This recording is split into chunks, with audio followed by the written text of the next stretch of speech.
control now. It left me out the window. Running so fast, you know, I think I need to slow down. My body telling me no. Butterflies, am I alright? Butterflies, I can't disguise. Nah, feeling kinda drunk, hit me like a sucker punch. I know it's kinda dumb, but I'm young and having fun. Don't want no other. You melt to me like butter. My pulse so fast I can't breathe. Don't make me suffer. Just wanna be your lover. Why can't you see?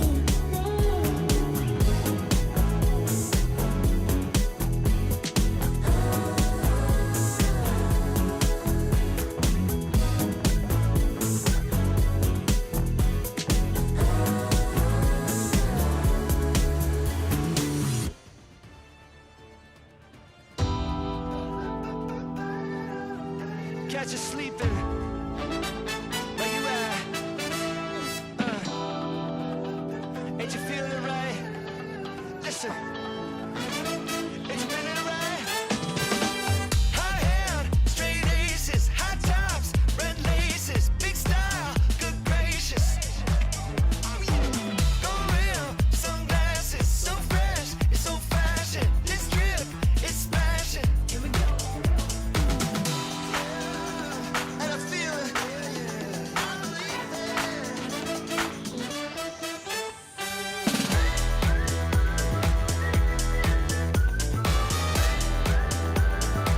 So hot, it's scandalous.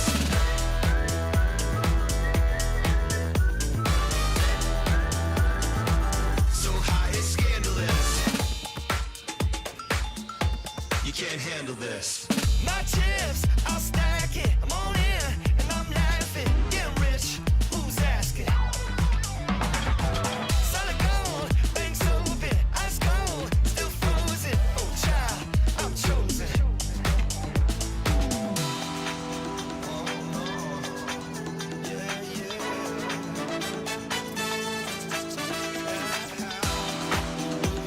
And I feel it.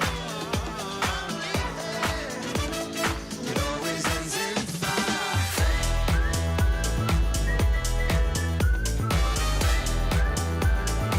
So hot, it's scandalous.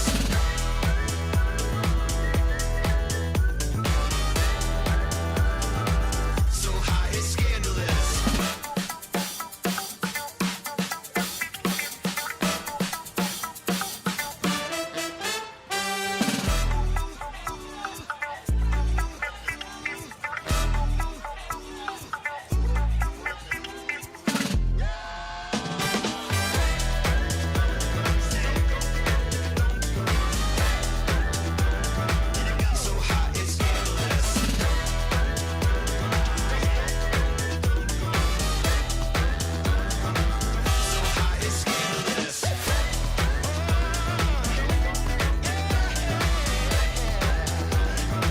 So hot, it's scandalous. So hot, it's scandalous.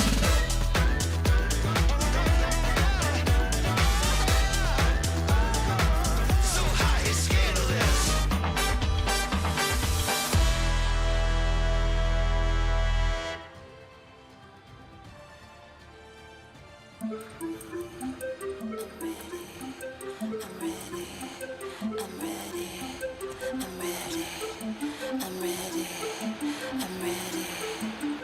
Are you ready? Guess you thought that I'd be wiped out, sat alone with the lights out, crying every night for you, breaking myself into two. Guess you thought that I'd be on my knees, put up a fight, working on my plea, trying to get back to you. Guess you didn't have a clue. I've been watching you from afar, test my patience, play with my heart. I've connected all of the dots. I'm already gone.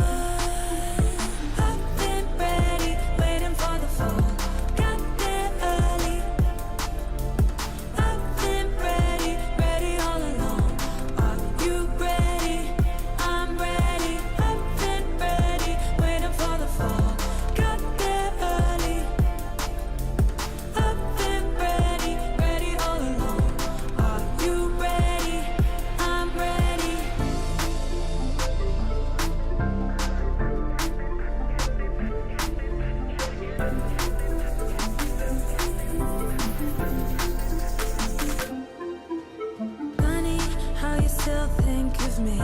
You pulled the plug and I was happy to leave. What did you want me to do? Guess you didn't think that through. I've been watching you from afar. Test my patience, play with my heart. I've connected all of the dots. I'm already gone. I've been ready, waiting for the fall. Got there early. I've been ready, ready all along. Are you ready? I'm ready. I've been ready, waiting for the fall. Got there early. I've been ready, ready all along. Are you ready? I'm ready.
take you home tonight.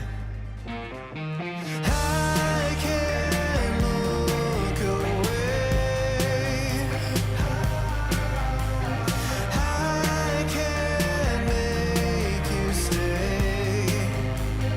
I can't look away.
mother and a daughter, sister, brother, son, and father. You've been trying harder.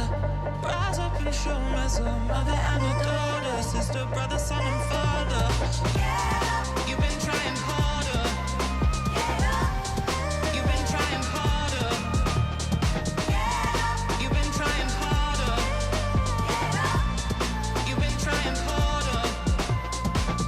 You've been trying harder. You've been trying harder. You've been trying harder.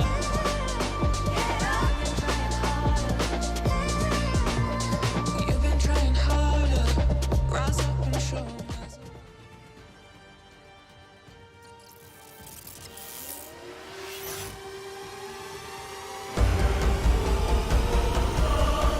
Who said it? Who we gotta knock off? Cause you mixing with me is like keys in a sock drawer. I'm on target like 30 from half court. You're 15 minutes of fame for more than a half short. Going off stage, with down, eating that end light, coming back on, but that's a side sig on the wrong opponent, but it does not matter. Hideaway! Are you kidding me? Hideaway!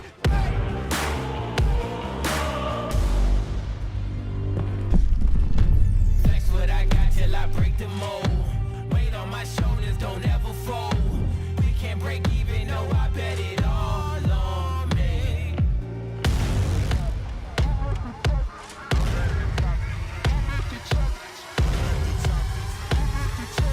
I'm at the top and that's where I'ma stay. Oh, there's the GC side sig. It's instantly punished from Hughes, and he is your two-time Brawlhalla 1v1 world champion.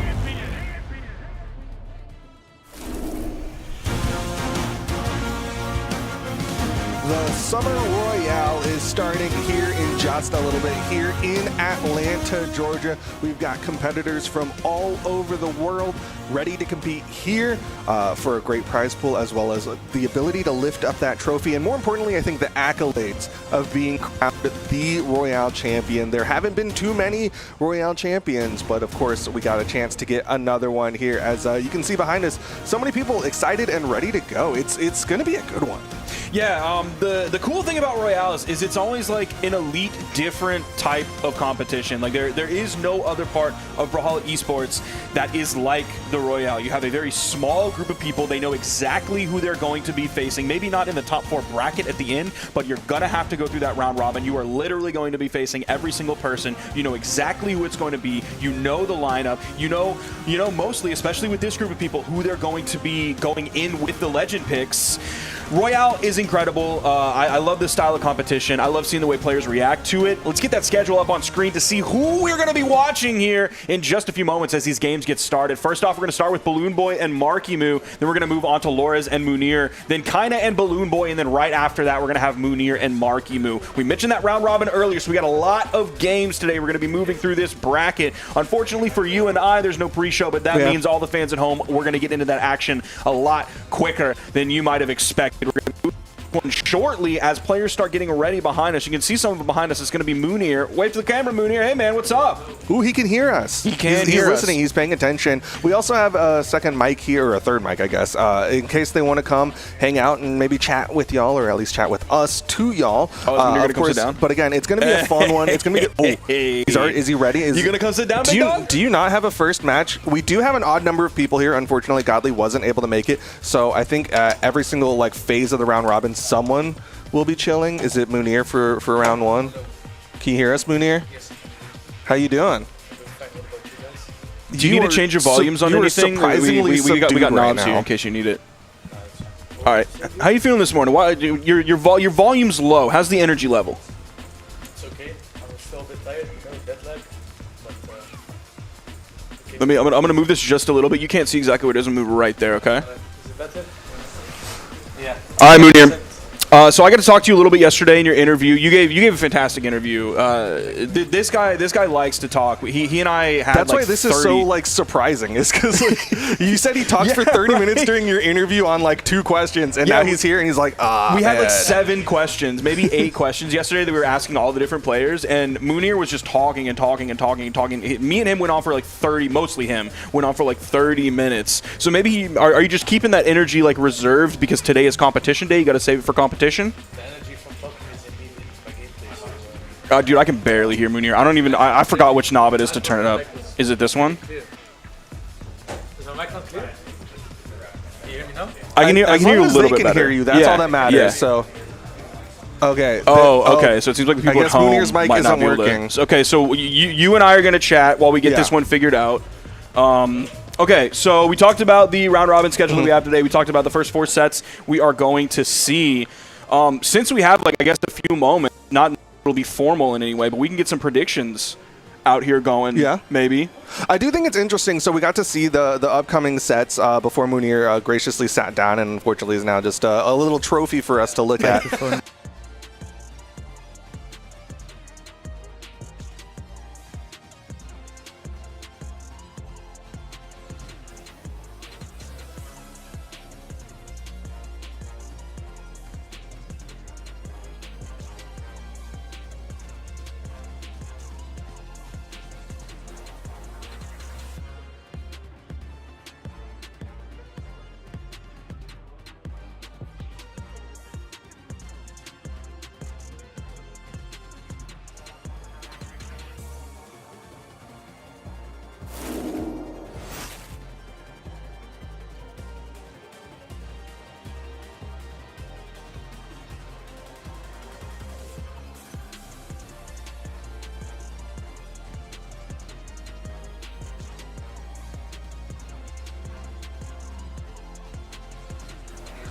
Are we back? Is Are my we mic back? working at least? Oh, I can hear Mounir. I can hear me. Okay, okay. Finally. All right, so now we can we'll get to talk about all this stuff all day. So we want to talk to you right now. Okay, sure. So how are you feeling going in right now today, this morning specifically? This morning I woke up a bit tired. I've been coughing a little bit and sneezing like just now, 2 minutes Why are you ago. sitting, man? Why are you sitting next to me, man? I'm joking. Nah, I don't know. I'm energetic. I have a good feeling for today. I came here for fun, of course. That's the #1 reason. And we'll see how today will play out. But I have a good feeling. I'll do good. So I'm curious. Obviously, there's already a lot of pressure on you being our European. Now that Godly's not here, now that you're kind of the only representative, is there like an additional pressure, or are you just kind of like it's a normal day? Yeah, a little bit. I mean, it's still a normal day. It's still me who plays at the end of the day. Doesn't matter if I'm the only one from Europe representing it or whether there is other people. But now I know that the people that do watch for Europe are all here for me, and they have bigger expectations of me. So it's a different kind of pressure. So what are your thoughts on Balloon Boy? How often have you really? Let me pull up the stats right here. See how often you. I fought him 2 times. 2 times? 2 Royales. Okay. I fought him at Autumn Royale. And max mode? And max mode, yeah, that's it. I mean, he's progressed as a player for sure, because at Autumn Royale, people discredited him a little bit. They were like, yeah, you know, the Autumn Royale, they let the placement get to their heads, you know. Same with Hughes, for instance. Like, Hughes didn't win the Royale. You know, they were like, maybe MarkyMoo this, but he still won BCX. Same with Balloon. He didn't get top 3 at Autumn Royale, but he still got top 8 into BCX. I think winner's side even, so it was really good from him. And yeah, he progressed to Blasters as well now, and he's been popping off recently. And yeah, he's definitely current top 2 of NA, so people have a lot of faith in him, and he's doing really good. So his legend picks going into this one are, what he said to me is going to be Vivi and Diana. Zariel, and Diana. Yeah. So of those 3, which legend would you want to face the most, and which one the least? Zariel. Zariel the and most? the other 2, yeah, I want to fight Zariel the most, and the other 2 the least. Both of them on the same rank. Specifically because Blasters? Yes. Yeah. No, but I think Zariel, just purely because I think Zariel is really fun. Not just because I don't like Blasters or Gauntlets. I just think that the character Zariel is really fun, has fun SIGs, and it will just be like entertaining. Okay. Let's move on to our next player. The person that Balloon Boy is going to be facing is going to be MarkyMoo, the savior of NA, the golden child. How do you feel about him? He's doing really good. He's playing amazing. Like you said, the savior of NA. He has been winning the Royales back-to-back, winning majors as well. And yeah, he told me as well, like the only Royale he didn't win was because of chakrams. So he's a bit disappointed of that, but I told him one bad tournament will not like discredit your work in general. Like it's still MarkyMoo. Like people will still recognize him for the wins he had, not just that one loss. But I think he's been all popping off. He's definitely the best of NA currently, and he's built a name for himself really well. So you had to play against like Sandstorm's Mordex. Now you get to play against MarkyMoo's Mordex. Are there similarities? Are there differences? There are a bit similarities. but I think the main difference is MarkyMoo has 150% energy. Like he does not stop moving. Like once he has momentum, he keeps the momentum for like the whole day, not even just one set. Because you can see when he does get momentum, he progresses it onto another set. But with Sandstorm, he was more precise with what he did, and he was calmer. He also went for clips sometimes, but it was on and off. Like you never knew what you could expect from MarkyMoo as well, but also not from Sandstorm, but then in a different way. MarkyMoo would like go into you and just hit other crazy stuff, but Sandstorm would just be very precise, or at the same time he would also over-aggress and just overcommit, and it will work. Okay, I have a question because on the last one, you kind of gave some, like, I guess, for lack of a better term, encouragement towards MarkyMoo. Yeah. Because you said he was like having trouble because he didn't win because of chakrams. Yeah. Do you have that kind of relationship after all these Royales? Because like almost all of y'all have been to multiple Royales at this point. Yeah. Like, are y'all kind of like homies in that way, or do you not like look at each other and be like, you're competition? You've seen it yourself. We've been here this weekend. All of us have been enjoying our time. We've been chilling at the hotel lounge. All of us, just 5 people, just kicking it, having fun. So I think, yeah, this Royale, that's why I say to people, once you can make the Royale, make sure you go to that land, because it will always be fun. People will have an entertaining time, have fun together, and just have stuff to talk about. And you build a relationship as a friendship, and it progresses over time. Like, I've seen these people, like, for the past few lands already, and, you know, we've built a bigger friendship now. It was really good. Who is your first match going to be against? I heard Lores. It was Lores? I thought. I'm not sure. Let's see. Did we confirm That's not right. That's not. No, I think I saw second was me and Lores. Yeah. You worried about that? That's mid-season I'm excited. championship, bro. I'm excited. Really? Yeah. Okay, why? Lores is, I think, one of the most entertaining opponents I've ever had. Okay. And like the Twitter announcement said, I don't know if you guys seen it, was like, this is the 5th time they will face off. And like me and Lores also go way back. I think, yeah, my first Royale, I fought him. It was game 5. I made a silly mistake. I won the set actually, but I saved him with the GC Stomp. And then, well, he punished me for it, so he won the game. And then he ended up winning the whole Royale. But that's like when I knew where Lores was entertaining, because other people were more a bit scared of me and like playing with overconfidence. But me and Lores were just having back-to-back fights, and it was really entertaining. And fighting him as one CEO was just fun. And he has a lot of energy that matches my gameplay in some way. So I'm really excited to fight him again. I think we saw Left Stick walk up. He did give a thumbs up. I think he was asking if players were ready. I'm hoping we're getting in this one shortly. And we are getting into the game right here. It's going to be right here. And Balloon Boy is starting off with the Diana. Starting off strong. On the other side, of course, MarkyMoo on that trademark, Mordex. This is the Diana. This is kind of like the 3rd pick. This isn't the one that I would have expected him to start off with. He did mention he would play Diana before, though. That's his main comfortable pick. This is one of his 3 legends, but also like Diana's kind of maybe flavor of the month right now, given the recent changes to D-Light. So you can get D-Light in SIG. I don't know if it's true in every situation. No, only on the. It is on every situation, as long as you hit the splash D-Light, as far as I know. Okay, so you have to hit the splash on the D-Light. But MarkyMoo has a bigger lead now, though. He's also popping off on gauntlets. Yeah, there's a nice in-light. Another one. Back-to-back in-lights and the disarm off of that. Balloon Boy sent over. There's a nice weapon toss down as well. Okay. Can he get that weapon? No, he went for the down heavy. Trying to catch the landing of Balloon Boy with his weapons. Yeah, Balloon Boy went wide there. Just wanted the weapon spawn instead of the challenge. Oh, the weapon toss. It was like weird bouncing. It didn't actually hit Balloon Boy. There's a weapon toss down. He's able to pick it back up. MarkyMoo brings the lead off the top. That must have been like right in the beginning stages of getting a KO with that. Super efficient. It was really nice. Let's see if MarkyMoo can keep this lead up. Doing a good job saving himself. Oh, okay. Oh, nice. Ooh. Special Diana. Oh, he's a. Oh, no. He's done off of that for sure. And now it's even.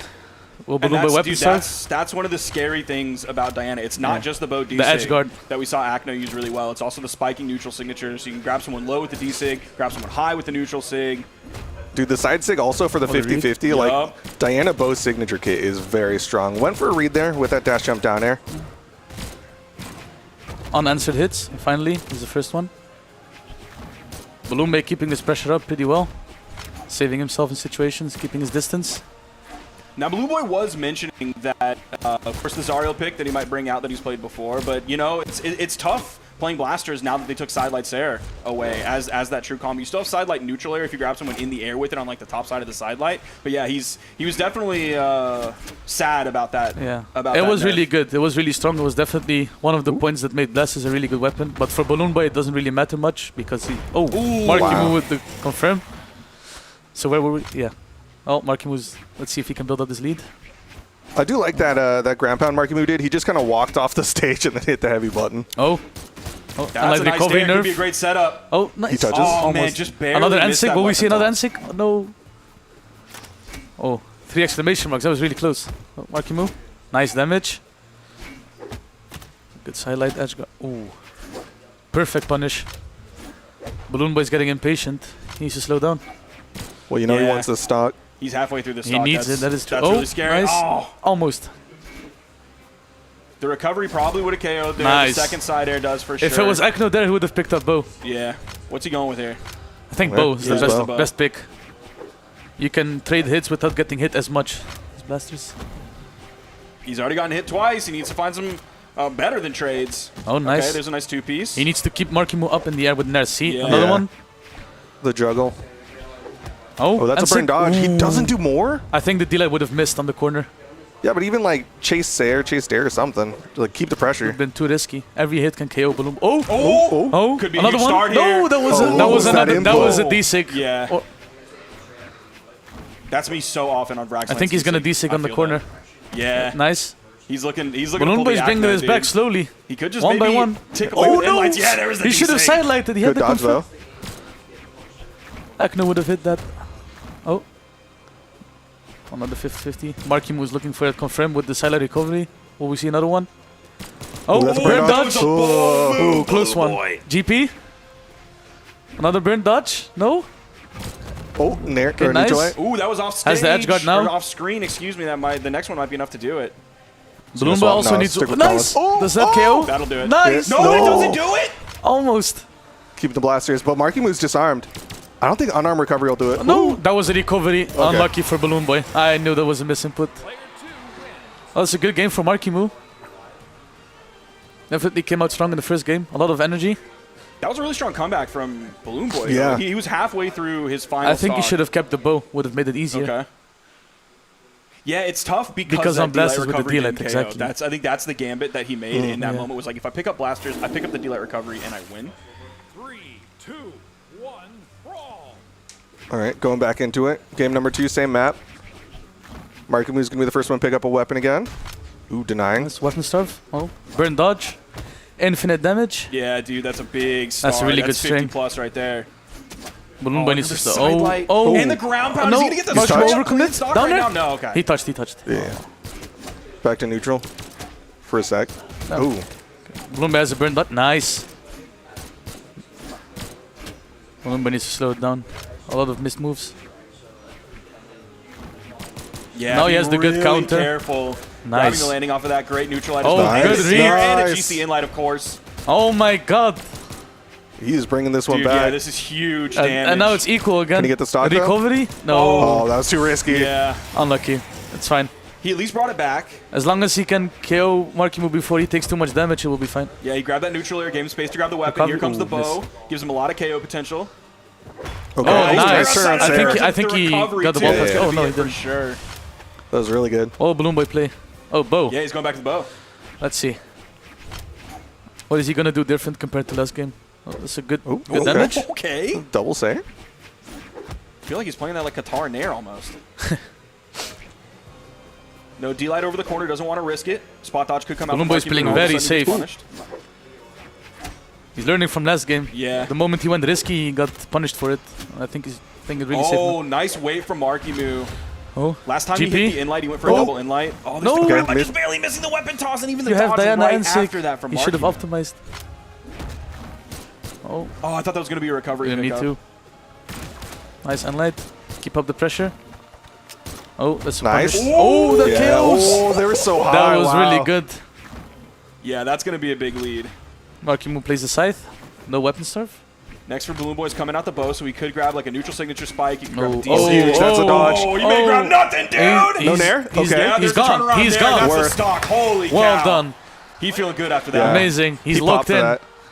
You can see his dad in the background happy after that one, too. MarkyMoo's locked in. Yeah. Deep breath. What will Balloon Boy do? Will he swap characters or will he look back at the games and stay on Diana? I think he sticks it. I think a character swap as an I experimental. think he was doing good. As an experimental thing this early in the And round he's robin. staying on Diana? Yeah. Yeah. Yeah, he is. Well, let's see what he's gonna do different this game. I feel you though. Like it is early enough in the day. Like it's going to be a long day. You can warm up other characters, but also like I don't think the Diana was a problem if he's looking at just the set. I totally agreed. It was just the overcommit at the end, or something like this. He's going to wait for that dodge to come back. Ooh, nice little bounce pass. MarkyMoo to himself to try and bait the dodge from Balloon Boy so he can go in. No. Almost. Okay. Down there. From Balloon Boy. Great patience. Another GP. Dude, Another he's one. got my. Holy. That was really amazing. He's just picking apart Balloon Boy now.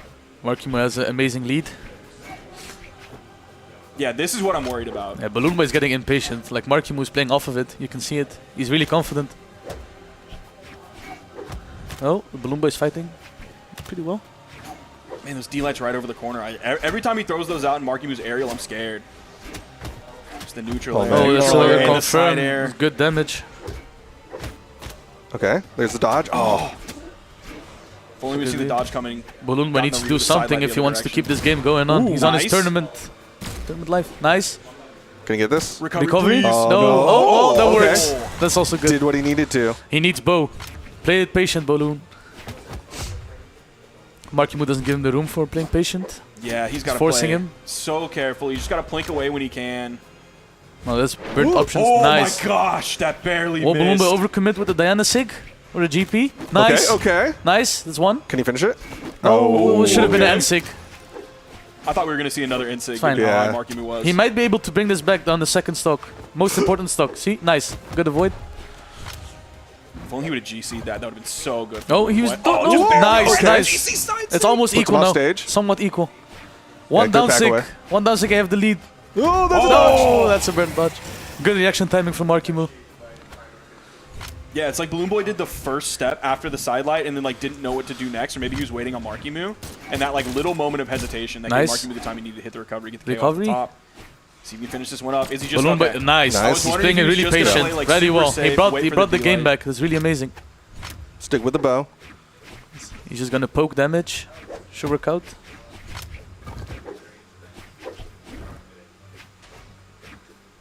Nice. Hiders. He's doing a great job not overcommitting with the D-lights. Yeah, you can see him being a lot more careful right now. Yeah. He realized what needed to change from previous games. He's doing pretty well now. Yeah, he started Oh, this one nice. off really Yeah, tough. really- the patience really just tough. wasn't there, and he's reined it in so much as this game's gone on. He's so close to having a lead. One down sick, and you can keep dash guard. Come on, Balloon. He's staying real close there. Oh. Okay. D sick, no. Dude, he's being Very so slow. careful. Balloon Boy There's the is. side lane, he goes with the No. D-light. this is bad. Weapon They're toss off up, stage with keeps him side. safe. Careful, careful. Okay. He needs to go back to bow immediately.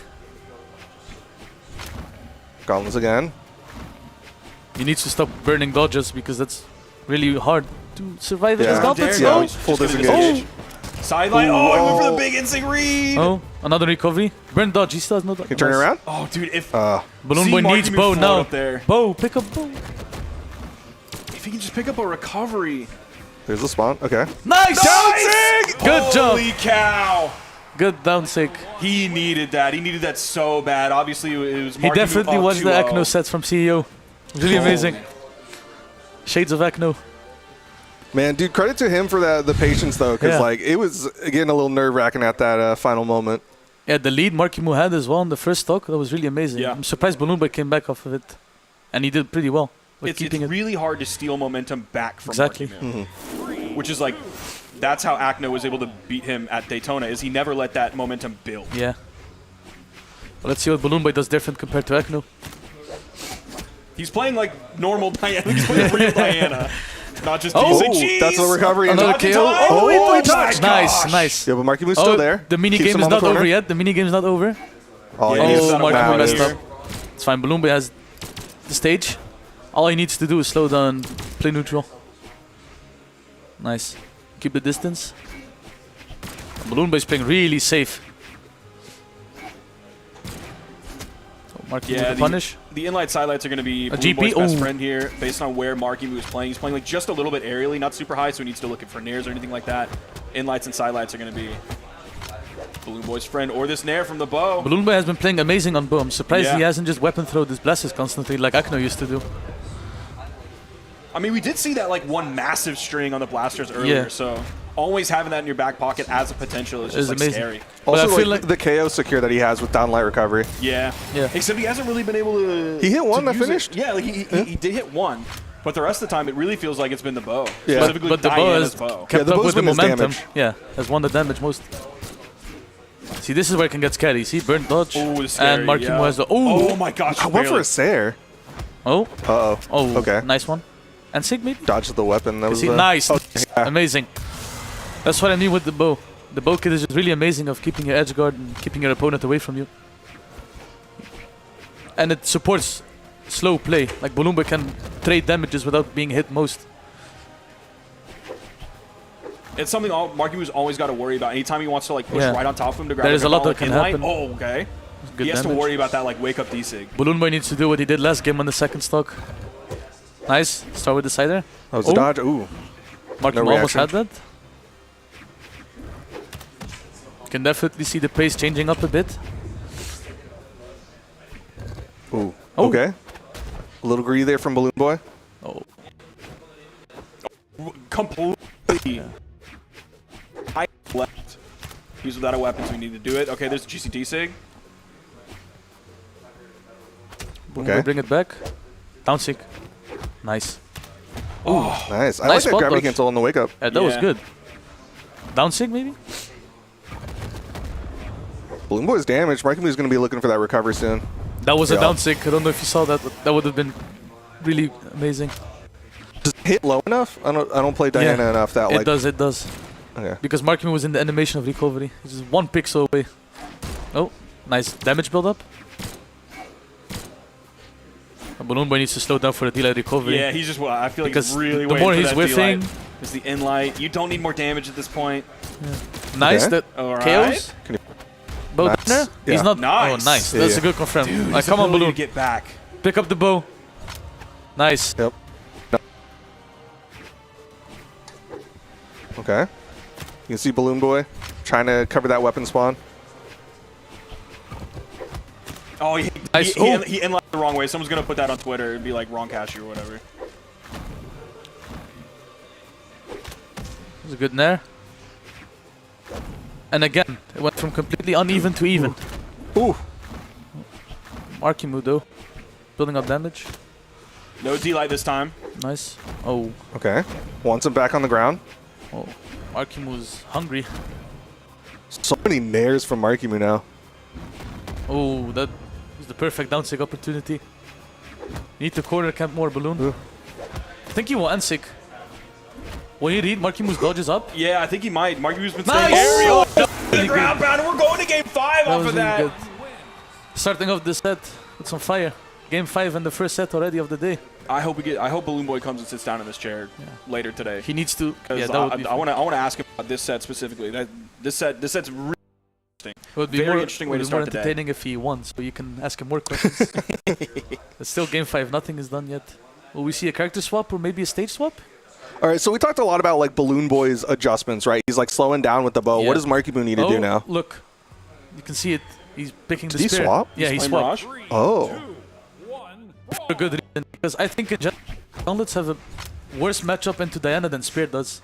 Yeah, for sure. Like he's losing out in the range game. Like I thought Yeah. he was getting in a couple times against the bow, but But I that don't was fault him. only if he got in, then he got the damage, but he couldn't come close every single time. Yeah. And I feel like Spear has a good way of distance with the other weapons. You Yep. see, like he can poke and run away himself, you know, without getting too much damage taken. Already so. Oh, is he? Yeah, Yeah, that was, that was nice. That was a risky play on Balloon Boy's part. Again, Yeah, Balloon Boy even like wiping his head Yeah. after that MarkyMoo one. barely damaged. Balloon Boy on the fresh new stock. He's Will covering. MarkyMoo keep this up? Dude, how many times have we seen this start Yeah. so far, and then Balloon Yeah, Boy's able to Balloon Boy bring it brings back it and make back it a on the close second game. stock. That's why I always say your Yo. second stock is more important than most. Do another down sig for the Yeah, fans. MarkyMoo for the fans. Maybe Balloon Boy should down sig. Oh, no dodge. Double. Yep. Ooh. This is really looking really rough. Nice. Oh, down there? No. Okay. Yeah, I think MarkyMoo's going to be able to successfully play like the sidelight string game with Spear more successfully than he was with Gauntlets. Delight. Balloon Boy is playing really careful. If he loses this stock, will. Oh, It's probably over. yeah. He needs to keep the stock as long as he can. Okay, weapon Down advantage. Oh, he's ready yeah. for it. Unlucky. MarkyMoo wasn't far enough forward. I think if Balloon Boy does like... Oh! another... No, MarkyMoo, another one. You've done 5 already. Come on. Go for 6. Yo. Oh, well, he listened. Is he making a face? I can't tell now. One stop. This is looking rough. Oh, MarkyMoo. Oh, this is looking really rough for Balloon Boy. All right, Mark, he's feeling real good right now. You Amazing, can see yeah. him playing a lot more aggressive. Balloon Boy can keep him weapon starved, get this stock, and then keep him weapon starved on the second stock for as long as he can. He gets the weapon. He's really going to slow things down. I think that's exactly what he's going to do here. Oh, the down air to the stage. Yeah. That was a downlight.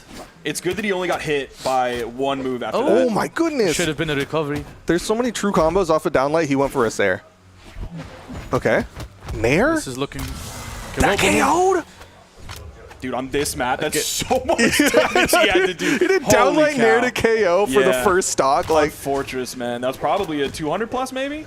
Definitely 200 plus. Oh, Balloon Boy slowing it down. okay. If he wants to win, he needs to hit more down sigs on bow. But so far, many unanswered attacks. Oh. Not too much damage Okay, taken. MarkyMoo set up in the corner. An Is N-sig- Balloon an Boy going to N-sig try and will hit the work out. down sig? No, he's MarkyMoo not. has been jumping around the corner. Ansig will work. Oh, well, how do you come back from this first spear? Oh, Yeah, he hasn't been nice. throwing out insigs either, really. I think he should use more Diana Ensig because I think MarkyMoo... Oh, never Is it mind. enough? Gets him over the corner. Not enough to KO immediately. Edge guard opportunity. MarkyMoo sweating and yeah, Nice. cleans it up. Whew. This is One looking- stock left. Oh, Balloon Boy brought it back at least a little bit. Just needs to not get hit for now. Has weapon control. When's the next Oh, spawn coming in? There's nice the damage. D-light in the side air. Oh, Spear down should have sig? weapon Yeah. starved. Oh, he's adjusting Do it to again? MarkyMoo's down Yeah, six so You he's got going to help? fish for it like Stingray with Orion Spear down sig. Oh, but Balloon Boy though. He just needs to be careful to not overextend and get caught stacked. Oh, okay, good almost dodge. caught. A down. Nice. Get a little Ansig. greedy. Oh no! Dude, he brought it back again. Is Balloon Boy going to do That's this his here? dodge. No! That's unfortunate. That's very unfortunate. The second MarkyMoo picked that up, Yeah. you could see on Balloon Boy's He face, knew. he knew exactly what was coming. I think he took his hands off of the controller, or he knew that the game was lost at that moment because MarkyMoo was not going to drop that combo. But dude, how close was Balloon that? Boy Yeah. was one stock when MarkyMoo was 3. He was Yeah. one orange. Huge props to almost Balloon won. Boy for that one. Unbelievable. You can see the nerves coming up to them. That's why I think Balloon Boy missed a few of his attacks that he was doing, or like the N6. Now, this is one thing that MarkyMoo mentioned in his interview yesterday, where he was talking about, I brought up how, he regularly beats Balloon Boy. Most of the time, it's like a 7-2 record. This one not included. It's a 7-2 record between the two, so heavily favors MarkyMoo. And I was wondering if that, gave him a lot of confidence going into something like this, where one of the few players he's going to be facing is guaranteed a guy he beats all the time. And he said, well, that's part of the case, but also, Balloon Boy's really good, and the games are, regularly close. It's never a stomp, and sometimes I agree with that, but dude, here's another game where it is really, really close. Sometimes he just destroys Balloon Boy, but here, man, Yeah, it's never a 100% losing rate. what That's- an amazing accomplishment from Balloon Boy. Balloon Boy did Even his though he best. lost, it's just round robin. It's not the end It's of the not world over for yet. him. Still have more sets. Yeah, again, huge credit to Balloon Boy for because it wasn't even just that final game or the overall set where he was adjusting every single time he was making the run back, and then every now and then MarkyMoo would just kind of close it out in that final moment. Obviously game 5, huge credit to Balloon Boy for bringing that one back, but obviously MarkyMoo had enough of a lead that we were okay, one proper string and he's gonna get that KO. Oh, So, Hey, I'm it's up your turn. next. you've been in moments like that. We're going to go to break in a short moment, but I want to ask Mounir one more question real quick. You've been in moments like that where you're so far behind that it seems almost impossible. Yeah. Put yourself in that moment and tell us Yeah. what that feels like. Yeah, And how I it's can different than, definitely in ranked. sense that Balloon Boy was definitely a bit nervous because number one, he already came back in the second game by doing an amazing comeback like that, so that already jumped up to his head.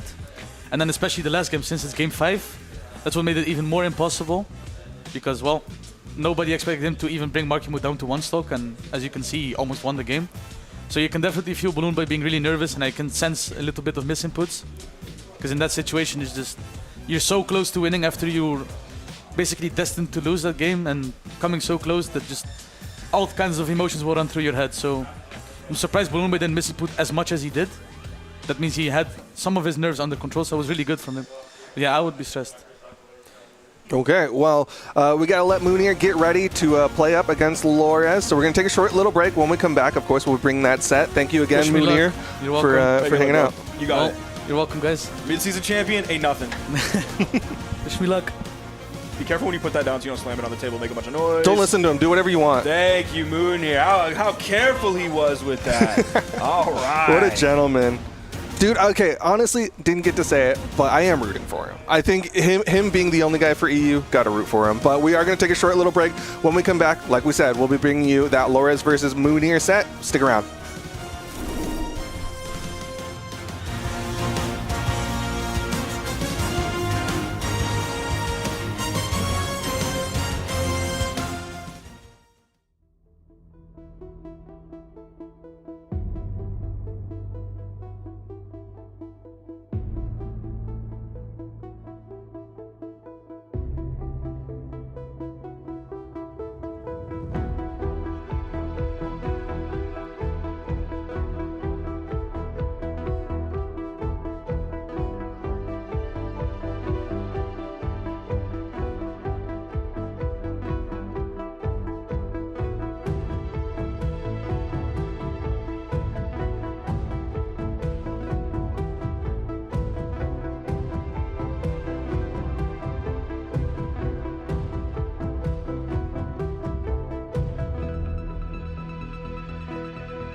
Jumping in the deep end for the weekend. So come on, it's what we came here for. Ladies in the whiskey, now I'm feeling tipsy. Hazy rush, let's make this house our home. Pretty little fingers dancing on the trigger. Take the shot. Cruising, riding shotgun, sidekick number one. That's the way I like it. Oh, baby, every day's a wonder with you. So tell me, oh, baby, what's somebody living to do? Tell me now, I'm crying out. Tell me now, every day's a wonder with you. Tell me now, I'm crying out. Tell me now, what's the planet living to do?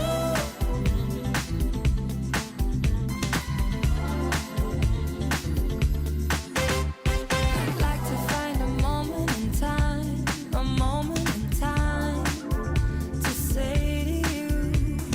Lips are open, but I can find the right words to tell the truth. You're the sea, no storm, and ocean blue. My love's a wave, it breaks into your peace to make a world anew. Got me hook, line, and sinker. Woo! Baby, every day's a wonder with you. So tell me, oh, baby, what's somebody living to do? Tell me now, I'm crying out. Tell me now, every day's a wonder with you. Tell me now, I'm crying out. Tell me now,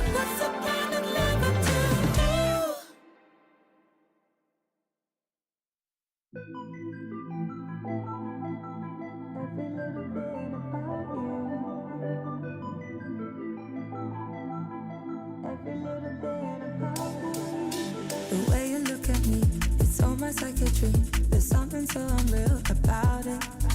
You started with a touch, now I can't get enough. I'm craving you, I know you know it. I'm wondering just why everything's alive.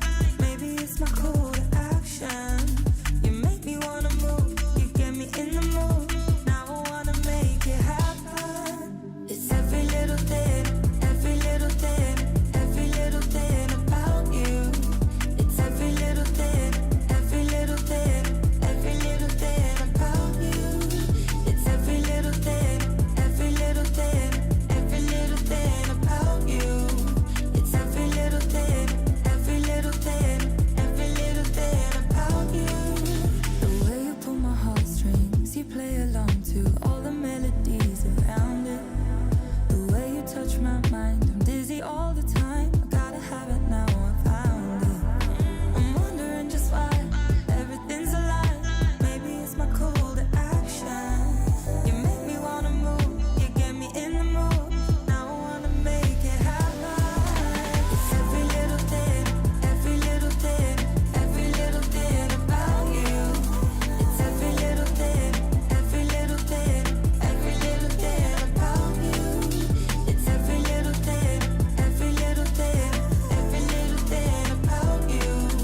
It's every little thing, every little thing, every little thing about you.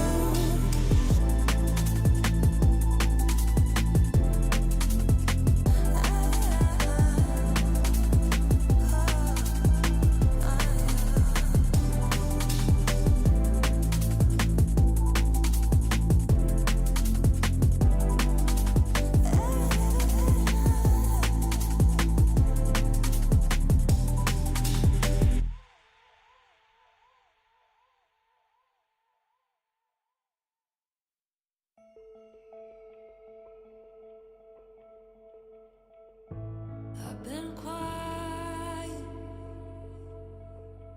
'cause I'm running.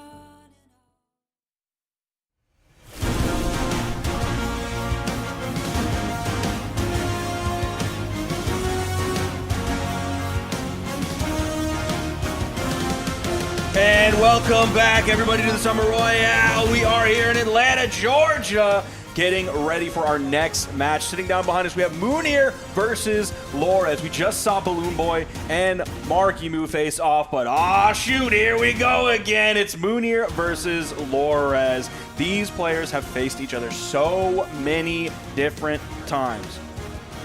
The chameleon, Mounir, able to, I guess, adapt to any situation, or is this about how he camouflages himself as the odd man out in this forest of non-Europeans? It's because he doesn't have like a true main. Okay. Even though he's definitely a hammer player, like he doesn't have a main. So yeah, it's exactly what you said. He's able to adapt to like the context of the meta, whatever it is. If we look at his top 4 or his top 5 legends on Pro Stats, it's Taros, it's Petra, it's Val, it's Thor, it's Mordex. So yeah, you see some through lines there of like hammer. You see some gauntlet through line there as well. But those that suite of legends, like that's a lot more legends than a lot of other people play. So he's able to figure out what his environment is and adapt to that environment. Yeah, it is fascinating because, like, much like a normal chameleon, right? Like, you look at it and you're used to, like, in your head, it's like, oh, it's green or whatever. But then you kind of look at it and you're like, oh, wait, no, there's all these other different colors and shades to it. On the other side, Lores, he's kind of been just like the dust guy for the past couple months. Like, we do know he has the Kyna in the back pocket. We know he's really strong with that. But for the past while, it's been the dust. Also, like, that's what he won mid-season championship with. So I'm expecting the dust through and through. Yeah, I would definitely agree with that. The last 2 tournaments that Lores fought Mounir in, he was playing that Dust did at CEO. He did it at MaxMo 2025. One of those was a victory for Lores. That was CEO. And then Mounir beat him at MaxMo 2025. But then the time before that they fought was at the Spring Royale in 2024. And that was before Lores was on Dusk. That was back when he was on Kaya. And that was also a victory for Lores. So total, their set count in officials is 3-1. I extend that to like non-officials as well because they don't play community tournaments together, given that they're in different regions. Well, we don't know if because sometimes that doesn't keep track of Royales, does it? Oh no, it has match mode. I think all of the Royales are added in. I think all of the Royales are added in. Okay. Let me pull up MarkyMoo real quick to see if Spring Royale's in here. Spring Royale is not in here. Creed. I'm going to message him right now, so that's in here. It's all his fault. But either way, we got Lores, we've got Mounir on deck. Again, like Mounir as our only representative of EU, pretty much everyone he's going to be going up against is going to be people he's not normally competing against. Obviously, he's been out to multiple of these events, multiple of these Royales alongside everyone else, so it's not going to be too weird. It's not like a 0-0 head-to-head or anything like that. One of the things that Lores was talking about in his interview that I thought was really cool is I was asking him, like, okay, you're the best Spear player. At one point, people were saying you were the best 2v2 player, but, like, obviously you won mid-season championship, so at least, like, right now, you seem to be one of the best, if not the best 1v1 player. And I was like, how do you do that? He's like, I just train 1v1s. Because in order to be good at 2v2s, you have to be good at 1v1s. Obviously, there's some other sprinkles in there that you got to worry about as well, but he mostly just trains 1v1s, and it seems to serve him really well. He won both 2v2 and 1v1 at mid-season championship, and he's going to grab the first stock off of Mounir here. How much damage did Mounir do, like 30? Yeah, pretty much nothing there. Lores just in complete control, and a lot of it has been on this orb, or has been getting a lot more popular as of late. Like for a while there, it was just kind of like raidish on the orb, but wait. Down sig, he's huge. Crazy for that. I think he wanted like all of the active frames possible because he didn't know exactly where he was or the way that Lores was going to move, because Lores is such an unpredictable player. Yeah, but that's just like damage versus KO, like that deep. I'm surprised he can go for something that would have sent downward. But either way, he's getting good damage here built up on Lores. Just needs to find a way to finish this stock. He also might have been banking on potentially hitting the right side, which would send up and stage spike. Yeah, stage spike. So go for the 50-50 there and end up getting a KO. Or, I mean, even the left side almost might potentially KO as well. He's able to wrap it up. There's a stomp side air. See if he sticks with the hammer or goes back to the axe. He's going to stick with the hammer here. Using that Cure Seeker hammer, one of the most sought-after skins in Brawlhalla. Well, this is, I believe, our setups, right? Like, they can just kind of have all of it. Everything is here. All right, looking for more stomps. Lores able to get in. Mounir doing that characteristic, missed the stomp, jumped up. That's why Lores was able to pick him up with that downlight into that side air. Weapon toss just guarantees it. But once again, Mounir in the same spot as the start of this set, where he's down basically a full stock. Okay, trying to approach with that side light. It's kind of fallen out of favor for hammer players just because there's so much you can do off stomp. Yeah, that's definitely changed the way a lot of people play hammer. Like, part of this is like the way Kyna decided hammer is like should be played a couple years ago. But yeah, it's like it's the wait and see, wait with the stomp, and then punish after that. And that's kind of the way, like that's kind of the reason that Kyna got off of Taros, because like he just got bored playing that. So that's why he moved over onto the Zarya. All right, Mounir though manages to even things up with the help of those nairs. Falling nair there. Okay, double. Just gonna go for the same juggle.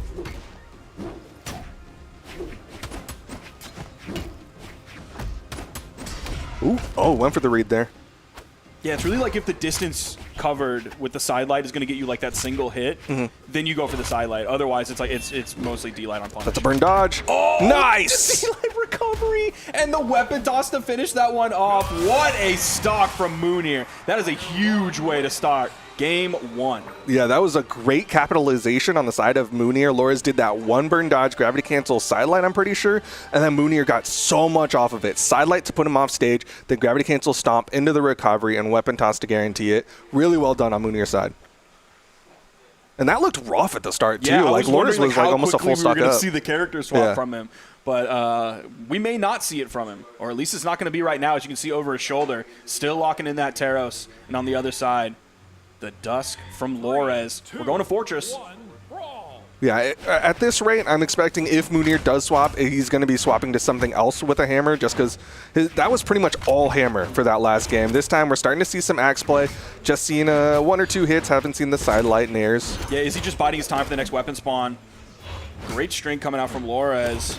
Nice side air, sending Mounir over to the edge in orange. Ooh, he caught him. Expected him coming over the corner quickly, and the read was absolutely correct. There's the weapon toss. Oh, the stage spike. He's going to grab that one as well. That's so tough. Dude, a stage spike and eating that recovery on Mounir's side. Like, once again, Lores starting off really, really strong.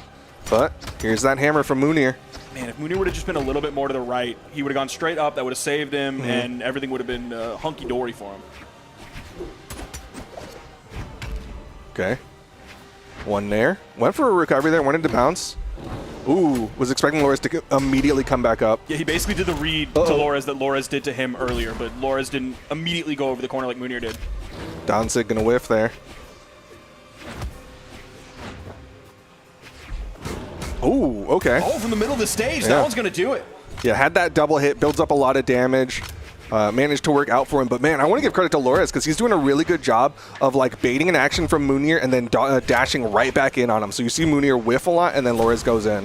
Down sig KOs, full stock advantage to Lores. First time he used that one so far. This was a little bit of a surprise to Mounir. He didn't expect something coming right in that area with all of that range, like a side light he can react to in time. Okay. Yeah, now we're seeing a light attack and then a sig follow up from Lores. He was doing a lot of that mid-season. Okay. Stage control, doesn't get the ground pound in time. Lores manages to get back up. Side air, okay. Mounir once again bringing this back.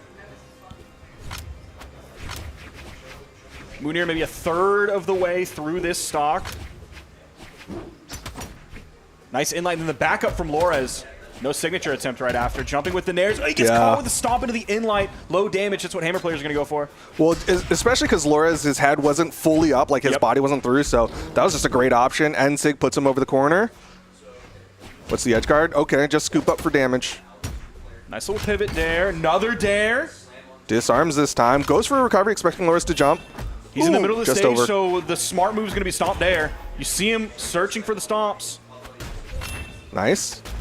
The weapon toss debate in action. Side sig connects, and he charges it for the extra force. That's going to be Lores on the board, 1-1. And that right there, grabbing that signature from the middle of the stage, and it's still KOs. He didn't have to do like 230 damage to find it. That is the strength of Dusk. That's one of the reasons that so many people have like highly rated Dusk, even though he hasn't been played that much. That's one of the main reasons that people highly, highly rate Dusk among all the legends out there. Yeah, it reminds me of like Caspian and Cross, where there was like a period in time where nobody was playing them, except when they did play them, he's like, oh, these signatures are really, really good for finishing off stocks early. You think a swap on Mounir's side? Well, technically, we can see, so I would have said probably no. But he's swapping onto the Thor. I know PJ's enjoying this one right now. He thinks a Thor swap always means that you lose. I disagree. Well, everyone thinks that their main is the worst legend in the game. But right now, Mounir definitely wanting that orb. You saw his axe was not too effective, and he did play a lot of axe in that last game.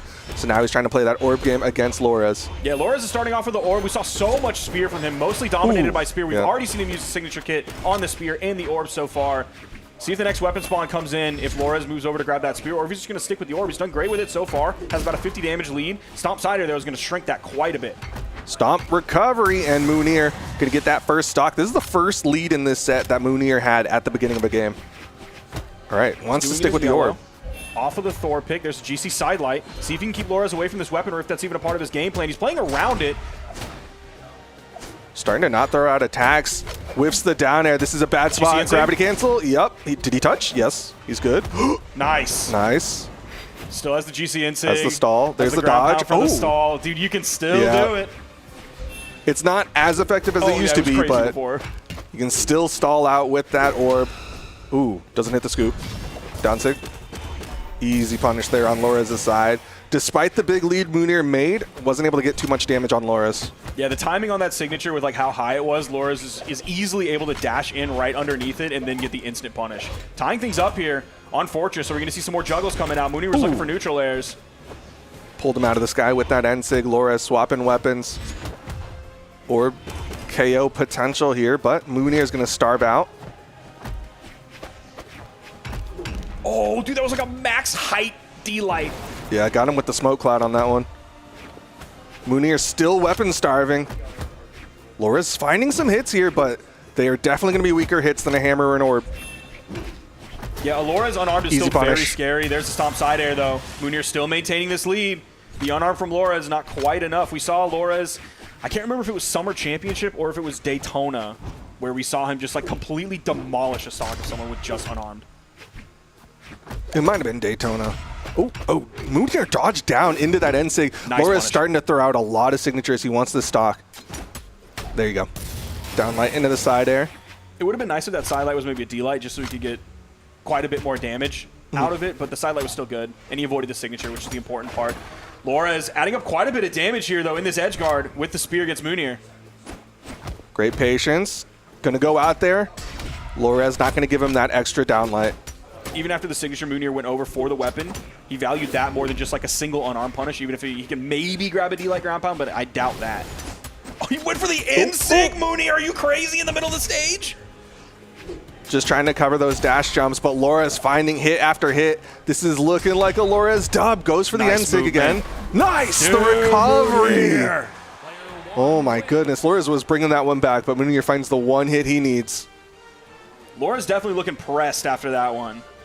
Yeah, he seemed a little upset about throwing that one away. I think just that one moment, right, where he was off stage, went for a gravity cancel N-sig, and Mounir went low. That 150-50 and ended up going Mounir's way. Mounir's got to be feeling that pressure mounting here. He's talking about all of the hopes of EU falling on him, even though this is just one single game of all of the round-robin games that he has to play today. The first one is going to be really, really tough. I mean, we didn't really talk about the format today, but one of the most important things is the fact that one person is not making it out of the round-robin phase. 4 people make it out of the round-robin into the top 4 bracket. So basically, by winning a set, you make yourself that much more secure to make it out of the round-robin phase. But right now, Mounir, great string, goes for it again. Oh my gosh! Side air, Finish it doesn't off. hit. Okay, Laura is able to hit that neutral air. That's going to get him back onto the stage safely. But Mounir keeping the pressure going. Side light, side air. Mounir's only taken 45-50 damage off of this one. Goes for the in-sig back towards the stage. Maybe he could then turn around if Laura's followed right after him and get the punish. Could be a bait in-sig.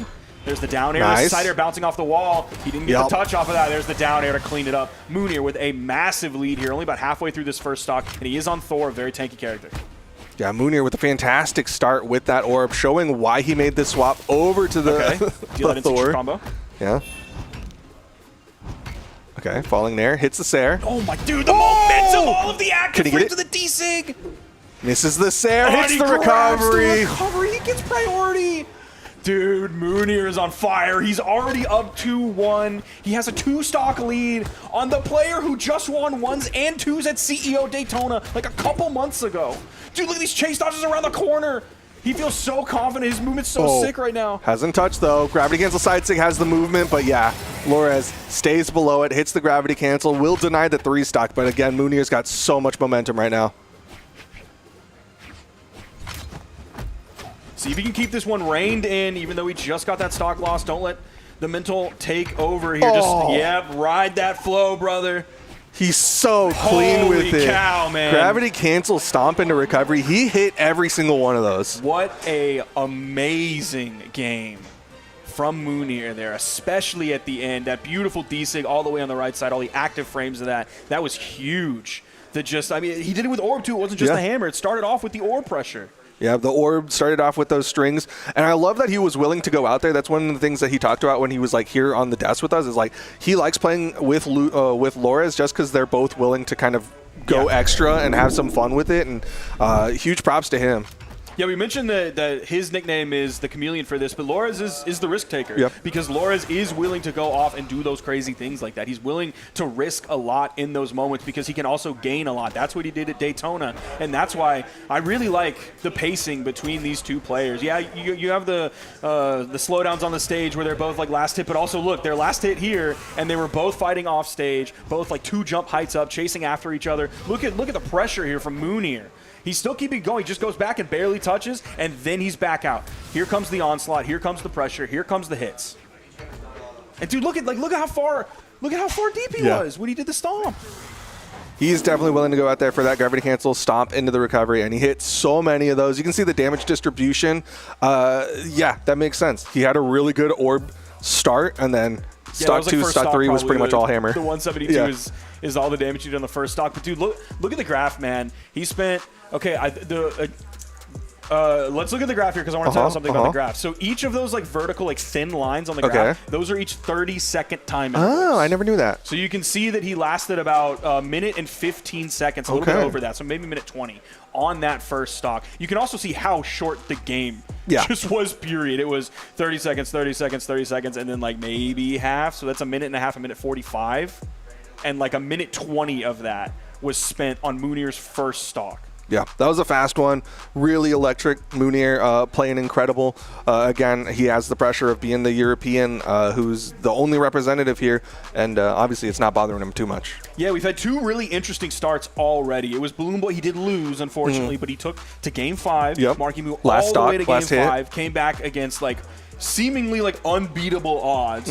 Ultimately, the odds won out. But dude, he made it so close the entire time. And then we also have this Mounir set where Mounir just beat Laura as the person who just won 1s and 2s. He has 3 CEO belts to his name. There's only one other player, or maybe how many belts does Sandstorm have? I always forget this. I know he has at least 2. Yeah, I think he only has 2. Kyna has 3. Yeah, I think So Kyna has and 3 Laura's as both well. have 3. Yeah. But either way, man, incredible play on Sandstorm Mounir's has 2 side. because he won 1s and 2s that year. But up next, of course, we've got Kyna versus Balloon Boy, the CEO rematch, and Kyna is our undeniable one, whereas Balloon Boy is the fan favorite. That's definitely true. He's got a lot of fans here for the North Americans. But I'm more interested in the fact that it's going to be our Zariel mirror match, very likely, because like you said, Kyna's kind of swapped away from the Taros. But Kyna, he's undeniable for a reason. He's a beast. Yeah, it's like he has 3 CEO belts. There's only one other person in the entire world for Brawlhalla who has that, and it's Lores, the person that he earned those belts with. But then also, like, he's the undeniable one. He's one of the best players in the world. A lot of people think he is the best player in the world. I am one of those people. I think he's going to be our BCX champion this year. He has a BCX 2v2 World Championship. What else does he have? I'm looking at the placements for CEO. Hold on, let me pull up my research on Kyna, man. It's like he has 3 CEO belts across 2 game modes. He has Royale wins. He has a 2v2 World Championship. Everybody is afraid of him. He has Grand Finals twice at BCX in 1v1. And there's a whole other laundry list of accomplishments that we could go through. But we've already said them. Like you can't deny the force that is Kyna. Everybody knows how much weight his name holds in this game, probably more than anyone else who has not won a world championship. Yeah, as far as in terms of 1v1. No, you're absolutely right. I think like when it comes down to 1v1s, like you usually look at the Mount Rushmore and it's like people who have won world championships and Kyna. Like Kyna's just like been so incredibly strong. I do think there's a lot of people who are a little nervous about Kyna right now, just because like he said as CEO he's retiring. He's rescinded that statement, but he has said he's kind of less prioritizing the gameplay. But still, like I think he's still a really strong player. I think just people don't know if he's taken so many steps back that he's going to be a little bit weaker. Obviously, he played well in the championship to get his spot here at the Royale, but still.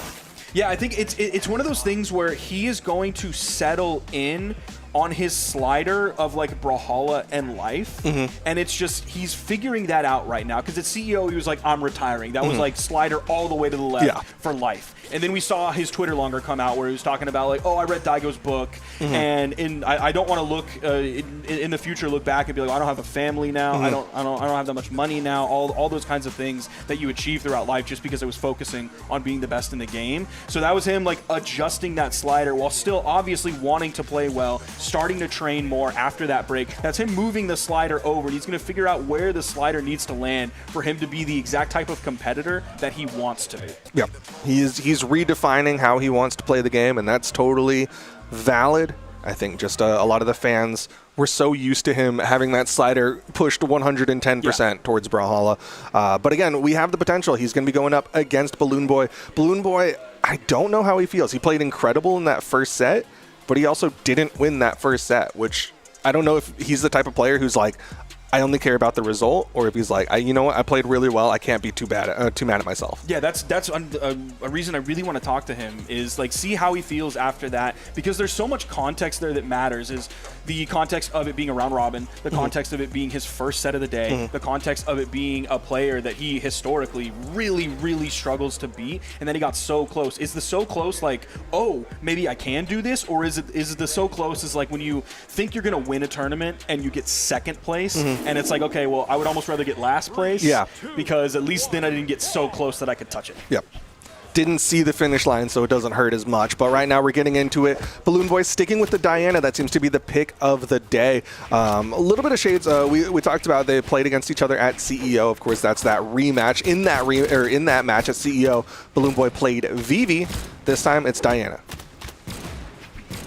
Now, kind of over here on the Zariel, I asked him at breakfast yesterday why he picked this Zariel, because it really felt like out of left field. Like, why would you go on to Zariel? Yeah, at no this point? crossover to his other characters. Yeah. Dude, his bow is looking so good here. And he was just like, I don't know, Zariel's kind of cool. I like Zariel. And I was like, okay, man. Which is interesting when you hear, especially from Kyna, who was like, oh, I'm going to play Taros. I'm going to show everyone how good Taros is and how he's one of the like top legends in the game. I'm going to play him at such a precise level that no one else can really touch me. And then his next choice is like, I don't know, Zariel's kind of cool, man. I like Devil Jin. I just like the vibes. And you know what? I think, again, that's that slider.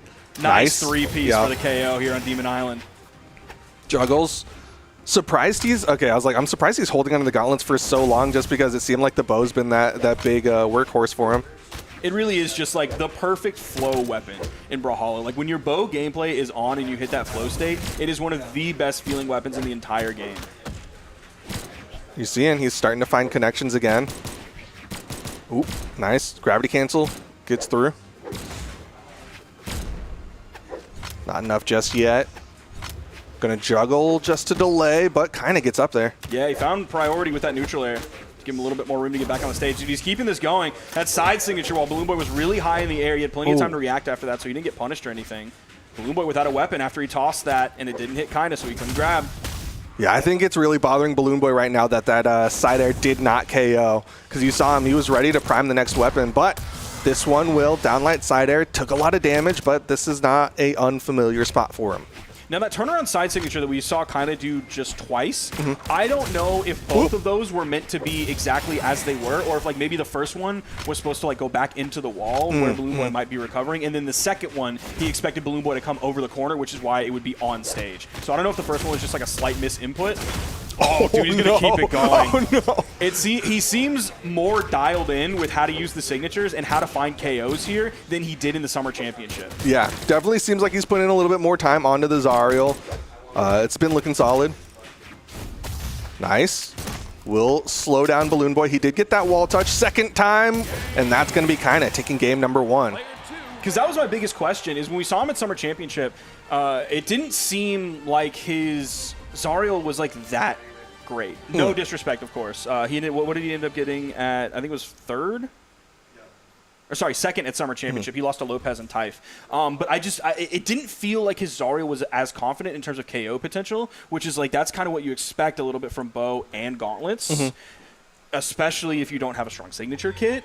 But that's where the Zariel can come into play, which is when I saw him at Summer Championship, and I was like, okay, show me the signatures, man. I want to find these KOs more, and he just wasn't quite finding them. And now he seems like he's dialed in a little bit. But Balloon Boy, with the swap over onto the Tesca, yeah, an interesting swap. Obviously, Balloon Boy definitely familiar with the Zariel kit. We talk about how Balloon Boy was one of the big people to put Zariel onto the radar of a lot of people. So obviously, I feel like Balloon Boy would know what works really well against Zariel. And maybe he's thinking, close range weapons, get in with those boots and gauntlets. And this is why talking to players is always fun, because like it's not like he deliberately lied to them. He didn't do that on purpose. Are you sure? See if he can get back. I really don't think he did. He would never do that to a fellow Blasters player. Although he is a dirty Tesca player now, so who knows? Ooh, Missed the downlight. All right, there it is. Nice follow-up there. He didn't go immediately for the recovery, like right away. He waited for the second sidelight that he could pick up and then get the recovery after that. The immediate side stick comes through with the iframes from Balloon Boy spawning in. There's the down air. I mean, the tough spot is Balloon Boy's just still not finding any damage. It's looking like a repeat of game number 1 where Kyna's just, he's finding hit after hit.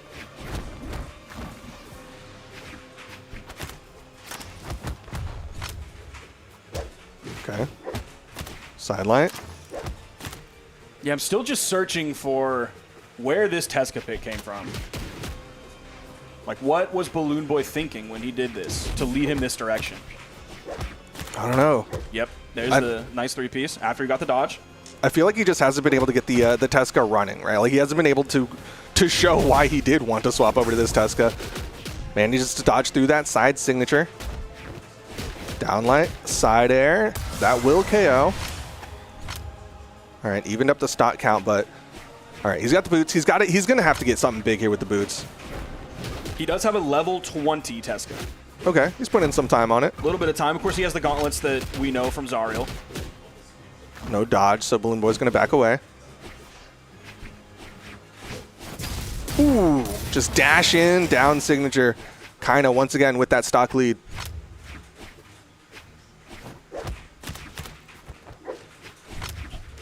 Back to the boots.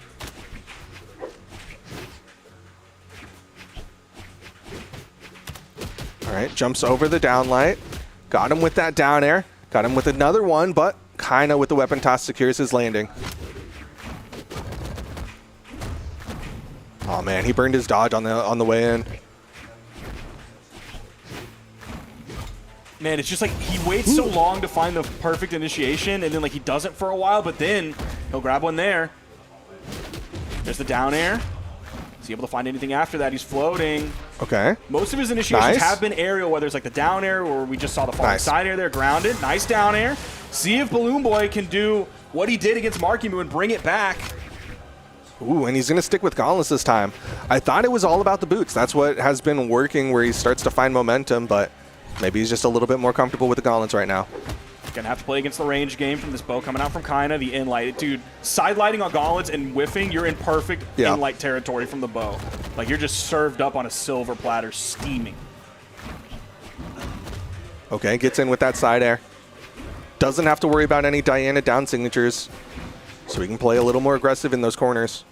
Signatures from Kyna have calmed down a little bit. Yeah, We're no not seeing side him sigs. spam the side signature all the time and then use the D-sig several times over on the edge for the corner. Okay, there's the side air.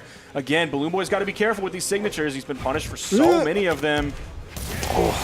Just that one whiff, went in for the neutral light, and Kyna's able to clean that one up. Downlight into the neutral air.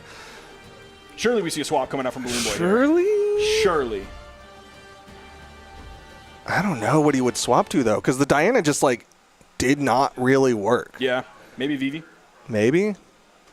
Or maybe he just runs the mirror. Yeah, Ooh, here's okay, the yeah. mirror. He has a level 90 Zariel. It's a lot of time spent on this legend. Let's see what he's got for us here against Kyna. Anything you can do, I can do better. That's what Balloon Boy's going to try to do as we get into game number 3. Bo v Bo dodges in, gets past that down light, but so far Kyna's found a couple more hits. What's the edge guard? D-sig, there it is. Ooh, tried to drift it. Oh, hits the ground pound, and Nice. that's a stock. Holy cow. Yeah, Kyna did a great job of getting high enough to get away from that sort of like cone shotgun blast that spreads out from the tip of the bow.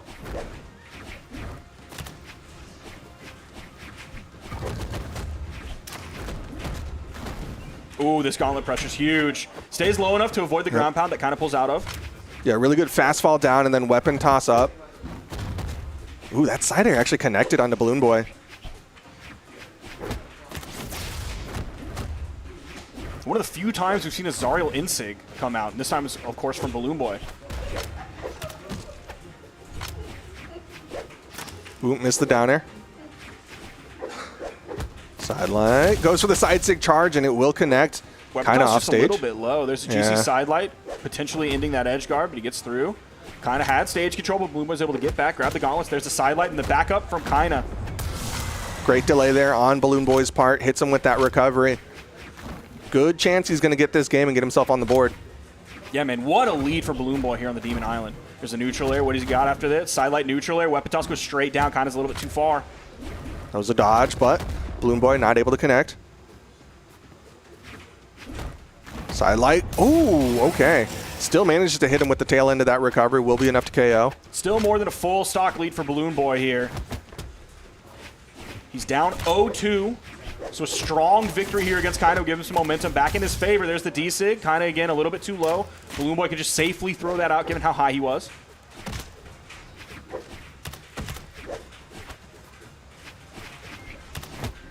All right. Picks up the gauntlets. Kyna has been finding connections here. Nice two-piece from Balloon Boy, the D-light into the down air. Even after the whiff side air he did right before that, he didn't get punished. There's the in-light from Balloon Boy again. Another in-light from him, putting kind of deeper into the red. Ooh. And there's that side light, like you said, serving him up. Gets eats that neutral light.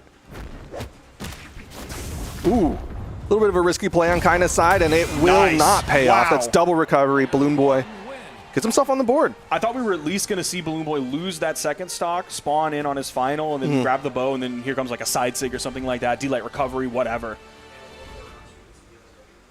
I do really like how Balloon Boy is playing his gauntlets into Kyna's bow. Yep. Because Kyna is doing a lot of like downlight approaches. You're seeing Balloon Boy doing like an empty jump over it, and then he'll come in with like a downlight or something like that to kind of open up. You're seeing him pull back on the gauntlet sidelights as well, which, again, you talked about how it was eating at him.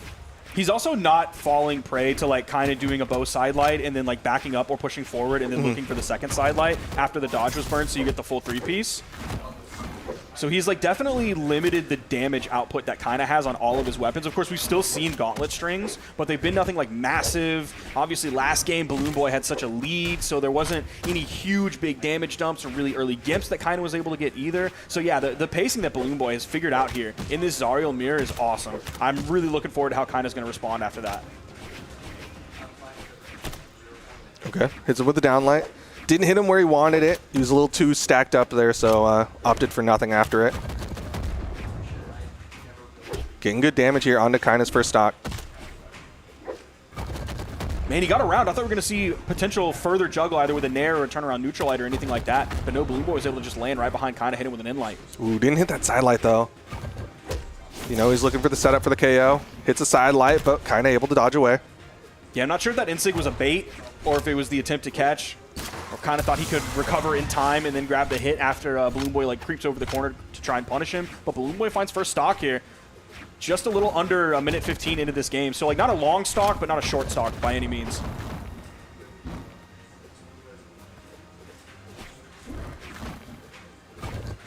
Okay. Outspace, hits him with a downlight down air. Ooh, okay. Yep. The recovery taken off the top here on Demon Island. Stocks are equal up. That is one thing I think Balloon Boy needs to be a little bit more ready for, is kind of willing to do that extra recovery and just try to hit him with the tail end of that hit.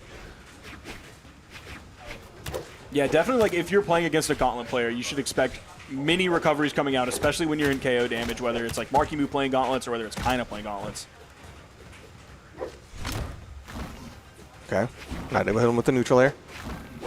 Kyna doing a really good job. He managed to clean this one up, and in fact, I think he has the damage lead now.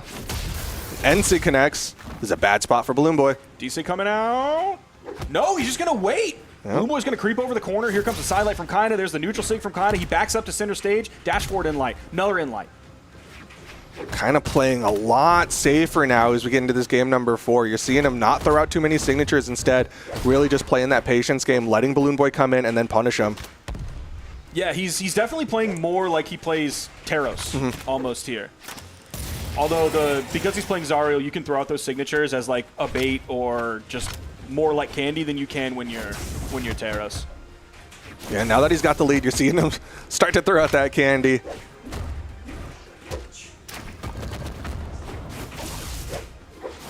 Ooh, nice. Yeah. Is that the first Gauntlet D-Sig we've seen from either of these players? No, kind of did one earlier. Okay. As a punish, but really good job there on Balloon Boy for using it as a wake-up. Yeah, getting the stacked KO option. You're not going to find that with any other move.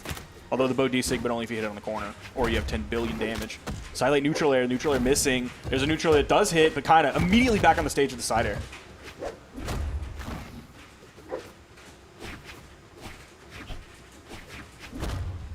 Oh, kind of not pressing the dodge button.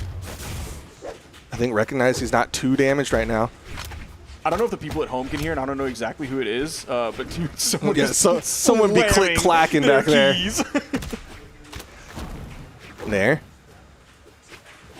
Oh, man, they're both getting to that KO percent. Balloon Boy a little bit more damage. Another neutral air. Not going to put him off screen, but you can see that damage is adding up. Neutral light. Still not enough. Oh, neutral yeah, light. you just see him back up. Balloon Boy has to not just like lead and attack. He can't just press W and the light attack button.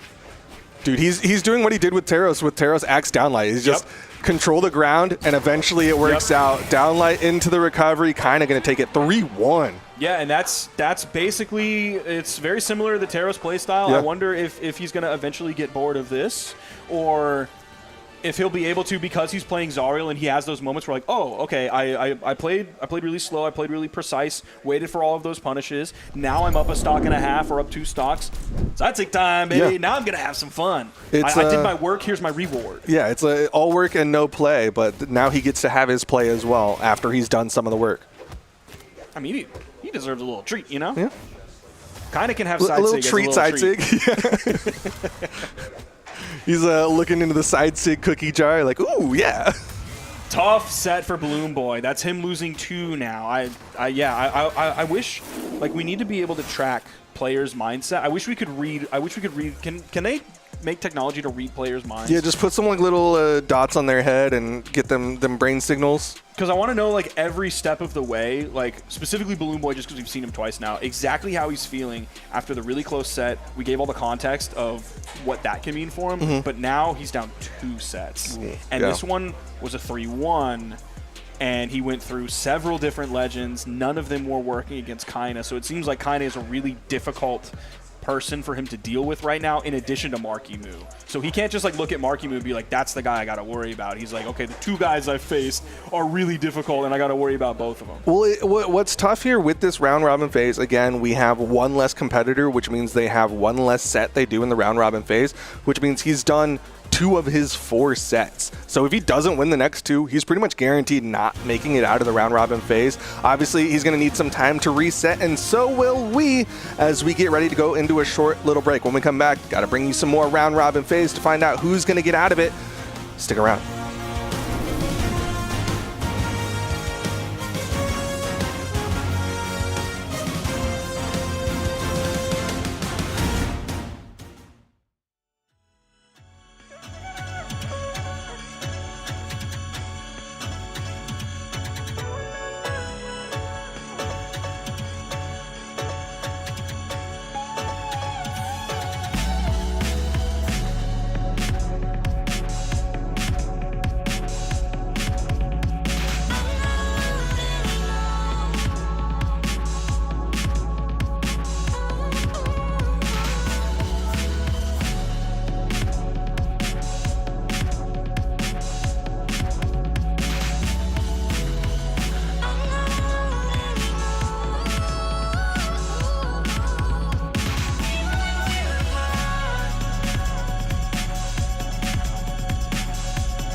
And we're back with some more Royale action. We've already gone through 2 sets. We're basically halfway through the round robin phase of things, and I have now replaced my bald compatriot with one who is significantly less bald. Although the hat, Guys, you don't what was know. that focus? You Come don't on, know. What are we doing? Hi everyone, I'm Sparky. Yeah, you have to do your job from here now because Sparky is still in the They bathroom. can hear me, so Yeah. chat will just hear me telling them to be better. Yeah, and do better. Is that what you would say your official job is? Is you just sit over there and you go do better? Yeah, literally, that's it. Like that's why they pay me the meeting bucks. Yeah. To say do better. Yeah. It's good.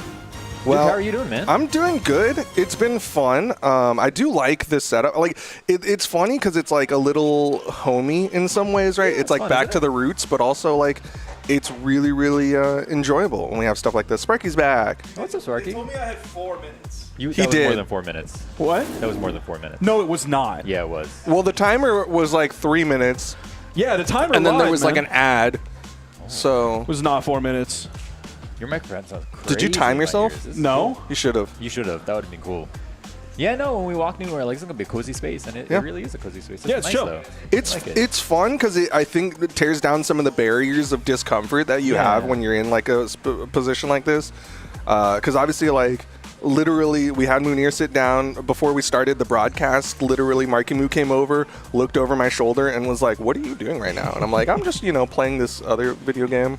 Yeah, it's really cool. And then I don't think they've seen it, but we've got our whole production set Yeah. literally there. I think they can see it in the background of just a It's little intimate. at least one of the shots. Yeah, It's intimate, which is I think that's exactly the vibe of a Royale. Because it's everybody here together. It's like this small group, this small core group that gets to like meet up, 4 times a year. Some of them, get to see each other multiple times If a year they're at good the at the game, Royale. And then they get to come and like, Don't be bad at the game. we got to do the game show battle room thing. They get to have fun. I wasn't They get to there. hang out. Yeah, you missed out, man. We had a good time. it was fun. I heard it was fun. I'm excited to see the video when that They're comes saying out. they've never seen a team like Red Team before. Who's saying that?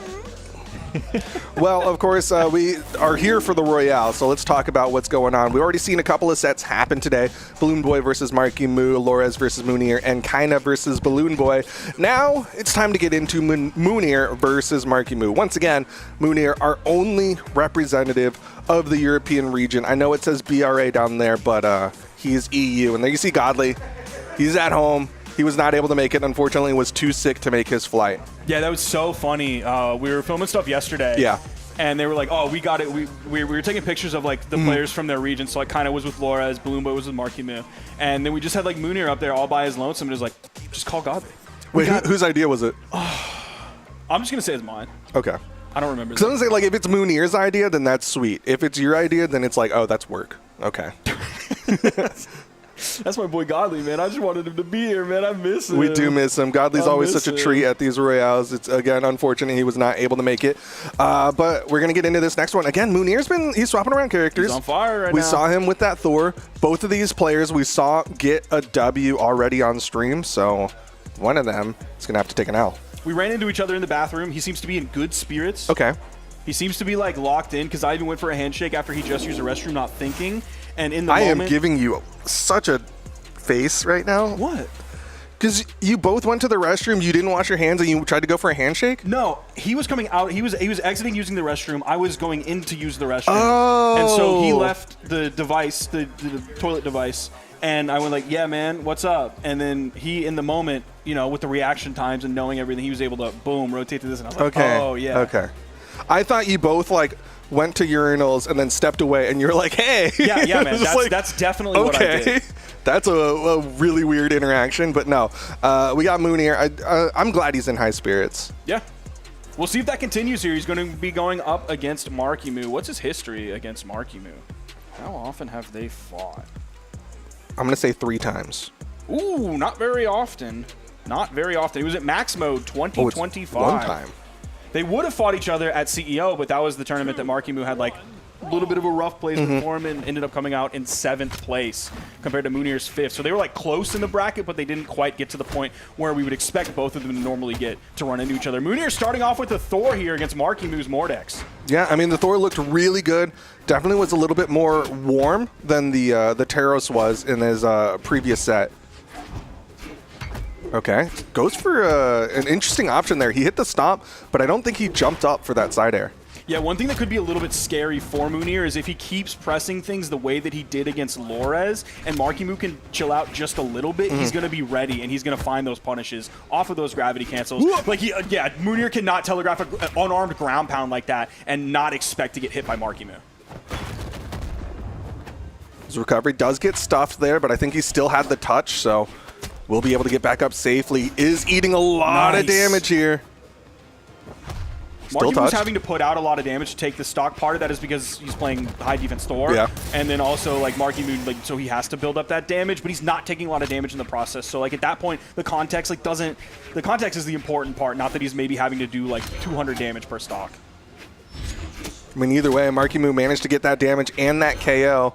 On the other side, Mounir struggling to get damage. Honestly, it's been a hot minute. Finally finds a hit onto MarkyMoo. I feel like it's been a while since he's found any damage onto MarkyMoo. Why did he try and go for, I think it was a side sig there? Like, what are you going to do with that? I don't even, that's not going to KO. MarkyMoo was just in orange. Catch the landing with a side-light side air, then force the edge guard. Goes out there. MarkyMoo with a wild ground pound. Should make it back safely as, again, Mounir just off the mark with that ground pound. Okay, interesting option. Again, I feel like Mounir, maybe I'm gonna give him the benefit of the doubt. This is that feel-out phase because it is game one, but he is going for a lot of options, just expecting MarkyMoo to walk into it. It feels like desperation at this point, and I think you're exactly right pointing that out. I would not have pointed that out because I wouldn't have thought of it, so I'm glad you brought that up. It is important that it's the game one. So you can, I don't want to say throw a game away, but you can try a lot of things to see what works and what you can get away with, and then go into game two a much more knowledgeable player. But right now, full stock behind at least on the side of Mounir. Struggling to get that weapon pickup. MarkyMoo going to recover high here. Doesn't set up the potential edge guard. There's the in light. He's going to get back. There's the side light. He's going to get back again. Mounir needs to be ready for that step back like almost every single time. Ooh, stomping a neutral light. I don't know if it's the... okay. He's still able to touch. Yeah. Dude, the movement, his movement after he touched, boom, he was away from that wall. Dude, he took a beeline at that 45-degree angle to get away from that wall. I can't tell if it's nerves, though, because, like, again, we're seeing a lot of kind of slop. Like, he's not hitting, like, even just, like, standard combos off of Stomp. Or if it's... What is the word that I'm looking for this? Calibration. Okay. Because I feel like there's a lot of times where he's just, like, either too far or too close, where he'll dash past the opponent, or where he'll be too far away from the opponent, things like that. I don't know if it's calibration or what, but here we go. Game number 2, Mounir swapping over to the Taros. Oh, just barely missing that in light, but MarkyMoo also missed his in light. I think he was expecting like a push forward from Mounir, which he didn't do. Maybe that's indicative of the way that Mounir is going to be playing going forward, where he's not just going to hold the forward key. GC and Sig, dude, no way. He got the touch, immediate turnaround, gravity cancel, and Sig, and MarkyMoo did not have the jumps there, so that is going to be Mounir getting that first stock. Now, if Mounir just dials it in, if he just dials it in and chills out again, like that's a max range inlight that he barely whiffs, but MarkyMoo couldn't really respond after it either. Mounir does not go in for the edge guard. He tried to recover high, and off of that recovery high that he thought was a safe option, MarkyMoo gets the stock off the top. Now Mounir once again evened up, but this time he doesn't have a weapon spawn. There it is. Don't think he can rely on another wild gravity cancel end Sig. Neutral air, another neutral air, another neutral air, third one. The recovery follow-up just barely missing, but he's able to put out so much more damage on Mounir. The final swing of that, the final frames of it make contact. Stage spike potential. There's the ground pound. MarkyMoo gets the touch, gets back over to the wall. He's able to get back to the main stage on the soft platform, hits a neutral air. He's still looking for a weapon. There it is, right in the middle of the stage. Odin sends it to you. Here's the gauntlets. The recovery almost KOs off the top. Nice. D-light recovery. The dodge came out from Mounir in time. MarkyMoo wasn't able to grab it. There's the in-light sending off screen, but not a KO. There, Mounir running out of jumps there. Weapon toss gives him the safety, but MarkyMoo immediately presses that recovery button. That's going to be the stock in favor of MarkyMoo. That was a really good weapon toss, though. If there wasn't the option after that, that's so tough. See if he can find something. Like, he has MarkyMoo in KO damage, but he is with the axe. What's his KO option going to be here? He's just going to look for, Yep. I was wondering if he was just going to search for neutral lights or he was going to be that down sig. You just find the right timing, hit that down signature. He's going to be sticking with the axe here.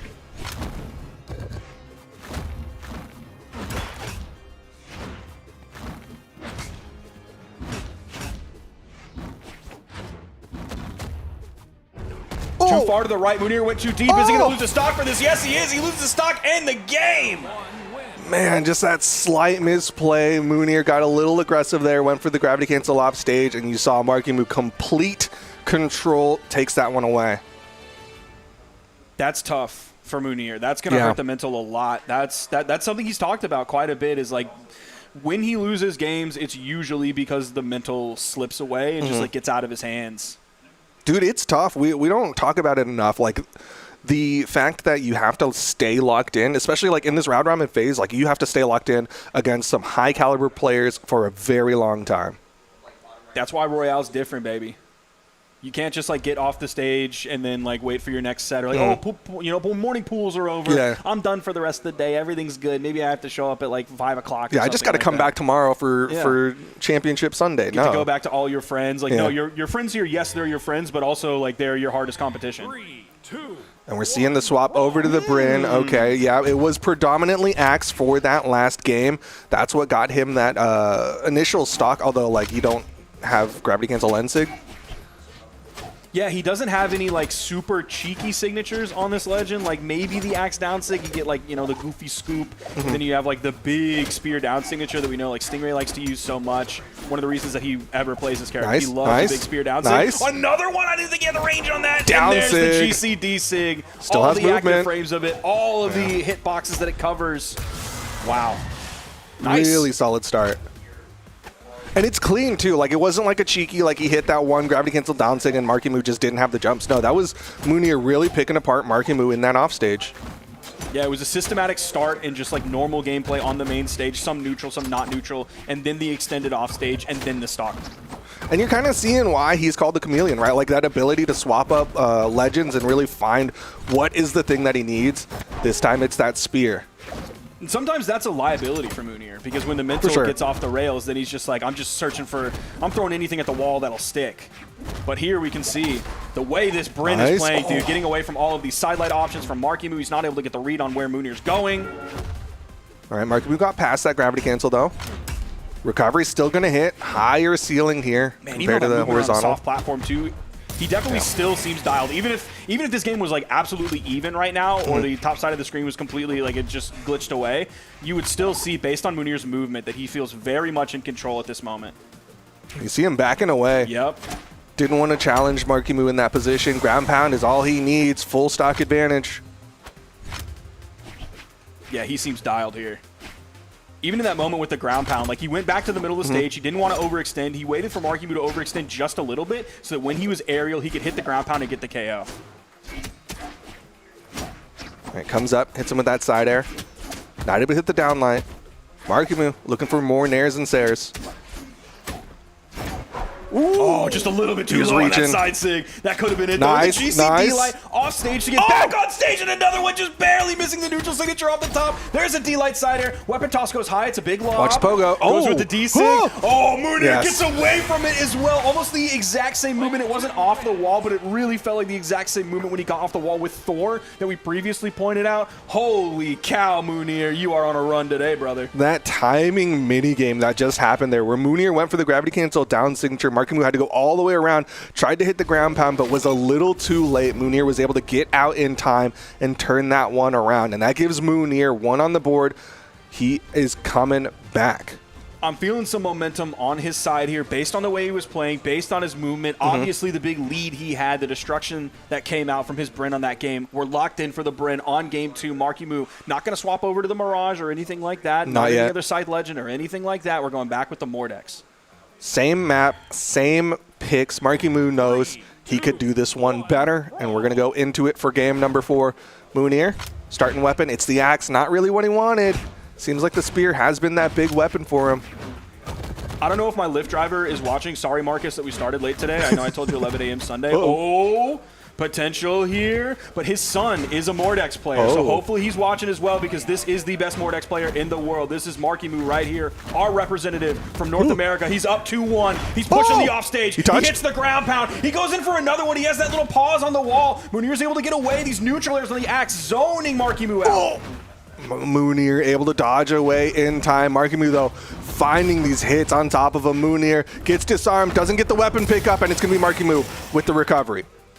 Good start for MarkyMoo. He has control of the weapons as well. There should be one coming in shortly. Yeah, there it is. Instant pickup by Mounir. Starts off with a spear in light. Does hit the dare again, looking for the neutral light after. Doesn't find it. Gets hit with a neutral light. There's the side light. He got the dodge as well. Big damage coming out from MarkyMoo when he's already ahead. Ooh. There's the ground pound. He's going to clear this stock right here. Okay. Just barely got hit with that spear. His down air or ground pound couldn't reach all the way through it before getting tapped and interrupted. Yeah, that weapon toss up from Mounir was critical. That is dangerous, though. Mounir falling apart here.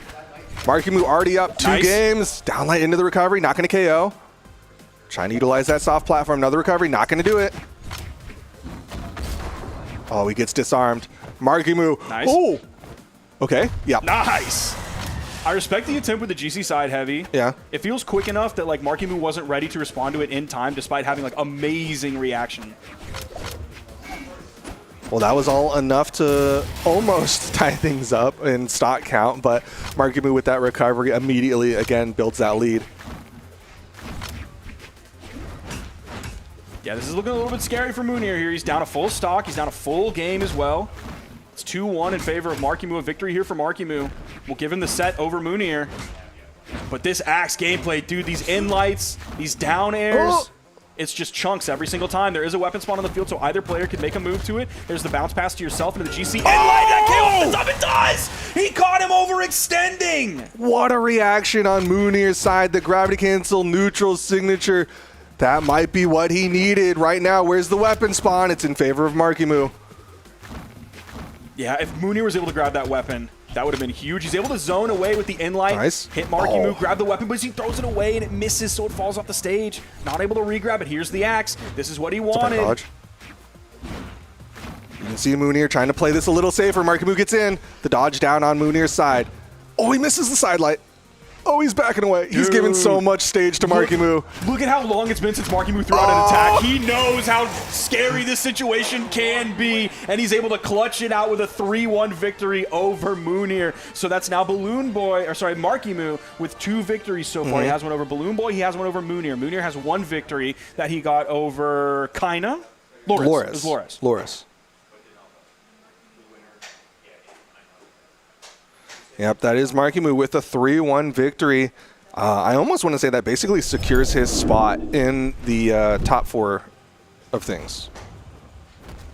There's the D-Light into the recovery, KO off the top. Man, I love that Axe neutral signature, though, from Mounir. He almost got that one, too. There was another one earlier where he almost did it with the spear recovery. And Bryn seems like such a good legend for, like, that one specific moment, especially like if you're going up against like a Scythe player or a Gauntlet player who really likes to overextend aerially like that, or really just like pressure, kind of like you should sometimes, and then if they just get a little bit too overzealous, like he did with that recovery right there while he was in sweat beats. Not that the sweat beats really mattered, he was sent to the blast zone regardless, still in hit stun, but man, that GC insig from Mounir was so huge. Unfortunately, it wasn't enough to bring things back in his favor, and MarkyMoo takes it 3-1. He's looking really good today. He could grab another Royale. He's defending his crown here from the Spring Royale. Yeah, you know he wants it. We talked about it, right? He's upset because the only Royale he didn't win was because the one with the chalk rooms, aka Max Mode. But other than that, he's been on a tear through these Royales. Yeah, I asked him if it was any more pressure given that he was the winner of Spring Royale and he's like defending his title here. He doesn't want to lose it. Only one person can hold like the in-game title. So it's taken away from your account. Like you lose it. It's not like a trophy that like, oh, you take home, you put it on your trophy case and it's there forever immortalized. It's like you lose that. Was that something that like gave him nerves on this or any anxiety going into this or what? And he was like, well, it's basically the same thing regardless. It's not about whether I won last one or won all of them. It's each individual tournament is its own thing, and I'm more scared about the individual players that I have to play rather than whether or not I'm going to win and grab the title. That compartmentalization is very valuable. We've talked about it. MarkyMoo's got a great head on his shoulders. Yeah. I think the only weakness that he has shown so far is if he gets overly pressured in terms of sets. Yep. Like if he gets put into that hot seat where he's on the elimination side and he has to do set after set after set, that's when I think he will he'll start to fall apart. But right now, doesn't have to worry about it. Yeah, that was something that I feel like we really finally got a chance to like see it visually at Spring Royale. How much these like insane clutch sets take a toll on him, but also the ability and the maturity as a player and as a person, despite being extremely young, to be able to like, if he has that moment to calm down and just like chill, then he can dial it back in. He can ramp it up when he needs to, but he also is able to like relieve the pressure as long as he gets those moments to think. Which I think you kind of get at the Royale, except like towards the end, and then that just kind of mimics the way like normal tournaments work once you get in that top 4 bracket. So I think like the Royale can really work for him because he's young, he has the energy, he has the drive, and he's able to control that energy really, really well. So he's able to like extended release it throughout the day rather than I'm going to come out of the gate sprinting and all of a sudden we're on a 20-mile walk and I'm out of gas and we're 2 miles in. Yeah, for sure. Up next, though, we've got Lores versus Kyna, the South Americans now having to challenge against each other. They're still teammates in the 2v2 space, but now they have to be playing against each other. And it's funny because like the way South America is and the way like the top teams are, it seems like all of the top 2v2 players are also kind of top 1v1 players. Like you have Kyna and Lores, you have Wes and Vem. Those are kind of the main top 2v2 players right now. Obviously, like Wes and Power, when they were together and doing really well, Power was also doing really solid in ones. So it's really funny for this to be the narrative in South America because it feels like this is the narrative a lot of times in South America, especially the way they play like musical chairs with each other. Yeah. Like Kyna has played with Lores, Kyna has played with Sack. I can't remember all the other laundry list of people that Kyna has played with. Lores has also played with a bunch of different people as well, cross-region teams too. So I feel like these two players have a lot of from teammates to opponents, and it's not just each other. Dude, look at their history, 30 to 4. That seems like a ranked ladder, but no, it feels I'm like pretty it's sure not real. That's also included community tournaments, by the way. If we're talking about just official, it's still 14-3. Yeah. So these players have played each other so much in 1v1 because they're just so good at it. Yeah, they run into each other a lot, but it's kind of tragic that it's so dramatically in favor of Kyna. Yeah. I mean, that's always kind of been the thing that we talked about, and actually I talked about that in his interview. It was like, okay, back in the day, you were like one of the best 2v2 players in the world. You were one of the best spear players in the world, and you were fantastic at 2v2. Everybody watched you play 2v2, and it was electric. But then, like, Kyna would typically be the star of the show, at least the way people spoke, because he was also a legend in 1v1s as well. And I forgot my point that I was making, man. Oh yeah, and just his idea with all of that, like how does it feel now that like you won midseason championships, so you're also a 1v1 player? And he's like, yeah, that's pretty cool. He's definitely a man of few words. Yeah, we talked a little bit about how we. What am I trying to say? We talked a little bit about how we did that game show yesterday, and we had to play, Newlywed Game, essentially. And when Ann and I had to guess what word was on Lores' mind, and every single word we thought of kind of was like, yeah, he doesn't know that word. so I don't think it's that he's a man of few words by intention as much as it's like he just doesn't know a lot of English, so he doesn't say a lot of English. Okay. Like maybe if you asked him in Portuguese, maybe he's very well spoken. I mean, he's always talking to Kyna. Like when we were in the Uber to the place yesterday, like it was him and Kyna just like jibber jabbering in the back there. They definitely seem to have like a really interesting relationship. It seems almost like brothers. Like whenever we were done filming the stuff we were doing yesterday, and we had like the big foam weapons out, like they were just like fighting each other with the weapons to the point that like we had to stop them because either they were going to get hurt, they were going to destroy something in the hotel, or they were going to destroy the weapons. Either way, it was going to end badly. I mean, that's the same thing that happened at the game show, right? Like we were playing the Flip Cup game that they had us doing, and then like when they were trying to kick us out, they were still throwing the cups at them. Like, they're just messing around like brothers, like you said. They have that relationship. What do you think the character picks are going to be? Pretty obvious. Definitely Dusk the Dusk versus Zariel? Kind of going to probably be the Zariel. Okay. I don't know if he's going to do anything. Like maybe okay, yeah, he's already locked it in. We can see it over Lores' shoulder.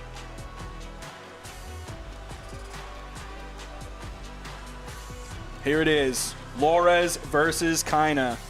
PR number 1. Lores over here. No surprise, PR number 1 after winning CEO.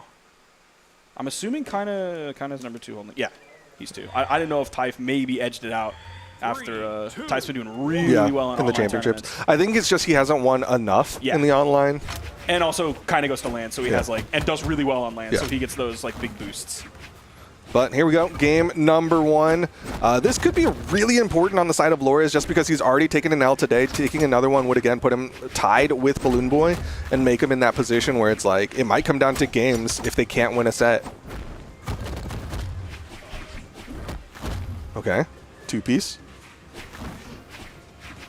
A lot of just jumping around before commitments here. I think we're definitely still in the feeling out phase of this, which is interesting given how often these players have played against one another. Yeah, and you know they like scrim as well as play customs against each other. It's just like how dynamic these players can be. Ooh, he's going real low. He's going to be careful. He knows exactly where that D6 is going to be. He's still taking a lot of damage right now. Sweating, and that'll do it. Kyna gets the first stock.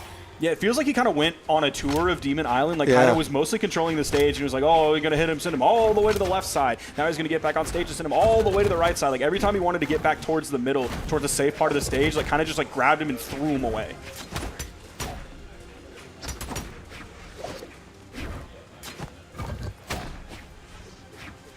All right, Laura's trying to play that corner guard. Ooh. They both had the exact same idea at the exact same time. Oh. That's so funny. Oh, the GCT light doesn't quite have enough range on it. Loris is able to get past it, get back onto the main stage. This is really scary, dude. The D-light gravity cancel neutral heavy, not enough to take off the top. But if Loris loses this stock without taking one from Kyna, even if he takes this one from Kyna. Yeah, he's already hurting a lot. Neutral light, not going to put him off screen, but again, Kyna, we've seen him just add these up, or it's going to be the side sig. Eventually, one of these options is going to KO. Yeah, I really got to ask him whether those are specifically supposed to be back onto the stage or whether he's trying to do them into the wall. I'm sure it's context specific, but I just want to make sure that he's not only trying to do them on the stage like we've seen him do so far. Because he hasn't hit the side sig into the wall, and like it's Kyna. So I expect him to if he wants to. I feel like he wants to put it onto the stage just because, like, when you do that, it makes it a lot safer. If you miss, like, Yeah, it's a lot definitely. harder to get punished.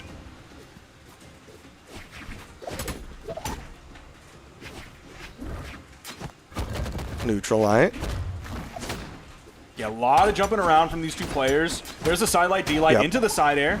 Got the dodge after that first side light. Nice. Nice throw. It's going to add up some solid damage. See if he can clean this one up. Grab the landing. Oh, he side lights the wrong direction. He went for the coin flip. Kind of went to the left. Lores red to the right. Lores, though, he's getting that damage built up. Almost has Kyna in that KO percent. Side sig charged up, and it will KO. Lores just in the orange. Yeah, he's definitely shrunk this lead quite a bit. It was a full stock lead at one point. Now he's got maybe 110, 115 damage on this stock.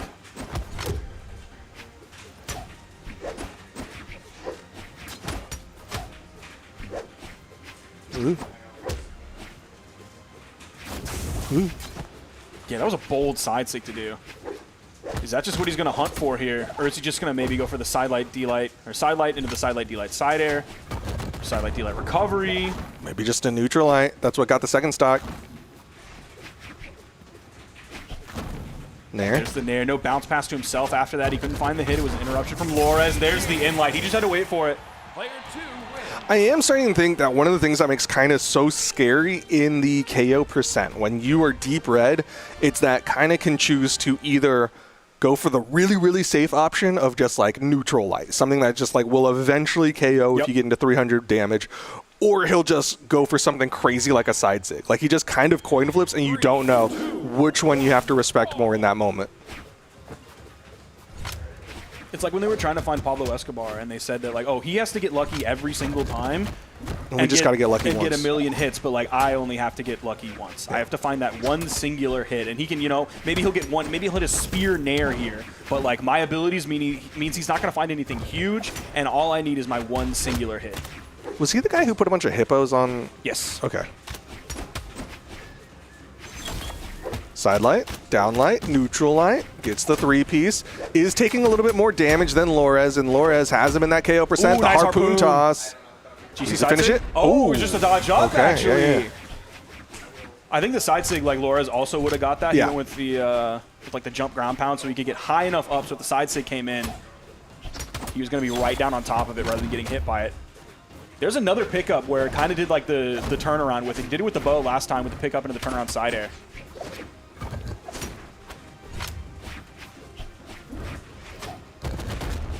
Ooh, okay. Read the dodge, hit him with that recovery.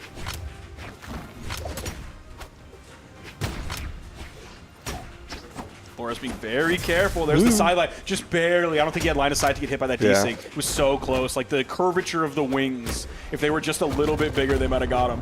I don't even know if it would have KO'd though, because like Laura's was below stage height, so he might have just bounced into the wall. Oh yeah, that's true. You know? But either way, Kyna does manage to finish off the stock. He has taken quite a bit of damage here. Double neutral light into the recovery. Another neutral light. Oh, I didn't know if that was going to have enough distance to make the hit. Do it again. And he does it again. Surely this is going to be the stock here. He actually goes for the weapon toss. I'm a little bit surprised he didn't go for the GCD sig, but maybe he felt like I'm going to throw out the weapon. This could probably KO, and if this doesn't KO, I'll get the unarmed KO. So it's 2 chances at a KO instead of just the D sig being the 1. Yeah, just force out more options from the opponent. Kyna now with that stock advantage. You saw him get a little eager with that side signature. Ooh. Nice turnaround. Yeah. Great read from Juarez. Caught him with the turnaround down light. Immediate recovery because he was pretty much center stage. Man, dude, the falling Sair, like the grounded Sair in light is really scary when you get hit by a bunch of those. He hit one, and then he got the in-light follow-up. There's the side light, no major follow-up after. Ooh, whiffing that side light. Oh, Kyna. He hit one side light, and he was looking for the follow-up after that. He couldn't grab it. Immediate 3-piece on the side of Kyna. Flores stuck here. Goes low. Yeah, that instinct was interesting, because it seemed like the way that Lawrence would get hit by that is if he went like really high and kind of paused at that like far away 45-degree angle. But like Laura's, like he's the quickster. You can expect him to move in pretty quickly. He's either going to be not in the range where that's going to hit, like he's going to be stuck on the wall. Got him. There's a side sig with the bounce off the stage. Kyna grabs it. He's now up 2-0. Yep. Once again, saw that gravity cancel on the side of Lores.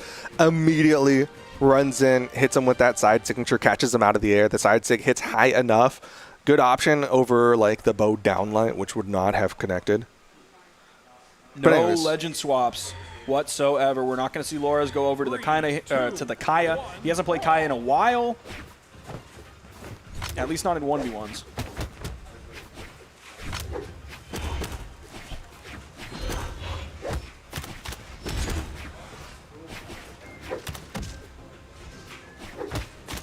Dude, the ground control that Kyna has when he's on the bow, it's just so scary. He got hit by one signature. Lores threw out another one. He was able to get through that, so he didn't take too much damage off of that. Didn't force him over onto the wall for too long. There's a side light into the weight. There's another side light, D-light into the side air, of course. Lores tries to turn it around, both sweating, but plenty of stage underneath them. So they definitely both have that similar game plan of hit the side light, and then I'm going to look for the, oh no, another side light right after. Lores finds the ground pound, 45-second KO, so that's pretty early compared to some of the other KOs that these two players have gone through so far in this set. Didn't see the dodge, but the down signature connects on that stack up. I feel like Kyna uses that signature more than like almost any other Zariel I've seen. Like, it is not a frequently chosen signature on the Zariel kit. I was thinking that exact same thing, and I think it's because of Taros. Because it yeah. feels very much like Taros Axe D-Sig. Yeah.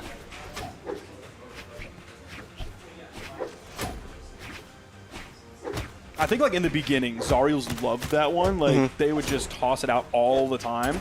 But, yeah, definitely these days, it feels so much more reserved than some of the other signatures in the kit.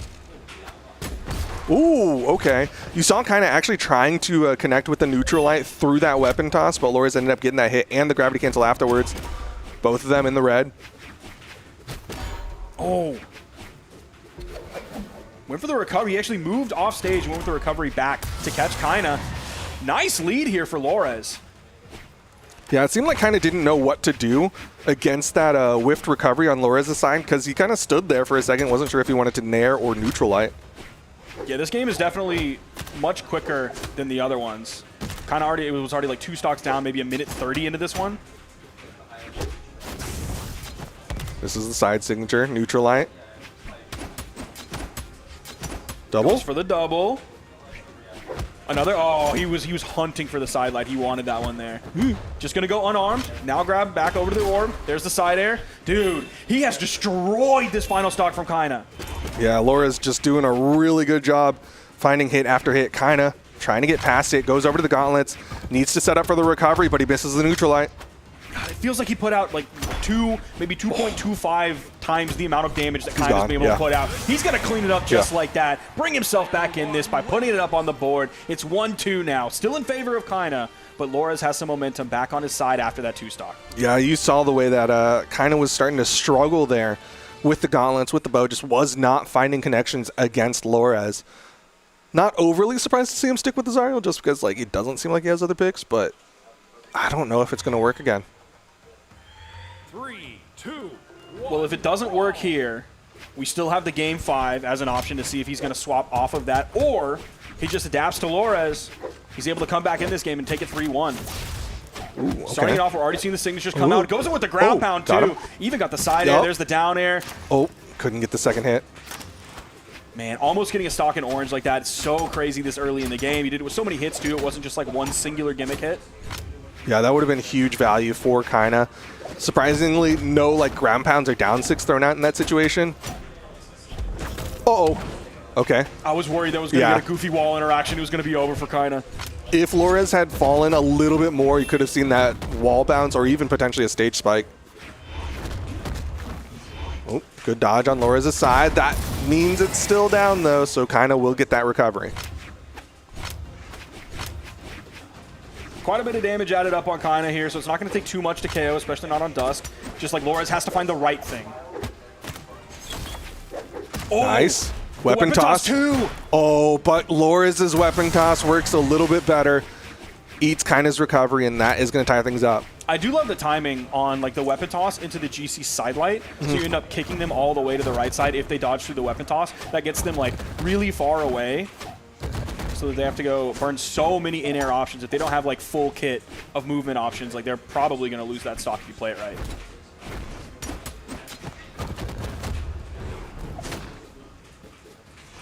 Dangerous spot to be in. Kyna gets back onto the stage. D-light sidelight. Nice. Ooh. Yeah, you saw Lores go for that gravity cancel downlight, expecting Kyna to do the immediate recovery, but Kyna instead waited it out, got a huge punish for it, and now Kyna in great position to close this set out. It feels like Kyna is doing his gauntlet follow-ups a little bit more delayed than he used to, or at least like especially with his recoveries. It feels like we used to see him like throw out recovery after recovery after recovery like very quickly. Or like, oh, he missed the first recovery, here comes another one, like you could expect it. And then now all of a sudden like he's waiting. He'll do like the D-light recovery, and then instead of a follow-up, he'll go back to the main platform, touch the ground, and then come back up and then throw another one, rather than throwing out two back-to-back in the air.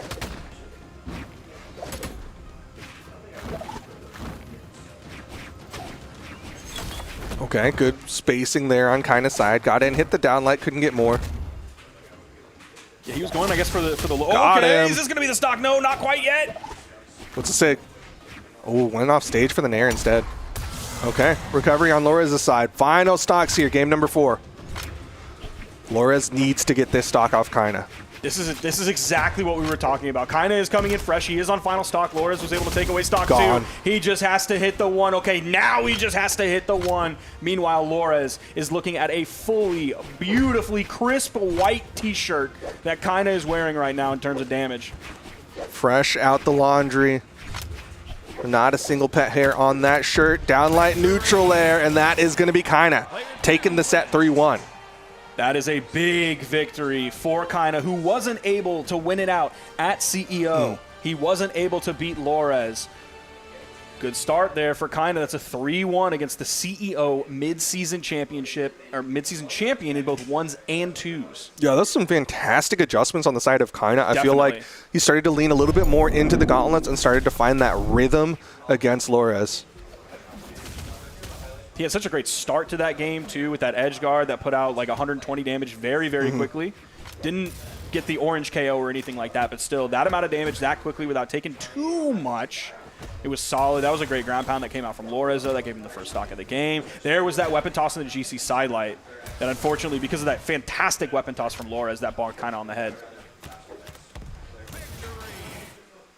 That was a nice D-light nair, just a simple D-light nair. It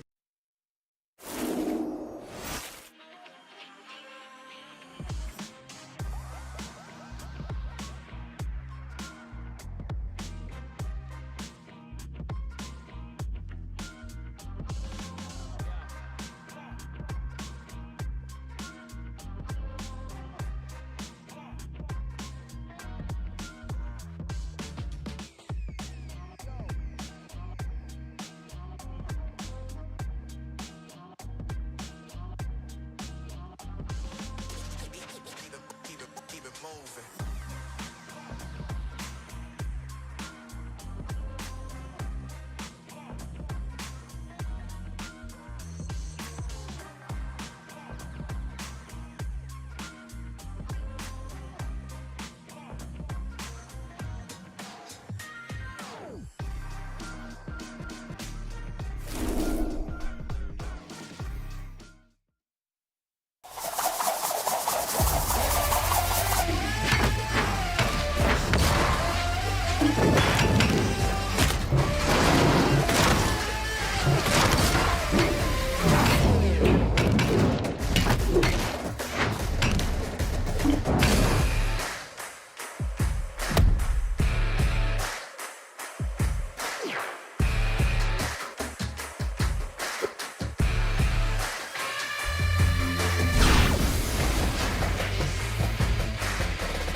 간식 시간이다.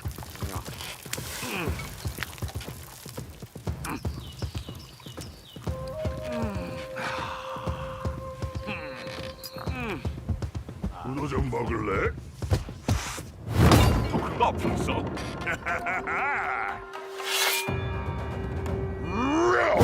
잘 먹을게. 크게 불태워보자. 배고파! 빨리 해보자고! Time to unleash the dragon! Real Powers의 맛은 바로 이거다! 디저트도 먹어! I'm working up an appetite! 밖에는 거북이, 안에는 드래곤!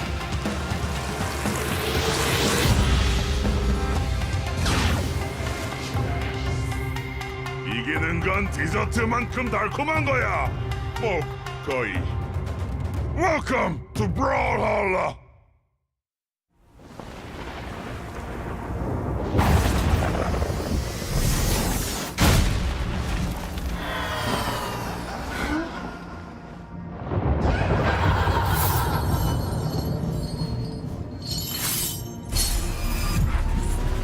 Did you think you could keep me out?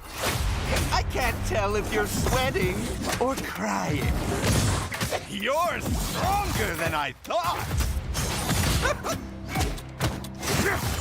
I'm not cheating, you're just not trying. You're so predictable. I'm Loki, and you're who again? Lord something. Very good, legend.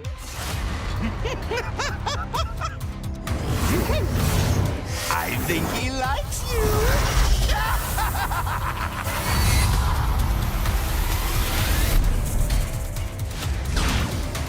I'm finally here. Or am I?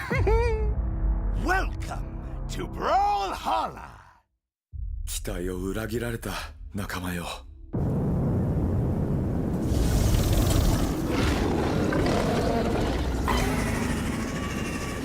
使うぬまでこの世界を守ってみせる。失われた魂を見つけてやる。魂を貸してくれ、カルダー。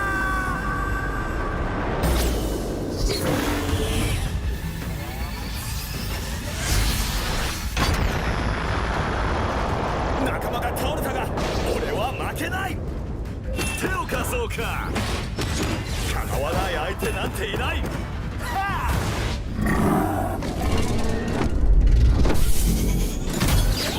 仲間よ、力を貸してくれ。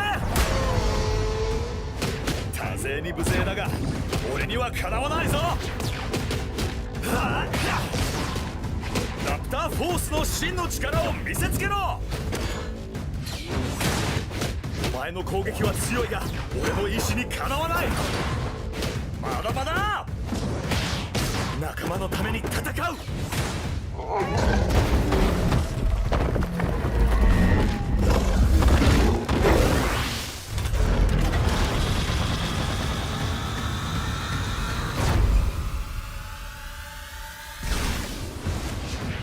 残ってるのは俺だけだ。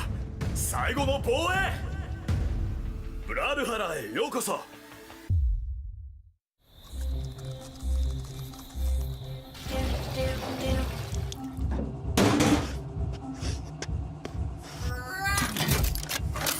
You almost died from a broken heart, so I installed a new one. I'm also working on a moral compass. It's like I always say, necessity is the motherboard of invention. Someone's waking up. Good morning. Failure is not in my programming.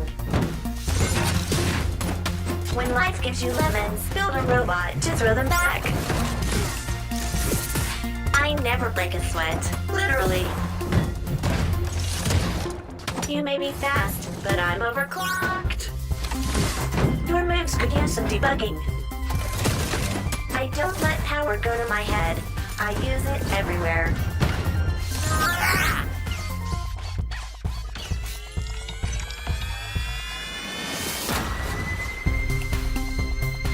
All I need is a wrench, and a plan, and a power source. Welcome to Brawlhalla.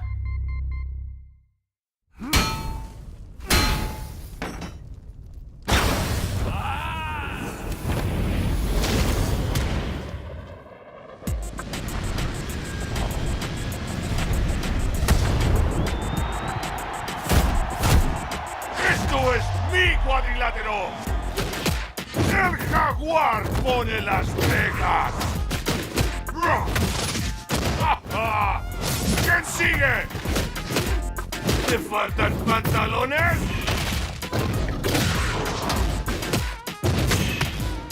¡No puedes detenerme! ¡No temo a nada! ¡Nada nos puede detener! ¡Somos imparables!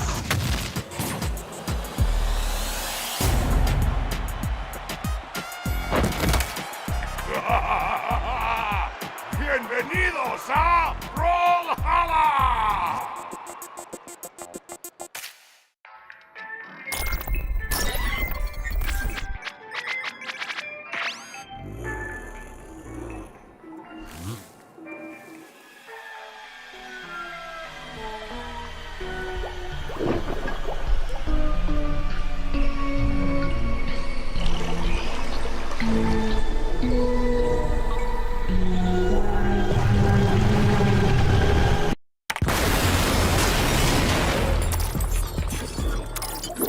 Congratulations!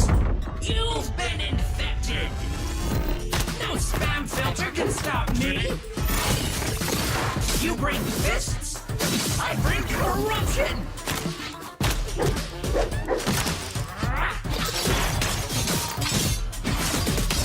You fight like this is a tutorial! Firewall this! No antivirus can save you now!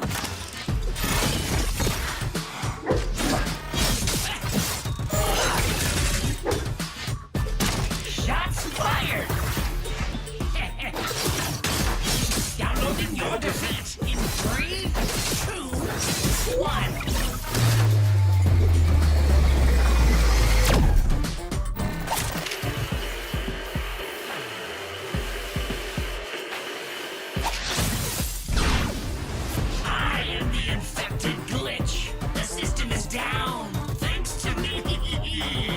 Welcome to Brawlhalla.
간식 시간이다.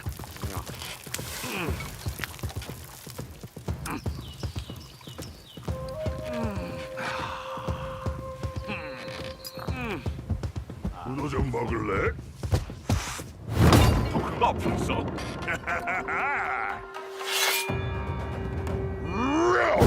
잘 먹을게. 크게 불태워보자. 배고파! 빨리 해보자고! Time to unleash the dragon! Real Powers의 맛은 바로 이거다! 디저트도 먹어! I'm working up an appetite! 밖에는 거북이, 안에는 드래곤!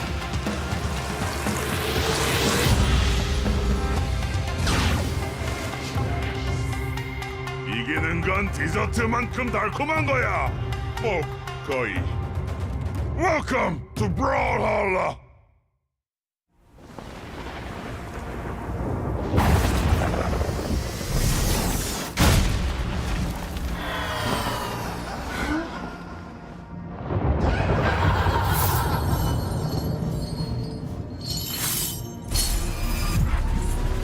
Did you think you could keep me out? I can't tell if you're sweating or crying.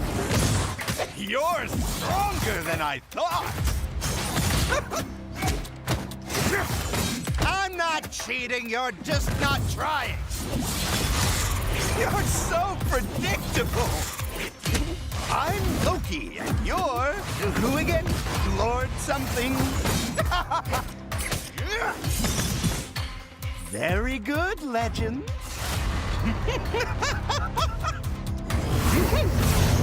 I think he likes you.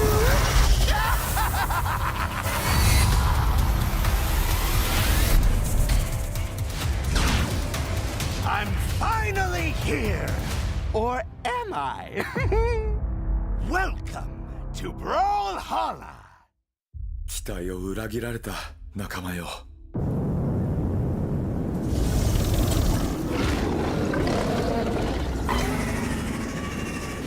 違うよ。死ぬまでこの世界を守ってみせる。失われた魂を見つけてやる。魂を貸してくれ。カルダ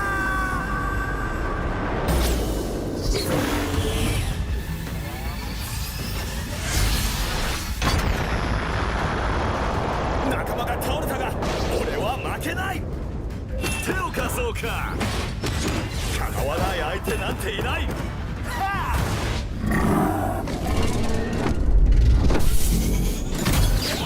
仲間よ、力を貸してくれ。多勢に無勢だが俺にはかなわないぞ。ラプターフォースの真の力を見せつけろ。お前の攻撃は強いが俺の意志にかなわない。まだまだ仲間のために戦う。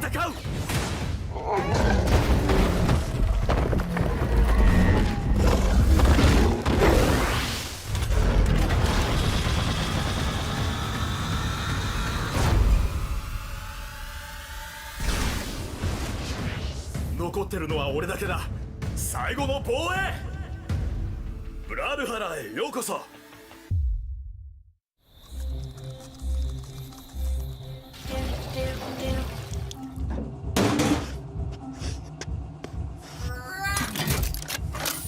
You almost died from a broken heart, so I installed a new one. I'm also working on a moral compass. It's like I always say, necessity is the motherboard of invention. Someone's waking up. Good morning. Failure is not in my programming. When life gives you lemons, build a robot to throw them back. I never break a sweat, literally. You may be fast, but I'm overclocked. Your moves could use some debugging. I don't let power go to my head. I use it everywhere.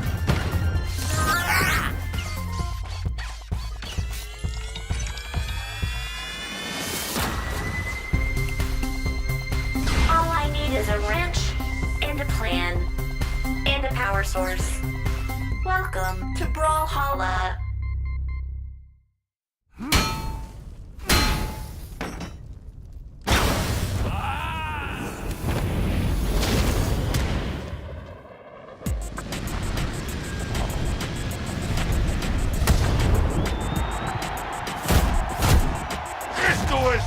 Cuadrilátero. El jaguar pone las reglas.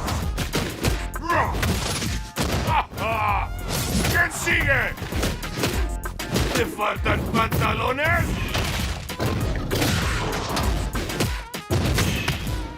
¡No puedes detenerme! ¡No temo a nada! ¡Nada nos puede detener! ¡Somos imparables!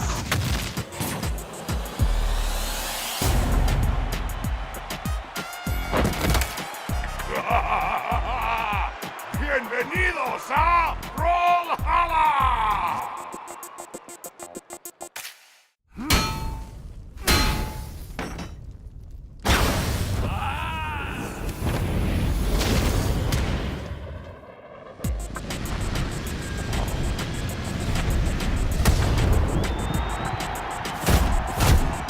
¡Esto es mi cuadrilátero! El jaguar pone las reglas. sigue! ¿Te faltan pantalones?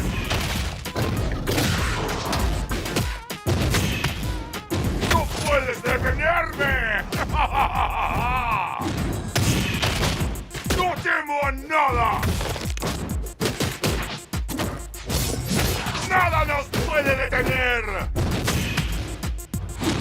¡Somos imparables!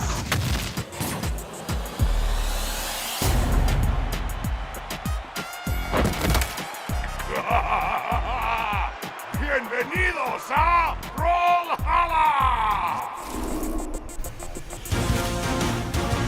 And welcome back, everybody, after that short break that we had to take. Thank you so much while we had that quick technical pause. Now we are back. We're going to get the games rolling. We're going to be moving on. You can see him right behind us here. Mounir on my right and Balloon Boy on my left. They're going to be fighting this one out here right in front of our very eyes very shortly. They're ready. They've been sitting. They have been warming up, but they are good to go as we are going to get into this next one. It is going to be Balloon Boy versus Mounir. Once again, Balloon Boy. Huge. There are some serious stakes on this, specifically for Balloon Boy. Yes, for Mounir as well, but specifically for Balloon Boy because he is down 0-2 so far today. He has not won a set. He had a really close set against MarkyMoo earlier that he almost won out in the end, but he couldn't quite clutch it out. Meanwhile, Mounir is kind of sitting in the middle of the pack right now. He's 1-0. Yeah, this would effectively tie up their set count if Balloon Boy manages to get the W here. But now we're seeing the character picks. It is going to be the VV on Balloon Boy's side, and it's going to be the Teros on Mounir's. Yeah, I think this legend right here is specifically like one of the reasons that Balloon Boy is kind of called the fan favorite, especially at like mid-season after MarkyMoo went down like pretty early. Everybody, especially in North America, which was like the most people in the audience, like they were really looking. Ooh, nice Enlight. A lot of damage here being built up by Mounir. Oh, another Enlight too, interrupting the recovery. See if he can clean this one up. The GC side stick just barely missing. Balloon Boy jumps over it. There's the side air. Okay. But it was a lot of people cheering for Balloon Boy there. Okay, there's the KO off the top that we were looking for earlier. Stop there. So yeah, it was a lot of people like looking for who to cheer for because they thought it was just going to be like MarkyMoo pretty much all the way towards the end. But he went down early, and meanwhile, like Balloon Boy was still on the winner's side of the bracket. So it's like a lot of that energy went over focused on Balloon Boy, and he had an absolutely amazing run, lights out, and like that really solidified himself. Even just like his total journey in Brawlhalla, dude. Mounir is making sure the fans are going to be sad, dude. Yeah. Holy cow. Dude, some of the chat's like, man, they're really talking up the guy who's getting washed right now. I mean, I keep thinking he's going to come back here and, like, do something about it, okay? Okay, it's a nice that's start. one, there's one. D-Light into the recovery. Hopefully he can stop Mounir from just running all over him with his Teros. Yeah, Mounir looking solid. It does seem like he's been playing a little bit of Wheel of Characters, and generally he's been like starting the next set with whatever character he ended up finishing the last one on, but it seems like it's going to be Teros, at least for now. Okay, there's the stomp side air, sending Balloon Boy over. No immediate option in the edge guard from Mounir that allows Balloon Boy to get back. He's starting to put out some damage here. Damage build isn't that great so far. He already got hit. Also got hit with the weapon toss that allowed Mounir to get over and grab the axe. Okay, nice little two-piece. Neutralite into the side air on the side of Balloon Boy. You see him trying to push that range, but it wasn't a fadeaway side air, so Mounir was able to get that second hit, and now he's getting more with this axe. He's got to be really careful the way that Balloon Boy is like throwing out these D-Lights. We just saw him get really badly punished for one. There's a stomp, turning around the down air. That's going to be one of the earliest KOs that you can get on the map of Demon Island, especially if you're in the center and you're not going to like throw out a signature or anything like that. Stomp down air is what you're going to be looking for. Yeah, that was really quick and clean on the side of Mounir, which is very fascinating because, again, they were like sitting there. They were ready to go. And for Mounir to just come out swinging like that, I think that caught Balloon Boy off guard a little bit. Yeah, Mounir was a little bit worried because like I went over there just to put my briefcase out of the way so it wasn't in the way of like anything that Toast was doing over here. And Mounir was like, hey, when are we going to play? Because like I'm starting to get cold. And I was like, oh, you can go outside just for a little bit. And he's like, yeah, but I just came back from outside. Do you think he meant physically cold or like Yes. game? Okay. Yeah. These rings can be like, very cold sometimes. On average, like, it's definitely cooler in here than I think a lot of these players are used to. Typically, players like are a lot colder than like especially me. Yo, that temperature matters. Don't want any delay in the synapses or whatever's going on. But back to game number 2, Balloon Boy not swapping characters. I didn't think the VV worked too high. I almost would have expected the Diana swap. Yeah, that could have been a choice that he went for game 2, but maybe he just thought, like, all right, game 1 was just bad because game 1 was bad. It wasn't the Mega Man pick. I just wasn't locked in. I was sitting for a while, and now I've had that little warm-up. Now we're back in. We're seeing already a lead from Balloon Boy here with that nice neutral light from Mounir. Nice dodge from Balloon Boy to get away from the ground pound. There's the down air and catches with the D-Sig. Yep, charges it up, spins it around. Gravity cancel, neutral sig. Great punish there as Balloon Boy. Little too close to the corner. You see the recovery fishing, and it will catch. And that is going to be the first stock in favor of Mounir. Balloon Boy pretty much knew what was coming when he saw Mounir go all the way out there, so he was like limited in his options on how he could deal with that, because all it really took, like, he had to burn so many things to get back over, and all Mounir had to do was really like wait, put himself in the right spot, he could find the recovery. Especially because he had boots, not really a weapon that can challenge below you like that. Mounir once again goes deep. Yeah, his best bet is like the boots down air at the 45-degree angle, but if you're not at the right spot and you like really need to use everything to get back, you can't use your in-air movement economy to like slightly reposition yourself so that you can maybe find the down air, because like all of a sudden Mounir's not there because you're using the reposition and he knows that, and all of a sudden like you just burned everything for nothing. Balloon Boy though did clean things up, evened up the stock count. Once again, Mounir goes off stage. This time it's going to be the gravity cancel downlight. That's twice where he's gone for the ground pound from deep, but looks like he's going to change up the pressure. Nice D-Sig coming in, sliding right off the stage. Keeping it even so far with Mounir. There's the weapon toss that goes over, picked up another pair of boots. Sider doesn't chase. He chases so that there's distance, so Mounir feels safe so that he can throw that saw blade and get the hit. Yeah, Mounir tried to get over it. That's going to be the signature on the side of Balloon Boy, and suddenly he's got the lead here.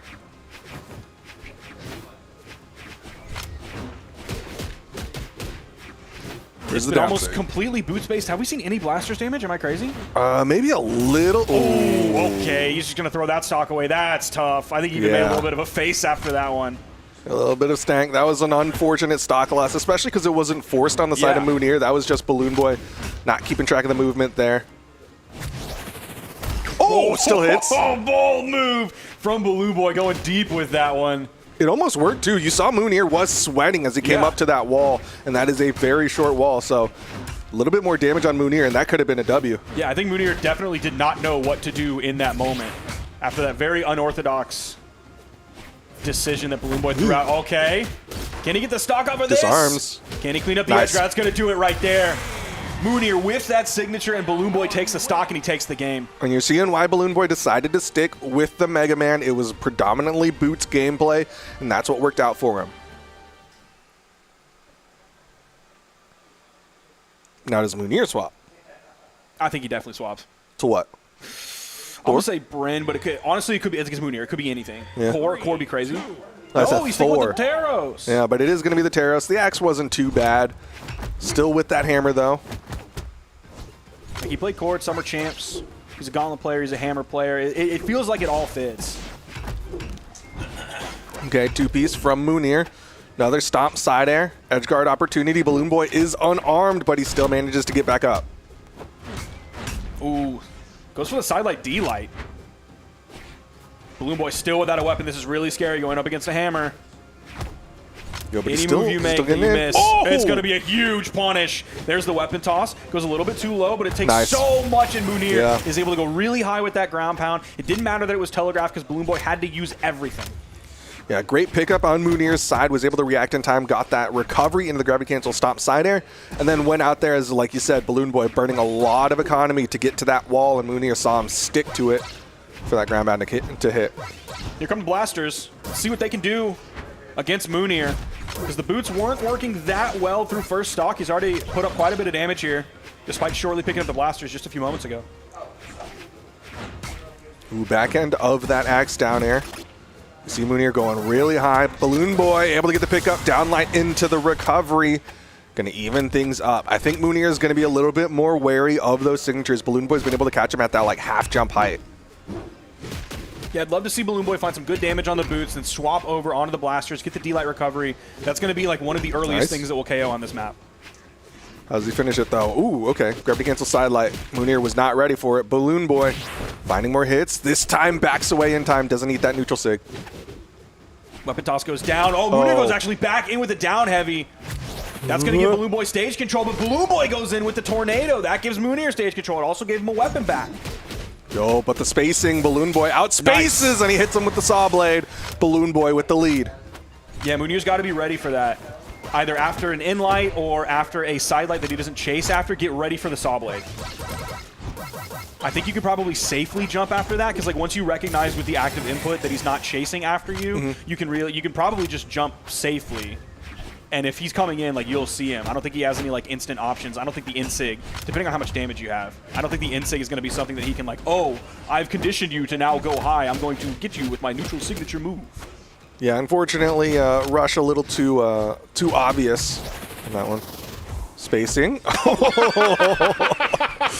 Dude, that is genuinely one of the tough things about that SIG is you don't know which side they're going to swing on. So sometimes it's really hard to punish.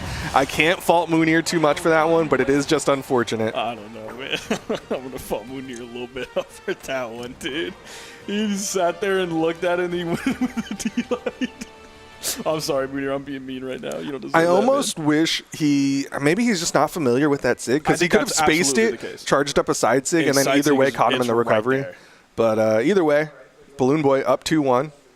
Yeah, I think it's just like unfamiliarity with with exactly where the hitboxes are. Ooh, Red Raptor wants boots v boots. That just means we need more Mega Man in EU. I mean, real, like how many honestly, are all the Mega Men in North America?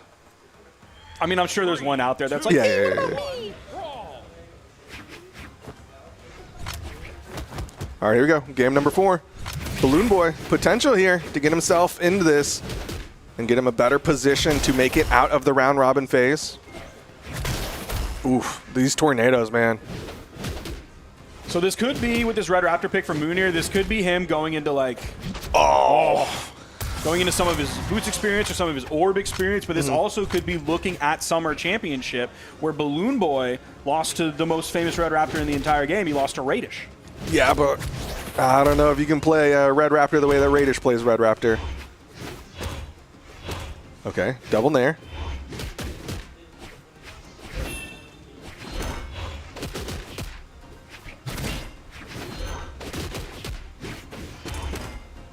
Both of them staying extremely grounded. There's a big bird foot. Didn't quite make a connection. Yeah, really grounded gameplay coming so far from them. Again, you saw him not chase after. Out comes the saw blade. Ooh, interesting neutral sig, and he's going to jump. Eats the saw blade. This is 3 stock advantage in favor of Balloon Boy now. That's obviously the time that like you don't jump because you were too low. It sent you too low because you got hit off stage. And so jumping, you actually go into it. Downlight into the recovery. Not going to do it for Mounir. Another recovery finally finishes off that first stock, but Mounir basically a stock behind. And he doesn't have that comfortable hammer on his side. He doesn't have the high strength of Teros, the high KO potential, the early stock taking ability that Teros has.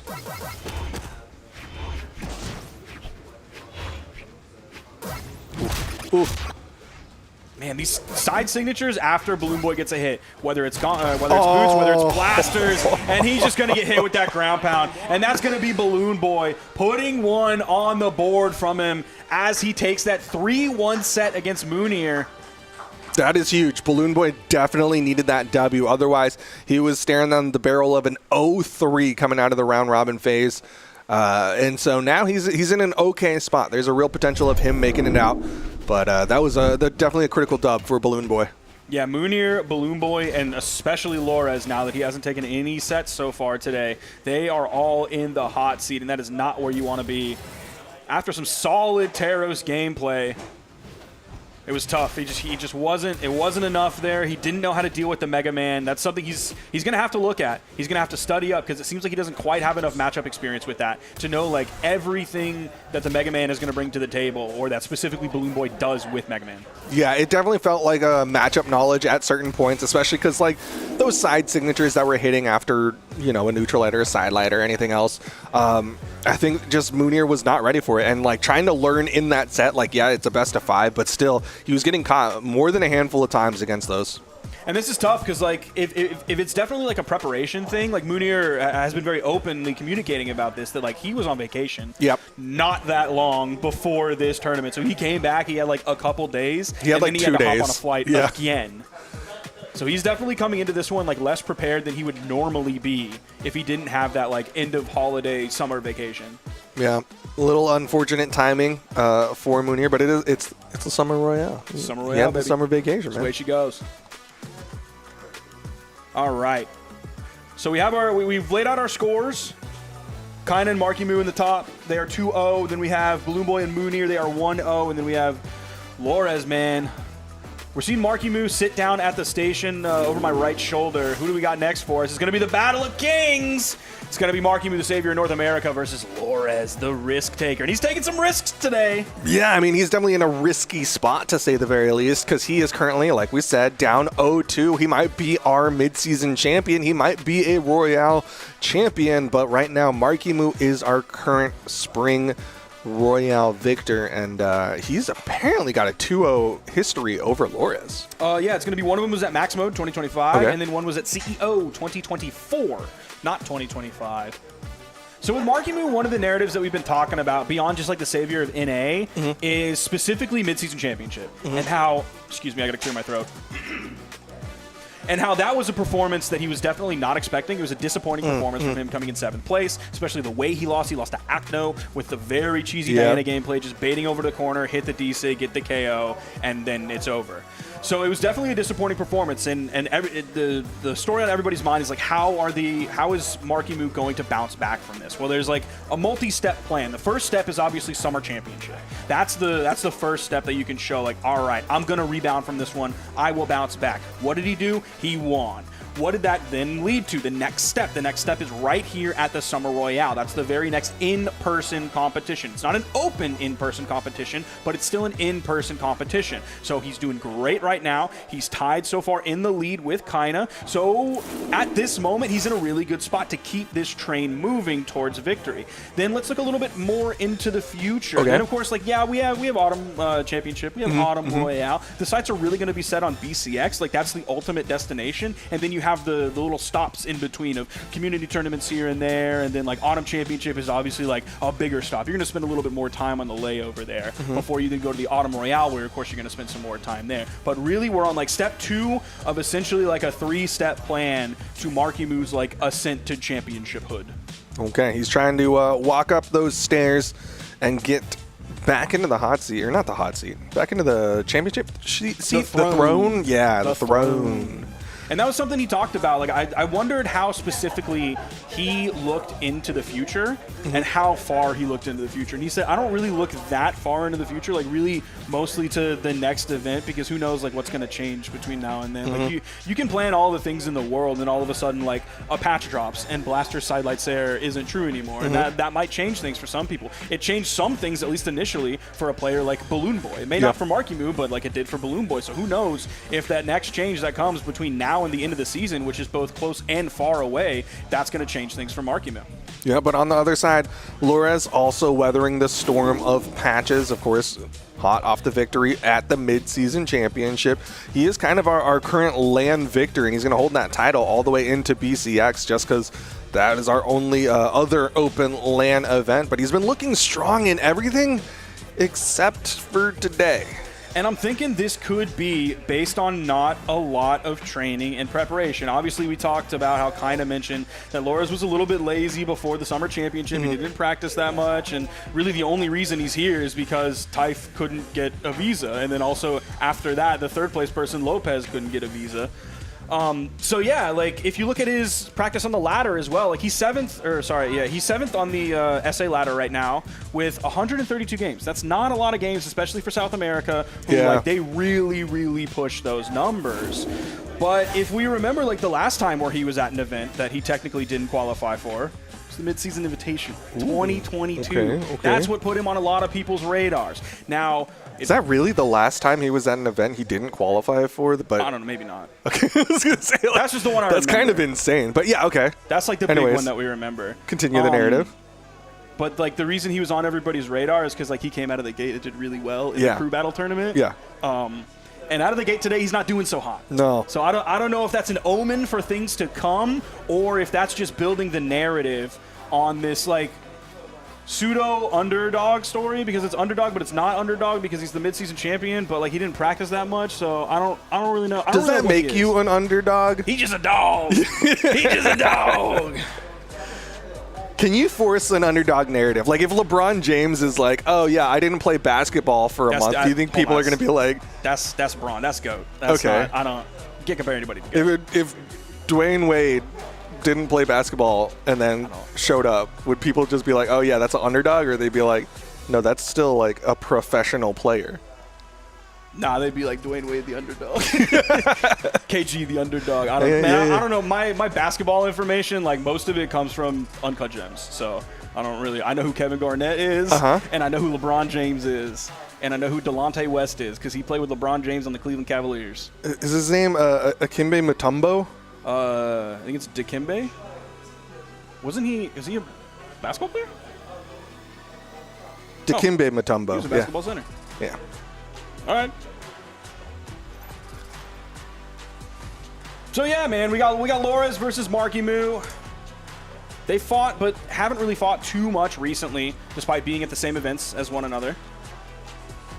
Of course, the fourth that Lores got at Summer Championship, he did lose to Kyna, of course, who's here. So he does have to worry about that. And he lost to Typh, who was, of course, not here, which is why Lores is here. Starting this one off on the Fortress. No surprises on the Legend picks whatsoever. I don't think we're going to see any surprises whatsoever from either of these players in terms of Legend picks. Like, if there's a swap, it might be MarkyMoo under the Mirage, but that's a normal thing for him at this point.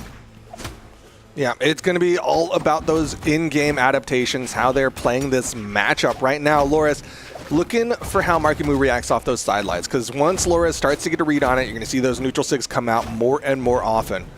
Yeah, I'm not sure how brutal this game is going to be, given that like we're 30 seconds into the game, and how much of that time has already been spent off stage. Like these are two players that I think might be very willing to go off stage, especially if Lores doesn't find like anything cheeky like Akno was. Even though Akno was doing it, MarkyMoo was still forcing things off stage. The weapon toss goes down, the D-Light into the ground pound, and Lores, at least in this edgeguard situation and in this first stock in the very first game of Lores versus MarkyMoo, it goes the way of Lores. Yeah, Lores has definitely been in the better position in the edge guard so far. MarkyMoo's been pushing a little too aggressive, and Lores has been taking advantage of it. That's one of the reasons why he has the advantage right now. But MarkyMoo cleans it up. Gravity cancel sidelight. Yeah, that was a great recovery to send Lores all the way over to the left side. Then all it took was that GC sidelight. He could do that unarmed, so he didn't even need to have a weapon in his hand or anything like that. After the weapon toss that came out from him, there's the in-light, and then the slight backup into the very quick in-light. It's just like that slight hesitation that'll get through a spot dodge. Yeah, just change up that timing a little bit. Make the opponent think about how they're going to respond. But that's twice now MarkyMoo's gone for the double neutral light, so I think Lores is going to try to go high for the next couple.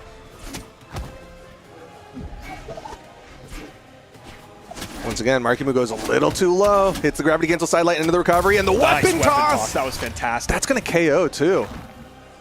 Really felt like he was honed in on exactly where Lores was going to be going. There's the in-light to send MarkyMoo away. That gives Lores the room to pick up the orb. Ooh, man, he's got to be careful with those. He was whiffing some of those earlier, and he wasn't getting punished too often, though sometimes he was. I think MarkyMoo is going to really be able to nail him for those. That's a burn dodge, MarkyMoo. Nares. Oh my gosh. Oh, goes really high. Does he have the movement to get back? I don't think so, no. Burned a lot there just for some damage. So we're back to final stocks here, but it still feels like MarkyMoo is in control of this game, and the reason he lost the last stock was like Lores helped, but it was more because of what MarkyMoo did. Like he did the majority of the work on that. Like maybe it was 60-40, but it was still the majority of MarkyMoo. And okay, Lores all of a sudden rallying back with some great spear gameplay, but here comes never mind. Threw it away, but it doesn't matter. Wow. The unarmed down heavy right on the corner gives MarkyMoo game number 1. It's almost like stealth mode. Like it wasn't like MarkyMoo had those big explosive plays that like you're like, you know, gonna clip and put on the social medias. Instead, he's just like sneaking under there, but still finding a lot of damage. And suddenly you're like, oh, he just had to do a weapon toss. Yeah, he just had to do a down heavy. Snuck up on us because there weren't any like, oh wow, huge! Look at this, the big read, or anything like that.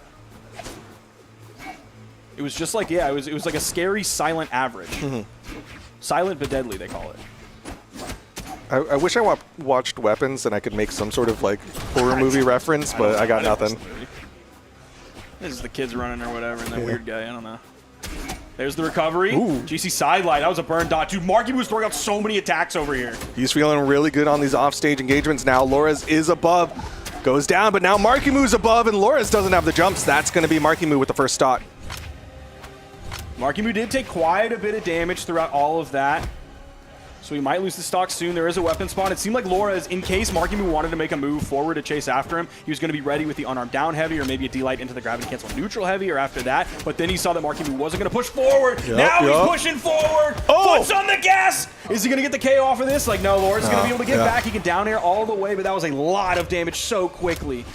It is interesting that MarkyMoo is making these adjustments off the triple nair, just because last time he went for a jump recovery, this time he went for a just a standard recovery and then turn around neutral air. Lores still manages to get away from it, but crazy that MarkyMoo's gotten in that situation twice. He's stacked. He doesn't feel comfortable enough with any of the stacked spear options because they're very limited. There's the ground pound from MarkyMoo. I think he's feeling good after that. Like, look at the way he was moving around. Yeah.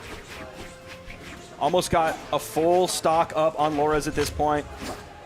We're almost 3 minutes, sorry, actually a very short amount of time into this game. Yeah, almost 2 minutes right now. Yeah. He's already taken off many stocks. Ooh. Oh. Manages to outspace it. Hits him with a dare. I am liking the recovery options coming out from Lores. Oh, yeah, okay, he doesn't even need the weapon toss. Yeah, another one should spawn in, so he's going to be able to get back that spear, even though he just threw it away in an attempt to finish off that stock that was already gone from MarkyMoo, so he's not punished for that. But yeah, I'm loving... Oh. There's the dodge. Okay, on the wake up. Does get a hit, so he's back. I think he did that probably for the frame advantage that he would have, because it's an extremely fast attack on that GCN light. Yeah, it comes out, I think, like 6 frames of startup. Comes out super fast. But also, like, he had to have a read on MarkyMoo's movement, because if MarkyMoo just stayed above and was trying to go for those downward pressures, like... That's the scary part of how quickly that move comes out, like, for you, the user, is like, okay, well, if they're not right in front of you... There's the sidelight, the turnaround, into the double, into the recovery for the KO. I didn't even know we were going to get the attempt on the D-light after that sidelight. Because MarkyMoo was in KO damage, I thought we were just going to get the sidelight and then maybe a turnaround recovery, or a sidelight and a recovery in the same direction, but no. Yeah, just a really good read on the side of Lores. Went for that turnaround downlight, and you saw that MarkyMoo's dodge was down, so he went for the double for the extra damage to guarantee that KO. That ties things up. Yeah, we're in an interesting spot here after that last game. Because going into this one, the momentum of MarkyMoo and the lack of momentum from Lores really felt like this was going to be highly in MarkyMoo's favor. I'm sure the Twitch vote that came out from this as well is highly in MarkyMoo's favor, although...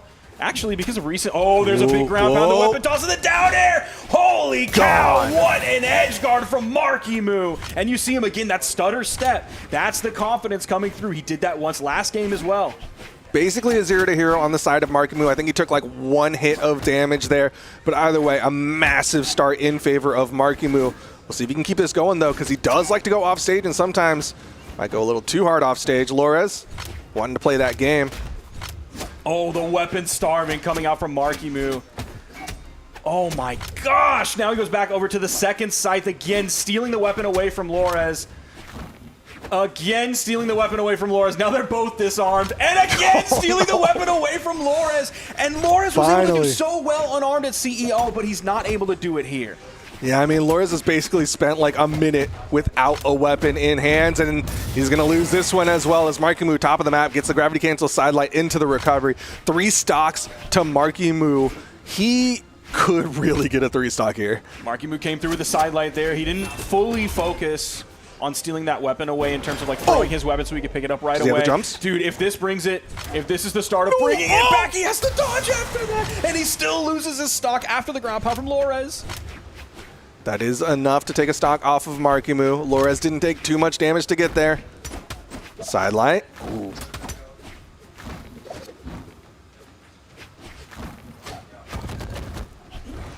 Honestly, Lores getting that stock so quickly, like, this is scary for both players. Even though MarkyMoo's like definitely in the lead, And if I was betting my channel points, I would put them on MarkyMoo here. It's still very scary because of what Lores can do with the signature kit, with all of the spear down airs where you can find so much priority on the edge.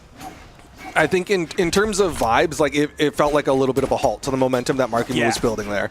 And it really just felt like Laura's starting to scrap back into this one. You can see he's getting some decent damage here, but MarkyMoo. Oh my goodness, just like that. It was in the blink of an eye. And the end of that after he got the dodge. Wow. Knew immediately. He got the side light over the corner in the open air, can immediately go for that recovery, and Laura is going to go down. So that is 2-1 in favor of MarkyMoo. 1 away from Laura getting skunked out here so far for the round robin. And so if Lores loses this, is it... He's 0-3. He's almost guaranteed. No, because Mounir and Balloon Boy, if they lose their next one and Lores wins the next one, then it'll be like a bunch of potential big threes. dive, everybody 1-0. Or not 1-0, you know what I mean. Yeah. But we're in it right now. Game number 4. Obviously, Lores does not want to be in that position. MarkyMoo really going to force him, though, with the damage build. Down Sig. Throws him in the offstage again. Amazing. Amazing weapon toss. He got the dodge. He just knows the line on how Lores is going to recover back to the stage. Again, another massive lead this game. It's not quite as much just because the stock last game. Oh, is he going to do it again? Is he going to get a borderline 3 stock again? Doesn't get the dodge there. Lores doesn't hit the signature. MarkyMoo's going real low here. He got the touch. Yeah, he waited as long as he possibly could to throw out that dodge. So he still had it. Nice. From the middle of the stage enough. Yes, it is. That's what Lores needs. This is the closest it's looked in a hot minute. Over to the spear now. MarkyMoo currently unarmed. This is an opportunity for Lores to really push the advantage, but MarkyMoo with the neutral air. Side light, D-light, side air. Edge guard. No dare. Okay, there's the dare. Another one. Ooh, a little late on that third one. Goes for more. It's going to be the recovery. Doesn't get the stage spike, though. Oh, Lores. Ooh, yep. I thought we were going to see a little bit quicker option from him, expecting the recovery to come out from Lores and maybe like a D-light over the edge or something like that. But it was a little bit delayed. Oh, the weapon toss bonks him on the head and knocks him out of the signature with the KO off the top. Lores has the lead on MarkyMoo. He's looking all right now. MarkyMoo, where's the weapon spawn? Should be towards the right side, but no, it's all the way to the left. Now MarkyMoo in a dangerous spot. Has to fight to get that weapon spawn. Yep. Oh! Wow. Tricked him. He still got the KO with that. That's surprising. A lot of damage had to be added up for that. MarkyMoo not too far behind. Maybe 45 to 50 damage at this point. This is really doable for either player. Lores obviously wants this one to go to game 5. Oh! One of the few off-stage GC side sigs that we've seen from MarkyMoo, changing things up so often that Lores does not have a handle on what is coming next. Dude, we need a replay of the crowd reaction because that play was so dirty that I'm pretty sure MarkyMoo's dad winced on that one. Like, that was so disgusting, and MarkyMoo able to close that one out 3-1. What a fantastic finish there because it looked like it would have been close. Yeah, I wish we had like full program replay with this so we could see like their faces and the crowd behind them. Man, he waited so long to throw out that dodge. Like, he's just not afraid. Yeah. There's the D-Sig. There's the weapon toss that got the dodge. There was the gravity cancel break dance that wasn't even needed. It didn't hit, but it did dissuade Lores from getting that wall touch. And here's that side sig. Orange KO. Just like that. Man. That's MarkyMoo putting himself. He's technically in first right now because Kyna's only played 2 sets and MarkyMoo's played 3. But man, dude, this is looking really scary for Lores. From mid-season champion to potentially last place here. Well, not technically. Godly got last place. Yeah. Shout out Godly. Pour one out for him, but Lores currently sitting at 0-3, and now he's in that spot where, like, yes, he has to win his next one, but also he has to hope that Mounir and or Balloon Boy lose their next one. So this is a pretty dangerous spot. We are getting to the tail end of this round robin phase, but we should be getting ready to get into another one after the break.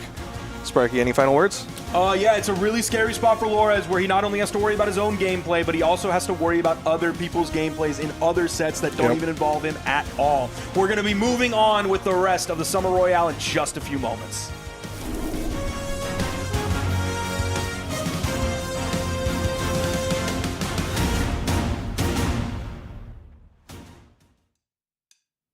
I'm rolling, watch me move, I'm styling, hanging loose, I'm a treasure. Go get her. I'm shiny, made of gold, I'm flowing like French cologne, no pressure. Trendsetter. No one does it quite like I do, baby. Got the feeling, can you feel it? Watch me now. Everybody's trying to look like me. Oh no. But if I taste the leather, don't smell as sweet. Not like me. Pulling dimes, looking fly. I'm glossy. Head to toe. I'm glossy. Head to toe. Feeling stars, feeling wild. Yeah, I'm glossy. Head to toe. I'm glossy. I got diamonds on my chain. I'm fresher than lemonade. I'm sipping, drip dripping. No one does it quite like I do, baby. Got the feeling, can you feel it? Everybody's trying to look like me. Yeah. But if I taste the leather, don't smell as sweet. No, no. Bullet, dice, looking fly. Yeah, I'm glossy, head to toe. I'm glossy, head to toe. Feeling, stop, feeling, wild. I'm glossy, head to toe. I'm glossy, head to toe. Ooh, I love you, baby. No one does it quite like I do, baby. You got the feeling, can you feel it?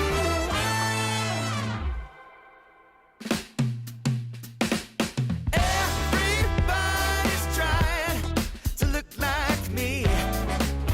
Oh no.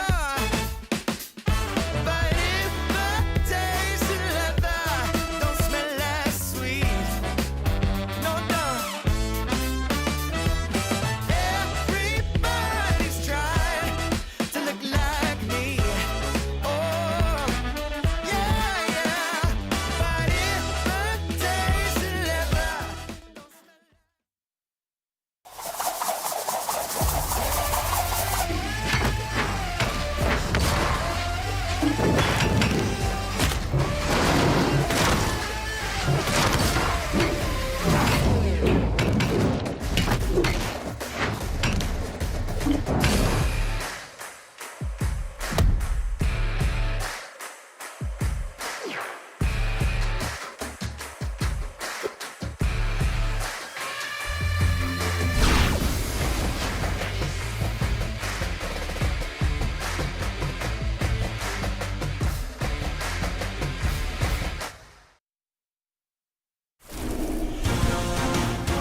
And welcome back, everybody. The Summer Royale moves on. We're moving through this bracket. We're getting towards the end of our round robin. We're seeing some players move to the top, and we're seeing some fall to the bottom. Who's going to get filtered out here and be our one who doesn't make it into the top four? We have 5 players here, the best players from around the world, and only 4 of them can make it into that top 4 bracket here at the Summer Royale. Up next, we've got Mounir versus Kyna. Mounir win here will help secure him a spot. I think basically guarantees him a spot out of the round robin phase. But of course, he is going into Kyna right now. It's going to be Mounir versus Kyna, but before we get to that, we're going to throw it over to an interview that we had with Mounir just yesterday. Take it away. Hello, I am Mounir, professional Brawlhalla player from Europe, PR1 currently, and PR2. Godly's gonna be able to do. Okay, he's waiting on the dodge. He's able to scout out the landing. He eats the sailor. Is that gonna be it? Yes, it will. Mounir 3-0ing Godly, and Godly is gone. Do remember about Summers is I mainly tried to practice for 2s because I felt like my teammate as well at the time, like Bamia, really wanted to practice 2s more with me. So I was like, all right, sure, we can put time into the 2v2 game mode. And like 1v1 at the time, I mean, still right now, I don't know why I'm still overplacing myself in 1s than in 2s. Just happens to be working, but I was just playing just for fun mainly, and I was like, yeah, I mean, there's a tournament today, so you have to lock in to get serious. Mainly try to go off with my momentum that I had from CEO. CEO had a pretty decent run, I'd say. I've seen a bit better, but like this was really good. I got 7th in 2s and 5th in 1s, beating also like my online demon Godly. So I was on a good run. I was like, okay, so CEO, I did good. I looked back in a few replays. I was like, I see the mistakes I made. This is how I have to play properly in order to get back on top. So yeah, I just stayed on Teros. I tried to have my fun in the 1v1 bracket. I did well. See, that's the problem. I had no prep. No, I'm being serious because I went on a holiday for like 3 weeks. And I just got back on 12th of August. And yeah, I had only 2 days. Well, the first day is literally going to sleeping. And then the other day is also like getting your rest, go back. And then, so I only had 2 days of basically playing the game a bit. But even that, I tried to get back on the game and it was as if it was a whole new game to me again, you know, like I felt like misinputting too many times, like it was getting to my head. And well, I think I have like 7 hours past 2 weeks right now. And I had to fly after coming back to home. I had to fly back to America for the Royale 2 days later. So we'll see what's gonna happen. I did very minimum practice. I tried to practice one of my friends at night, at least, since I was, well, that was like the only time I was awake because I'm trying to adjust to the American sleeping schedule. I hope you guys have fun. I'm the only European player, so you guys at least have 2 representatives of the best. You guys probably have like 100 plus hours past 2 weeks. I just came back from holiday, so go easy on me, please. Yeah, have fun. Majorly have fun, of course, because we're all here for entertainment and having fun. We already enjoyed our time here in Atlanta with just the media day, and oh yeah, you'll see it soon. For the people that came in new, thank you very much for showing me the respect I deserve and trying to make me a better person as well. Because the more fans I have, that means I'm doing something right. And I appreciate all of you for being here for my entire career. Love all of you. And hopefully I'll meet you soon, BCX. We can take pictures and we'll see what's gonna happen. But thank you for showing love. Appreciate all of you, every single one of you. What an absolute treat Mounir can be, and I do enjoy hearing all of his insights because it seems like he has a lot on his mind. I do, one of the things that stood out to me about that interview specifically is he talked about trying to set his sleep schedule towards like an NA sleep schedule so that he would not have so much time readjusting, because obviously they come in on like Friday, so they have like a day and a half, maybe 2 days to adjust to the sleep schedule. So I do really like that kind of forward thinking on his part.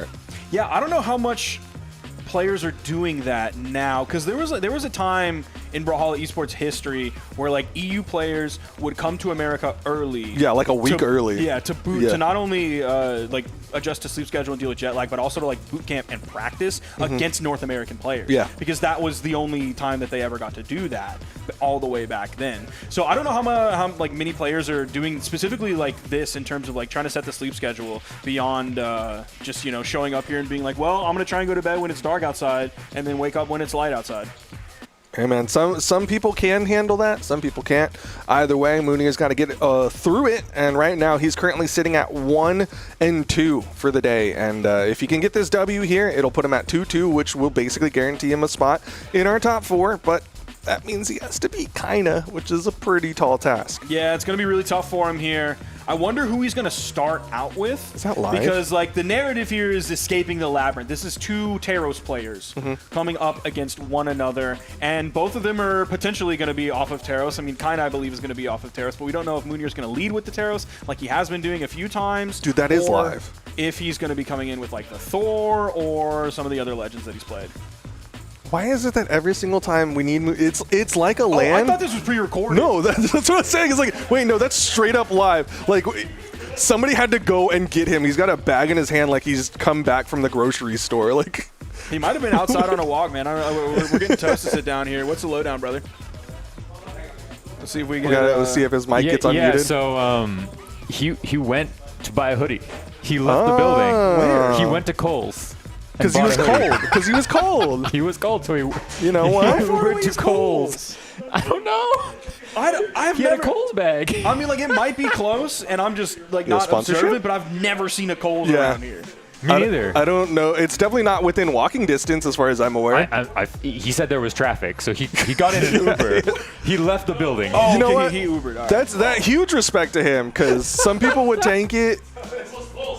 I would like go up to my room and grab more shirts. Oh, okay, Vols took him. Vols took him. did it, Okay, okay. so no Uber. Still, dude, that's a bold move to be Yeah. like, yeah, they won't need me probably by the time I go to the store and get back. Like, probably. Dude, again, that's beast mode. that's man. props, man. That's Because beast this mode, is dude. crazy. No one else, man. No one This else. is crazy, man. he's got to take away any debuffs that happen to him, right? Like he's got to get the sleep schedule. Well, yeah, More or less. yeah, but he was cold, Yeah. so he's got to take away that cold debuff. Yeah. It's important. I can't believe Yeah. he was here in time. It all Yeah. worked out. Oh yeah, that's what you're saying. Yeah. It's huge.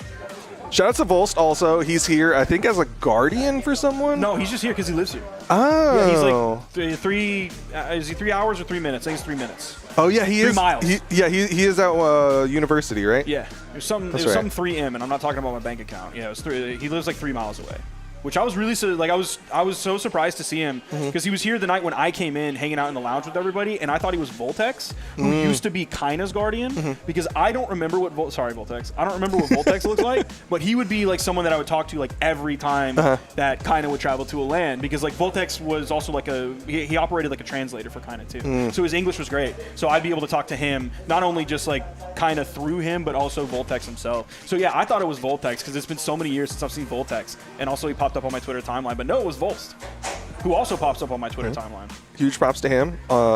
Mad respect, because he doesn't have to be here. No, man, he's just here for the love of the game. We Yeah. love to see that. Here for the vibes. Here for the friends. I you can hate see. that tournament is like left adjusted or whatever. Yeah, it's that's what called, I like, was thinking. I was like, it's not all center aligned, and it's Yeah. really bothering me. Graphic design is my passion, by the way. Yeah, were you the one who suggested making the blue? Yeah. Yeah. Credit. I thought about being subversive Yeah. and making it green Ooh. as like a real like Yeah. art statement. It's like those have you done those like word challenges where it'll say a Yeah. color but it'll be a different color and you have to Yeah. choose which one? Yeah. On the other side, Kyna, he brought a jacket. He came prepared. It's crazy that Mounir didn't bring an hoodie. He won't make that mistake again. Yeah, never again. I bet that right now. He's not going to make that mistake again. Next time he's going to be wearing too much clothes. That's true. We'll see him like taking off sweatshirts and jackets and unzipping hoodies and all kinds of stuff. He's going to look like that dude who wore 500 t-shirts as a Yeah. challenge. All right, so Mounir's starting off with the Taros here. He's not afraid to play the Taros into Kyna. It does seem to be kind of his most comfortable pick. Yeah. Across all of the sets he's played, it has been one of the ones that he ends up landing on. It's working really well right now. He's getting some great damage. Definitely going to swap over to the hammer. A little bit more KO potential here. Neutral Nice. sig, and that'll be the stock. I think the Taros lead from Mounir is really good because it lets him know which direction he probably needs to go, whether he needs to go towards the Bryn side of things because his axe is popping off, or whether he needs to go towards like the Thor side of things or any of the other hammer legends that he plays, or if just like the Taros works because Taros is a really strong legend. Yeah, it's just kind of a central pivot point. Ooh, doesn't have the spacing there. Kind of able to get far into that side signature. Mounir comes back onto the stage. Kyna was afraid to edgeguard there. He didn't do anything. Given that Mounir had that hammer in his hand, we may not see Kyna edgeguard very much at all. Mounir stands up. He's like, man, I just grabbed this hoodie. I gotta get it situated on me. It doesn't fit Neutral right yet sig. because he has to wash it so Yeah. it shrinks, so then it fits right. Oh, there's a downer in the grab from Mounir. Full stock up. Clean edge guard on the side of Mounir. Gonna deny the weapon spawn. Delay it as long as possible. He's back with the axe.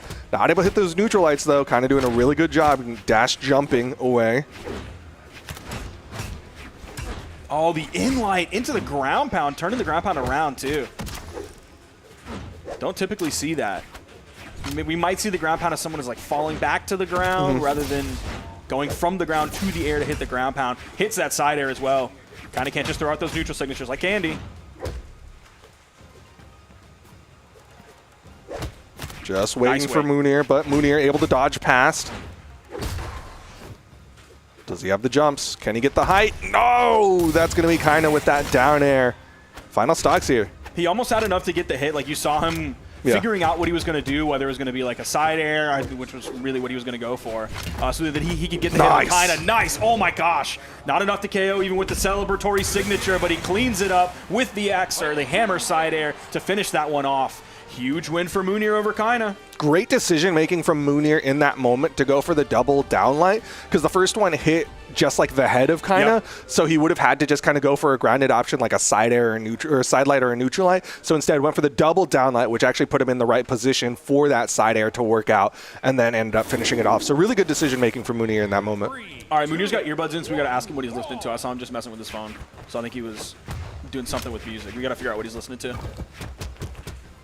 10 hours of white noise. Nice. Oh my gosh, dude, holy cow. And the down air as well.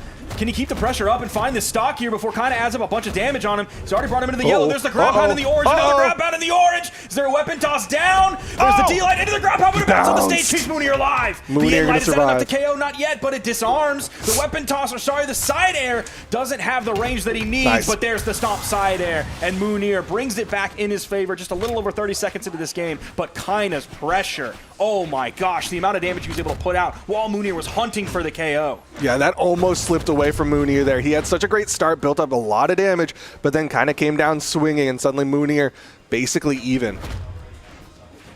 Dodges away, eats the ground pound, and yep, that is going to even it up. And that's one of the really scary things about going up against a Gauntlet player on Demon Island with those tiny walls, is you kind of got to ride it towards the top. You don't have a lot of room to go. You can't ride it low, so then like kind of can get in with the dash jump turnaround ground pound, or just a pivot ground pound, or a lot of different things that are almost unreactable. Nice fastfall there on the side of Mounir, only able to hit the side air.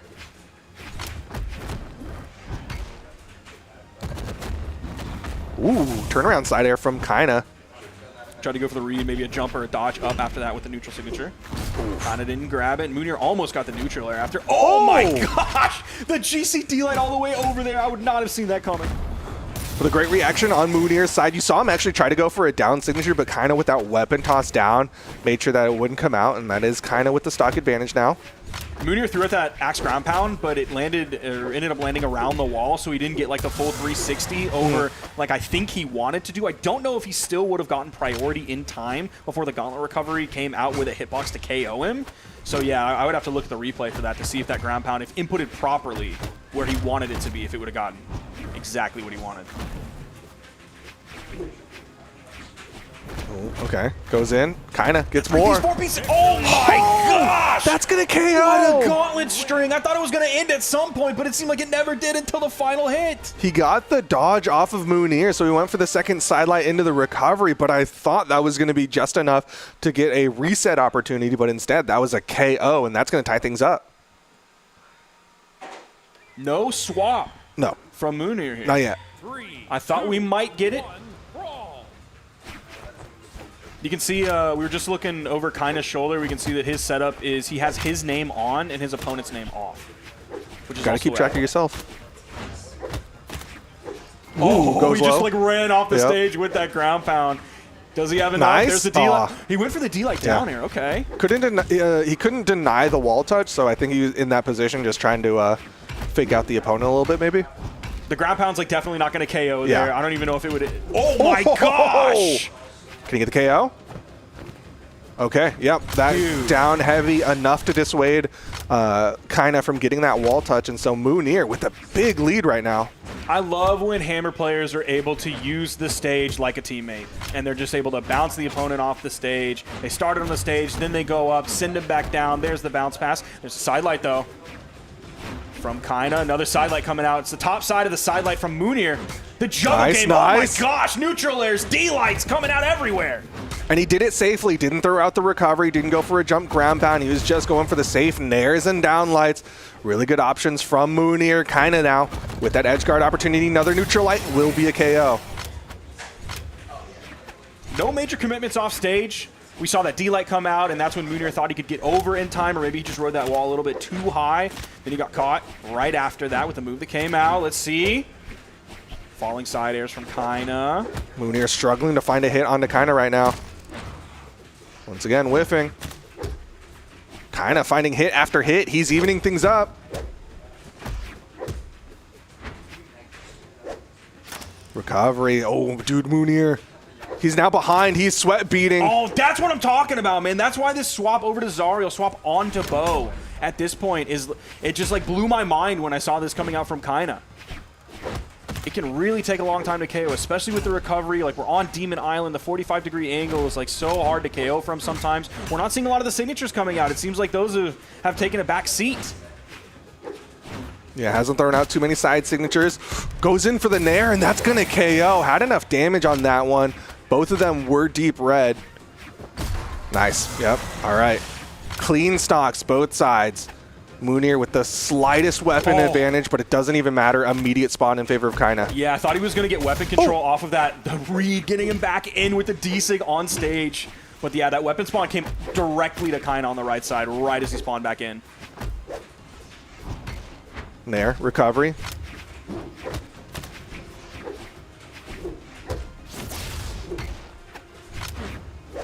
Ooh, wants the axe. Once again, Mounir just picking the wrong side. Two-piece.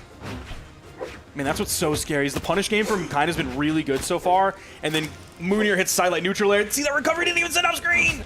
Nair. Both of them getting deep red. This is an important stock and an important game here. Game number 3, stomping to nothing on the side of Mounir. Mounir's just got to be really careful. He can only really use that D-Light to punish. Oh my gosh! Jumps over it, reacts in time. Another weapon spawn. Kyna's got the gauntlets. The dodge down, and Kyna not able to find the recovery. D-Light over the corner? No, he's playing really far back. Doesn't want to get caught by that neutral signature. The end light is going to do it! Holy smokes, Kyna. He played it so carefully, so safely at the end. Man, he really backed up and gave a lot of room to Mounir, and Mounir kept thinking that Kyna was going to come in. That's why he came up, went for that downlight, but just didn't work out for him.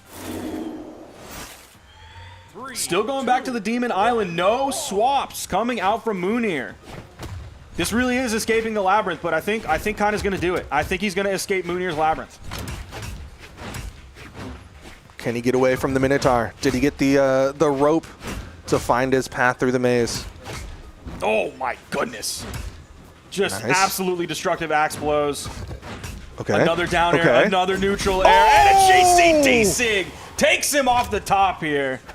The timing, the change up there. Mounir has been going for nairs and downlights in that position. That time it's a down sig, and Kyna was not ready for it.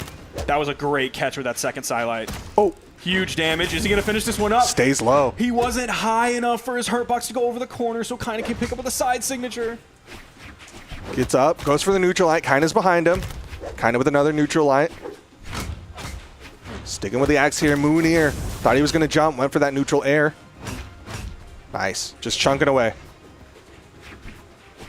If Mounir can be just like medium careful here, I think he has the chance to add up so much damage before he loses his stock. Because he's already shown that he can react to the side sig that Kyna did before. Beautiful. Stomp, side air. He's not even okay. playing super passively here either. Nice. Like, he's keeping up pressure. He's changing the pace up, but it's like a really rapid change of pace. Yeah, it's not like over-aggressive, just constant pushing forward. Instead, he comes in, goes out, ebb and flow, but he's still finding a lot of momentum. Kyna will deny the 3 stock. Can we get this game 5? Where's the next weapon spawn coming in? Mounir is able to grab it from the middle of the air. It's not what he wants, the though. sidelight, the dodge comes out. Kyna guesses high. Ooh. Kyna able to dodge that scoop, but Mounir starting to find some chunks. The damage output.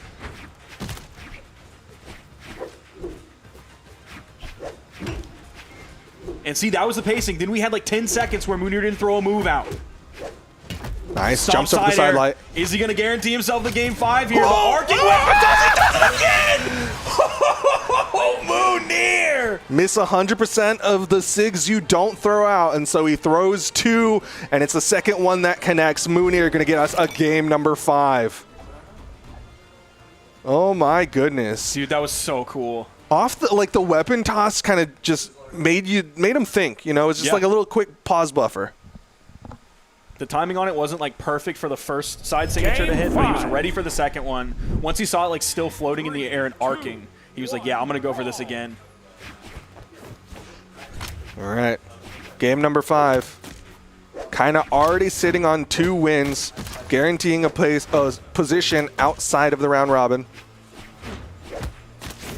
Ooh. Finally catches that. He's been throwing out so many neutral signatures to no avail for a while. Mounir's not finding any hits, though. Could be a KO soon. Mounir gets low. Just a simple inlight. Even goes for the turnaround neutral air after that, following kind of over to the left. Has the dodge to get through that side air.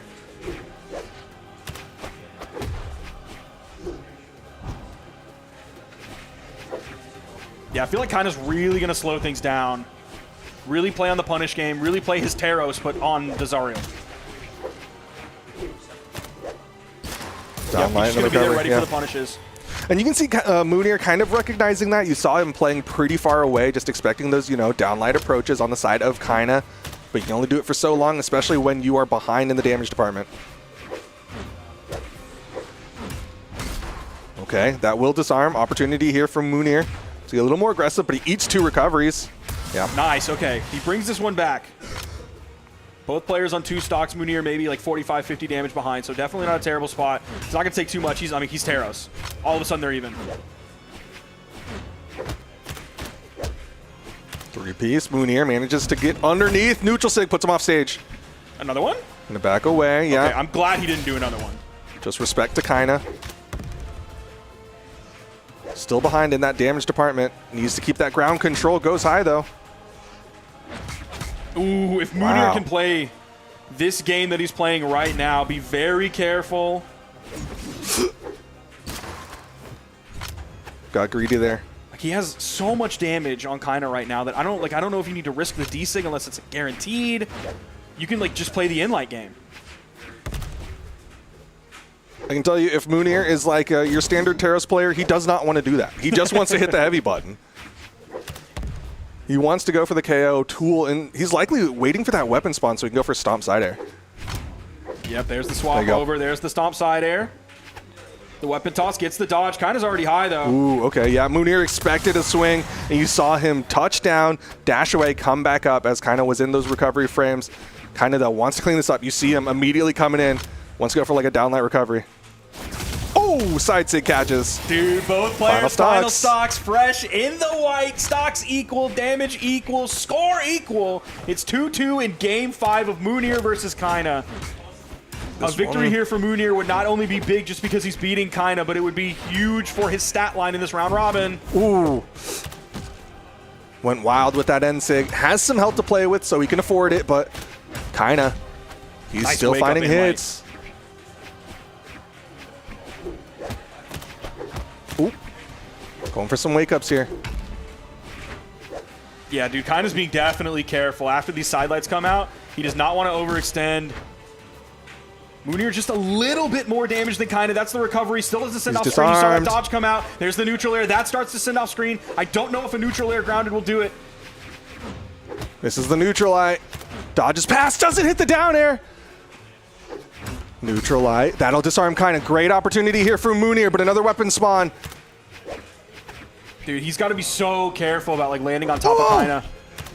I'm so worried about bone air. Who's got the stomp? Does he have the stomp? Stomp, side air.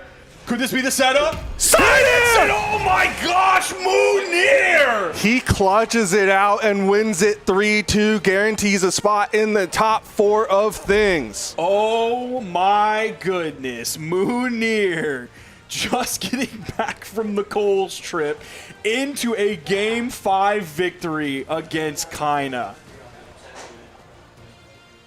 I'm surprised he needed a jacket, because that gameplay's hot, brother. Yeah, gameplay's hot, man. Wow. Really well done. What a set from Mounir. That was the early instinct that came out. There was the stomp side air. That kind of evened things up about 2 minutes into the game. It was kind of being very careful, and Mounir was able to dodge that. It's one of the few times that kind of threw it out that set. That's so cool that they're watching and invested. I could see a parent just only caring about their own kid, but yeah, he's into it all. Man, that DC was so cool. It was. There was the stomp side air. The weapon toss went up. Arcing it. There's the hit. Yep, there's the second one. Just some great moments here on the side of Mounir. Obviously, Kyna played incredibly well as well. made it to game number 5, but Mounir did end up clutching it out. I feel like that was a very chill celebration for what he's just like, yes, yes, I did it. I can breathe. Especially, yes, I did Kyna. Wait, Mounir, is he able to come over here? We can ask him. Where were you listening to?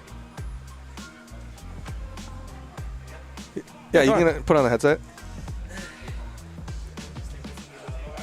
We will. We'll do a quick one while we get ready for our next set. Just real quick. Put it on and tell us what you were listening to. That's what Sparky wants to know. What were you listening to in your earbuds? Listening to? Yeah. Spanish songs. You know Spanish? Rap song, yeah. Okay. Name an artist. What's the song? Yeah, name the artist. I don't get free promos on Brawlhalla songs. Okay, yeah. All right, get out of here. You're done. I'm serious. Get out of here. One song. You guys are putting me on the spot. It's not that hard. Just pull it off your phone. I just came back from the stressful set. Man. That's true. I don't want to be too hard on you right now. Get it real quick. Roberto. Actually, wait. Ferrante. Okay, we have to kick you off. That was another. It was Morad Notinia, I think. I'm not sure. Okay. Well, here you go. You're welcome. Shout out to Mounir. Congratulations. Thank you. That was a sick win. Good job. You're good. You can put it down. It's muted. We're going to get ready to get into the next one. We are almost done with our round robin phase. And up next, Balloon Boy versus Lores. This is going to be critical because Lores needs to get this W here. So let's hear what he has to say. My name is Lores. I'm 17. I'm part 1 both game modes. And I am the shelter. Balloon Boy here. Side by side. Bonus for Lores, and that's going to do it. He did it with a 2-stock. Lores is your Brawlhalla mid-season champion. Honestly, I didn't even qualify. I got top 4. So I don't remember much. I didn't have practice. So I remember I lost Typh because he was lagging so much, playing Cassidy in the Ultra meta, and dashing in Demo Island was hard. And losers, I lost Kyna. I lost to Kyna 2-2. What are your thoughts on the other qualifying player from your region, Kyna? He's a great guy. Because he called you lazy. What do you think about that? I'm not playing. Okay. Like, I got home after 8 p.m. It's hard to play. So what is that like going from being really good at 2s to then also being really good at 1v1? I think what happened much is that I always train ones to train doubles. Always pressing ones to get better in doubles. Like, for me, to be good in doubles, you need to be good in ones first. You need to win neutral. You need to attack. We need to win your opponent in different space. So I trained more ones, and happened that I won both game modes. For the qualifiers, let's enjoy your opportunity and make a great tournament with 5 people. And for the fans, thank you guys for the message. I love you all.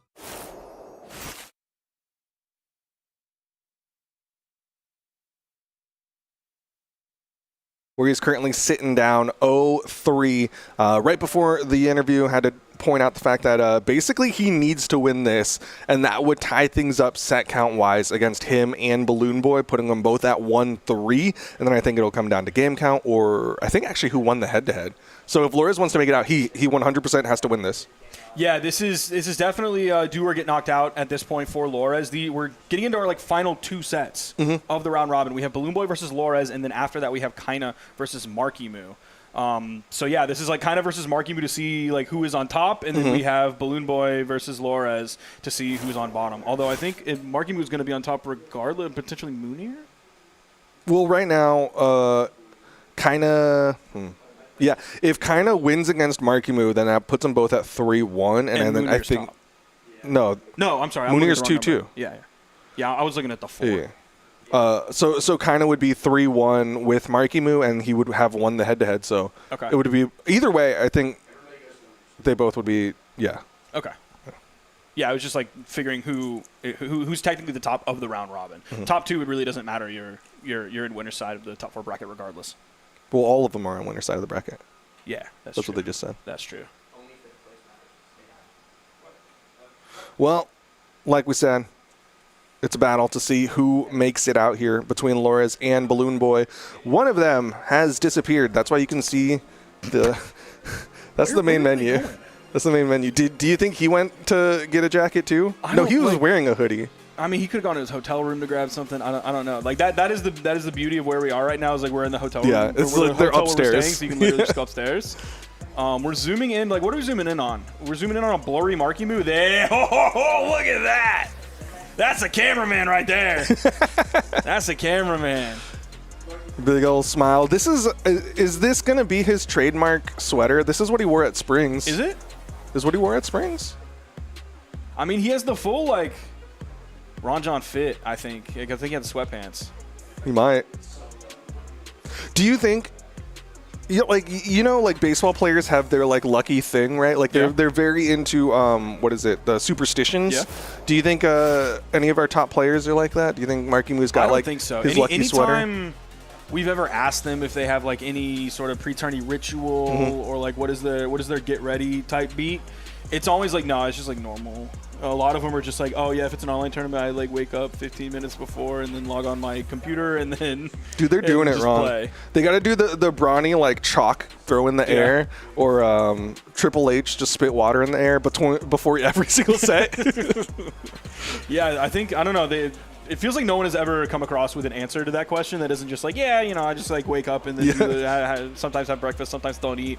But we're getting into the game here on Demon Island. It's Balloon Boy versus Lores. Lores needs this victory. We're seeing the classic taunt opening to say, hold on, just give me a second, and we're in this one. Wait, are they actually? Okay. They're swinging. Yep, this is a real one. And we're into this one. 15 seconds. Don't worry, you didn't miss much, folks. All right, recovery will connect. Ooh, okay. Good movement there on Lores' side. You can control the way that ground pound drifts on the boots, but Lores managed to get past it. Pulls him out of the sky. Now, it does seem like Balloon Boy is at least... Oh, okay. I'm telling you, man, we got to get ready for it. You got to be ready for that saw blade after the side air. Is it a uniquely Balloon Boy thing, or do the other VVs also do it? I mean, I'm going to be honest. I don't think Clem's made it on stream in a while. Like, maybe he did it mid-season and I just didn't see it. But, I mean, we don't... Who would I have seen? I don't know enough about Mega Man. Or Mega Man players, sorry. All right, Balloon Boy with the boots. Once again, goes for the ground pound. Lores, gravity cancels neutral light. Once again, bouncing him off the stage, but it's not enough to get that KO spot. Yeah, Balloon Boy's still living on this first stock. We're over 1 minute and 20 into this game, and he's still adding up the damage onto Lores. Let's see if Lores can find a way to punish those. Because so far, several of Balloon Boy's opponents that he's been using it against haven't been able to find it. And that's maybe like why he's using it against them and maybe didn't use it as much against MarkyMoo, because MarkyMoo knows. Yeah, I'm sure MarkyMoo has a little bit more matchup experience in this position. Lores does find this side light, side air to clean things up, and he's going to be sticking with the spear. Generally, this is what he uses to get that damage.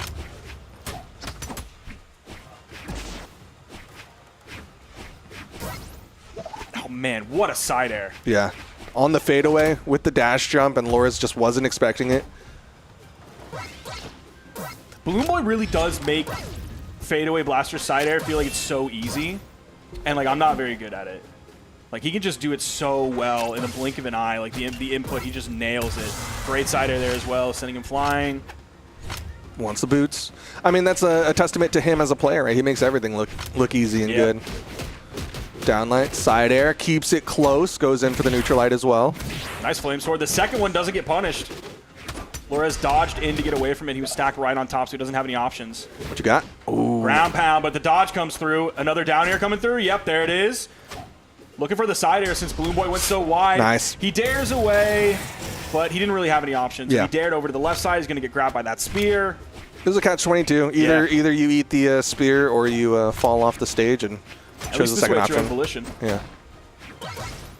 Nice neutral air. I'm surprised we're not seeing more of those. Yeah, he just did the one. Does manage to get back up onto the stage, but Laura's really brought this one back. Oh, man. That turnaround down air. Yeah, the pivot. It was almost right on the money, but Lores, he had a great dodge to get through it. There's the side light. Side There's air. the side air delayed. One more Another hit. one, Yep. Here goes. That's game one. Going the way of Balloon Boy. Okay. He's looking to do here what he couldn't do at CEO. Wants to put it away. Lores, despite being our mid-season champion, I guess kind of had a point. He's too lazy. Didn't put enough practice in. I'm not going to say that. You said it. I'm just quoting, man. But we're getting into it. Game number 2. Lores, man, dude, he really brought that one back, but just was not enough. So at CEO, they fought 3 different sets. One of them went to Balloon Boy. The other 2 went to young Lores.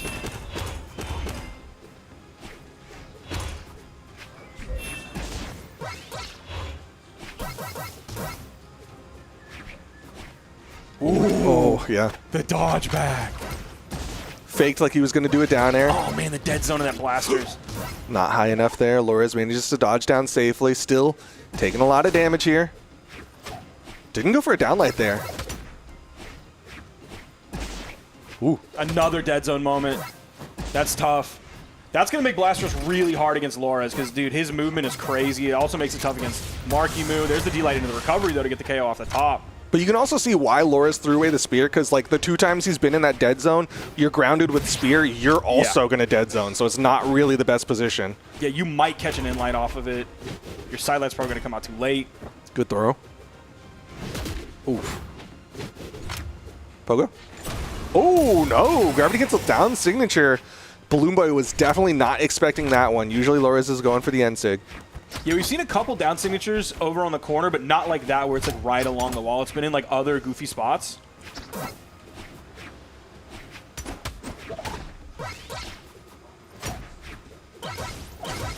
Double nairs. No follow-up right after that. There's the down air. Oh, the third blast! Yeah, I caught that dodge. GCD light. Balloon Boy just wasn't ready for it. Lores still finding hits. Starting to swing a little too much with that side signature. Balloon Boy's finding response damage. Yeah, it really felt like Lores thought like the end of this stock from Balloon Boy was almost free, and then it was like he was eventually gonna get it. It was predetermined, and so he could just like throw out moves, and Balloon Boy would would walk into it, but that just didn't happen. He's still on his second stock, which is like what happened in first game. Lores now struggling to find the hit that he needs to finish off the stock of Balloon Boy. Not going to side light instead. Went for a neutral light there, and Balloon Boy finding more damage. Recovery going to disarm, not even put him off screen. Nice. He will find the side signature, but man, Lores 2 good hits away from getting KO'd. Yeah. First weapon coming in from Balloon Boy. Here comes the boots. We need to be ready for the saw blade. Too far for the saw blade. Yeah, I think he's just going to go for the side air there. So there's a saw blade. Just Lores the recovery. Was below it. Then he got back to the main stage, and he got KO'd off of that, recovering right over the corner. Balloon Boy's up 2-0. And that's so unfortunate because Lores was looking really, really good, and then he got kind of complacent, started throwing out those side signatures and just let that one slip away from him. And that's going to be a Balloon Boy now, like you said, up 2-0. 3, 2. Getting ready to get into the next one. Game number 3. No swaps on either side. Now we're looking at a 2-0 here for Balloon Boy against Lores. Got the jump. Potentially looking at a first clean stock, 0 to knockout. Okay, Balloon Boy still managing to get the wall touch. Should be okay. Just reset back onto the main stage now. Nice. Where's the dodge? Still Nice gets grab. caught. See, I would have thrown out the saw blade there, and I would have gotten dead zoned off. Yeah. I would not have thought that the down sig reached that high. Ooh. Oh, the flame sword! We actually see a KO here. Hits this him is on really the tail scary end. for Lores. Yeah, this is a nice lead on the side of Balloon Boy. Now, the last time Blue Boy beat Lores, it was a 3-0. It was at Daytona, but it was in the grand finals. It was for a reset, which meant Lores had the chance to come back in a new set and eventually beat Balloon Boy. Here, we're at the round robin. We're in the final phases of it. So Lores is not going to get that second chance if he doesn't find a big way to come back here. He's already a full stock behind. He's down 2 games. He has a weapon, but it seems like he's retreating. It seems like he's playing a little bit defensively. Signature's going to get punished instantly. In-light whiffs as well. That in-light hits. See if he can set up the edge guard here for the KO. Oof. Balloon Boy still gets past. Side signature. Not enough damage there on the side of Lores. Neutral air. Can't get the recovery. He needs this KO. Balloon Boy starting to find more hits. Sidelight side air is not going to do it from that position. He doesn't throw the weapon and then swap back over to the spear. He holds onto the orb. Yeah, he's been wanting to keep this orb. Lots of movement. Balloon Boy's going to find the hit. Nice down air, too. Oh my gosh. Laura's going real low. Yep. Can't touch in time. That's going to be Balloon Boy. 3 stocks to 1. Lores needs a miracle here. And I don't know if he has the weapons for it. We called for a miracle at Spring Royale and MarkyMoo delivered, but I don't know if Lores has the weapon comp for that. He doesn't have the scythe. Like, he has the spear and he can take stocks out, but I don't know, man. He is a full stock behind Balloon Boy right now. He's so down. This is going to be really tough. Balloon Boy's already finding strings and combos. Doing that when he's feeling bold. Okay, this could be the moment for Lores to mount a comeback. Lores not able to do too much out of that. Saw the double exclamation points, dodges past, doesn't go for a turnaround. Instead, jumps up and eats the recovery from Balloon Boy.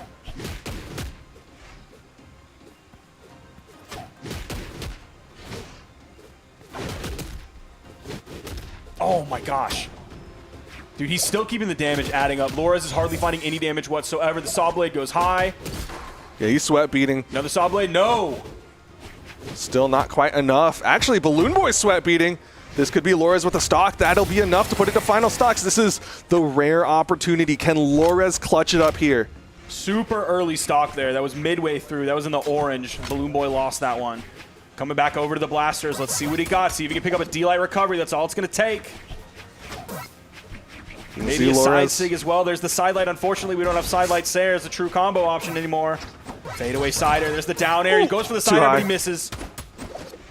Doesn't hit the neutral air, and that'll do it, yeah. There, right on the edge. There's the D-Light side air. And Balloon Boy clutches so strong against Lores. Absolutely shut him down.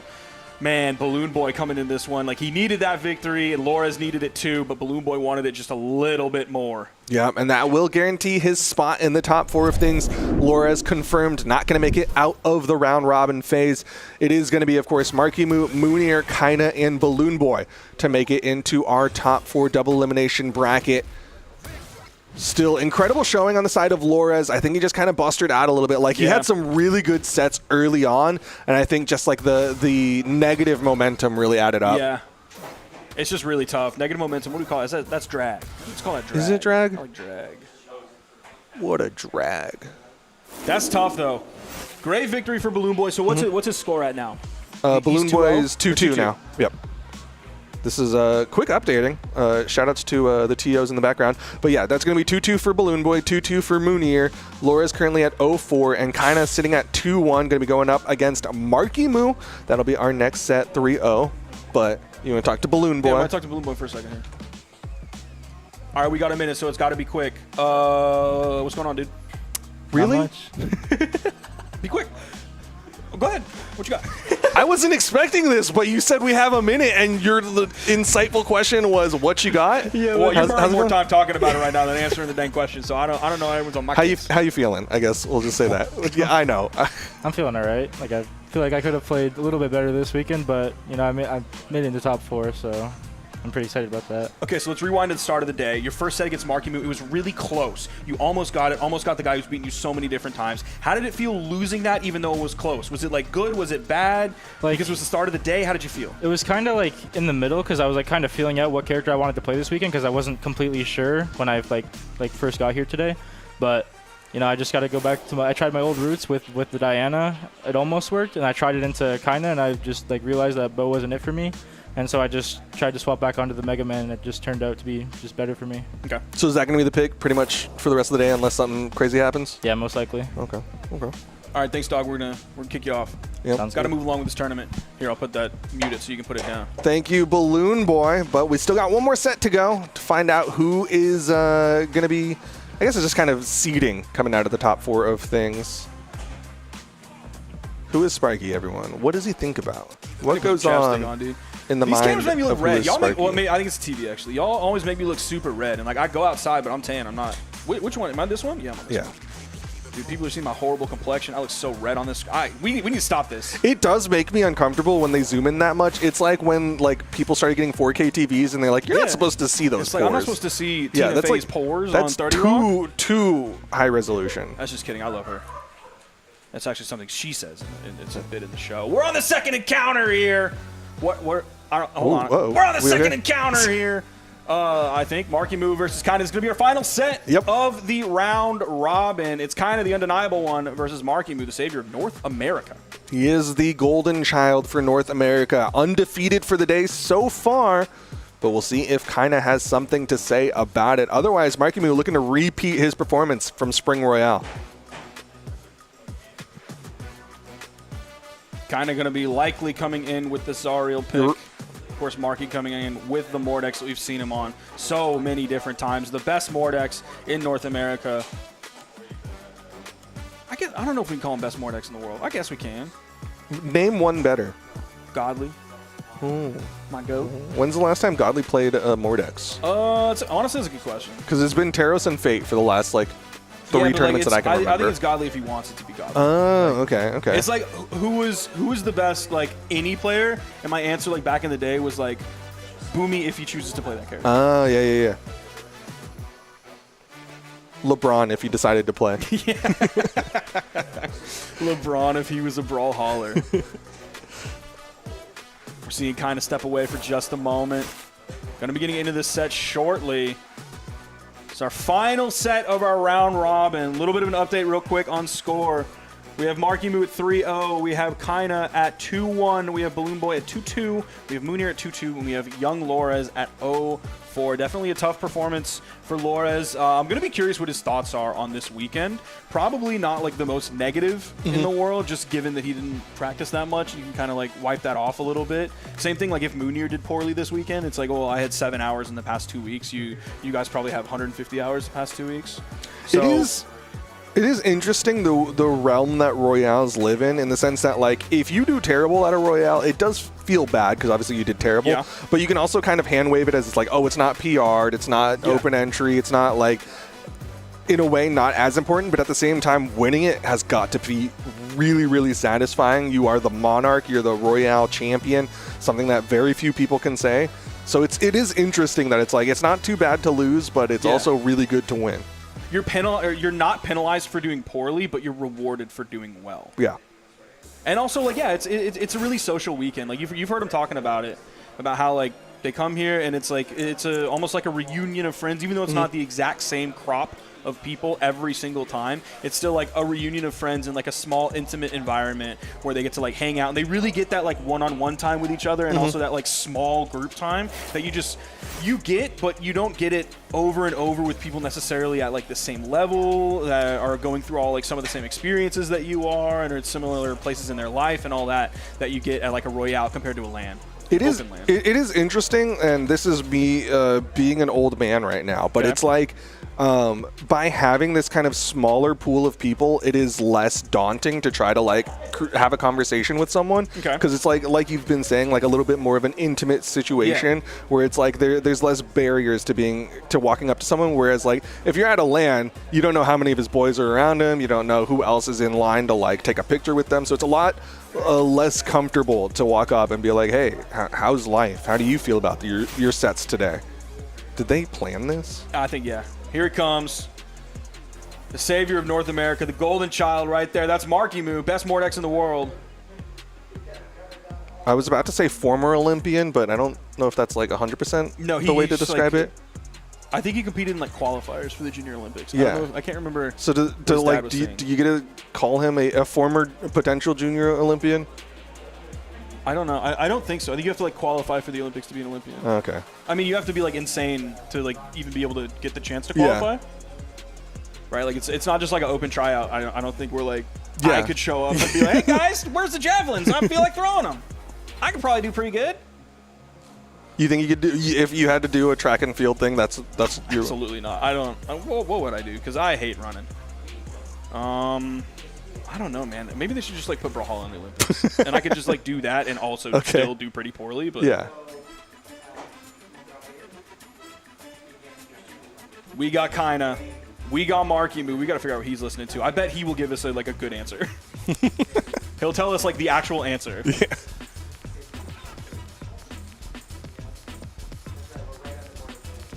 Yeah, I want to mention that just because we got to talk to Mounir for a second, is that the interview that y'all saw was cut down from that's one question. And it was cut down for like 30 minutes.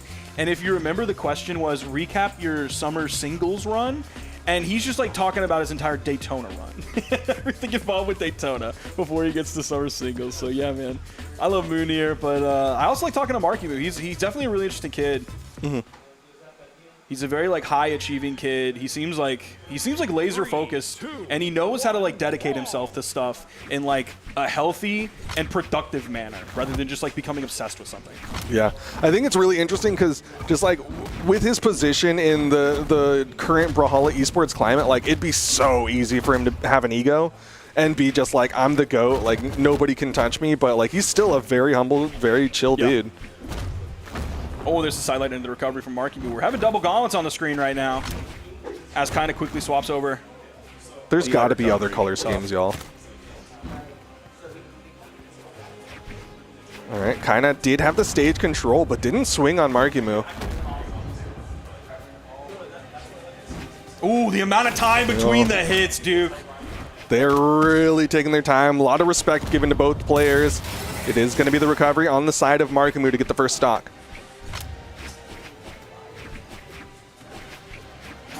Once again, being patient here. MarkyMoo not throwing out too many attacks. He's not going for the immediate action out of a hit.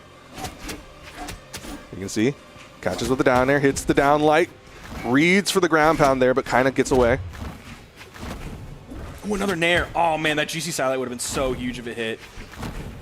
Another nair. Yeah, the double nairs of the GC sidelight. He's liking that. Kyna is still just slowly looking for this first stock. He hits a side air, but it bounces off the stage. Not going to be what he's looking for. The unarmed recovery. Sends off screen, but not enough to KO. That nair might have done it, but it happened to be the wrong direction. It almost feels like Kyna's still warming up. He's not quite at the pace that we've been seeing from him across the day. Double exclamation point, Kyna just very patient here.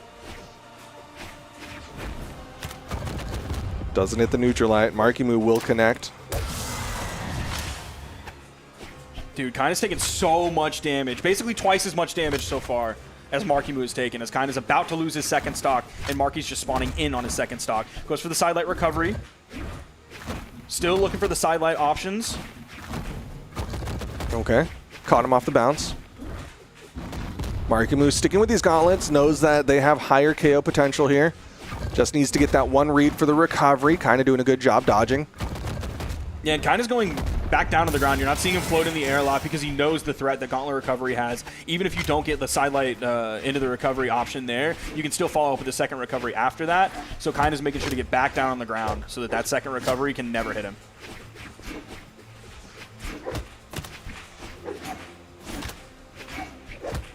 Okay, sidelight reads for the end sig. Double in light, but Kyna waited for his dodge until the second in light.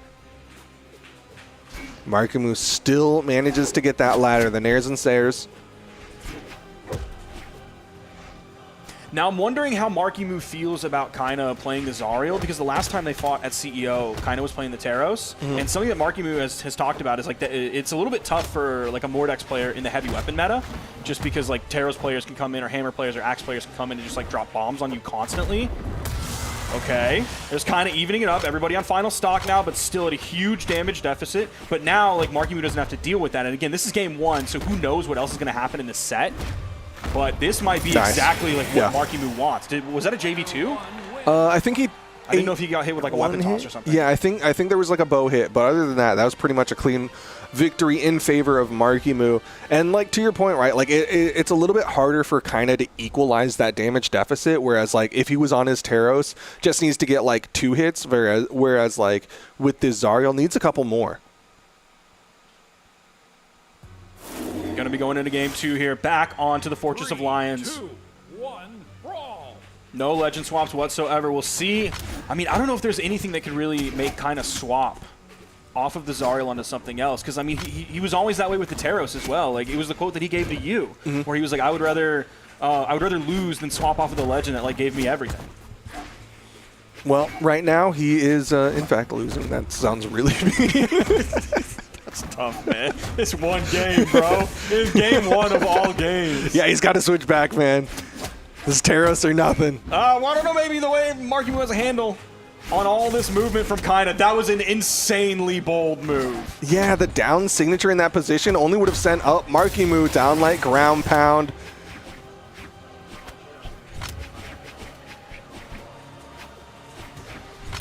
Okay, Kyna's able to grab the bow pretty quickly. But is he just going to take a bunch more damage? I don't know. He's done a better job with the damage pacing this game. Like, he has MarkyMoo in the red. Something feels off about the way that Kyna's playing right now. Like, he's just, like, not really picking attacks too often and instead just kind of getting caught by MarkyMoo a lot. Yeah, it feels like he's playing that slower, methodical kind of play style that he has, but only at, like, 80%. 80%, like, power. And I don't know if that's like a result of him already guaranteeing a spot outside of this round robin phase or what exactly, but it just does not feel like he's playing a full 100. Missing a couple cards from his deck. Yeah, like he basically does nothing, goes back and forth, and then goes in and whiffs an inlight. It definitely something looks off. Whether that's like a conscious decision from him to kind of save his energy or what's here. Maybe this set is his breather set. Well, he does manage to find the stock and ends up having the advantage over MarkyMoo. So despite not maybe playing at a full 100, he's still doing really well for himself. Obviously, his 80% is better than a lot of people's 80s. Oh yeah, absolutely. Another dash in light coming up from MarkyMoo. There's the side light. Does love that side light to send off stage to set up the edge guard to get the stock. Yep. GCD light, the strong version.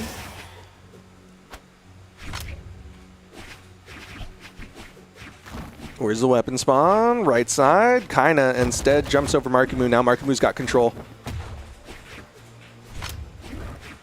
That's also one thing that's really interesting about like the Royale format is like this room is basically silent. Yeah. Because everybody is either working or they're like intently watching and not from like a fan perspective. I mean, the people that they're seeing play potentially are going to be people they're going to be fighting in a little bit. Okay, nice double side air on the side of MarkyMoo. The attempt on that ground pound, that would have been huge. Two-piece. Oh, okay, read the dodge down. Hit him with that neutral air. Kyna, though, with that stage control, doesn't hit the down air. Oh, MarkyMoo. Oh, that was massive. He still had the dodge off of cooldown, though, to get back up. MarkyMoo really wanted to finish this one. You saw the dodge. Not enough. Dude, one more is going to do it. That side air should send him over Where's to the where he can finish this weapon? up. He went with the big weapon toss that we were seeing him do at Spring Royale, but he's not able to do it, but he did grab the weapon. Yeah, you saw him. He was trying to get that falling neutral air. Kind of managed to avoid both. Ooh. Sidelight into the wing, man. The side air from the wrong side of the stage. What a game, dude. Oh my gosh, that was a nail biter at the end. That needed a lot of damage in order for that side air to KO, but it did, and that makes MarkyMoo up 2-0 right now over Kyna.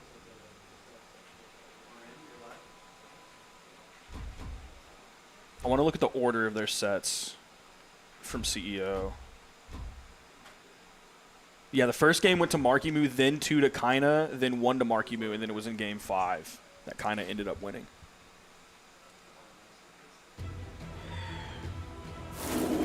Well, here we go. Ooh. Game number 3. Different map, same picks though on the Legends. Going here to Small World's End, and yeah, you're right. Kyna has not swapped off of this Zariel. Honestly, I'm surprised we haven't seen more Small Worlds then. It's mostly been it's been so much Fortress, Yeah, so much lots Demon. of Fortress. Okay, falling, Neutralite.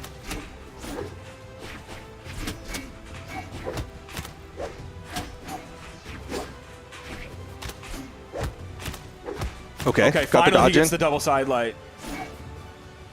Backs Adding up away. so much damage here. This is so scary. I saw MarkyMoo riding a little high. I thought the D-Light might come out. It's interesting, Kyna's like pretty much stopped doing the bow down thing on the edge too. Yep. We haven't seen him do the turnaround side sneak back onto the stage. We're not really seeing any neutral signatures coming out either. Nice side air though, right over the corner. That's exactly what you want to see from a clean bow player.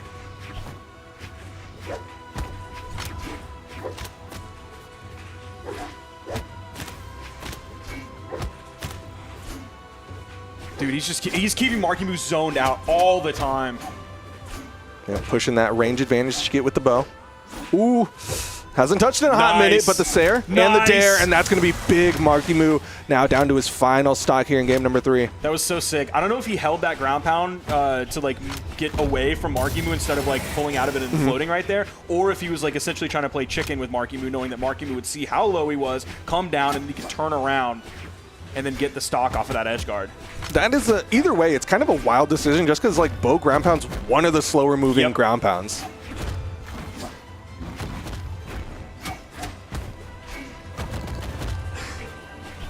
MarkyMoo did manage to get that KO onto Kyna, so no 3-stock. Saw the burn dodge. Neutral air, Recovery. and the recovery just barely missing, but he hit the 3-piece. Not going to be enough just yet.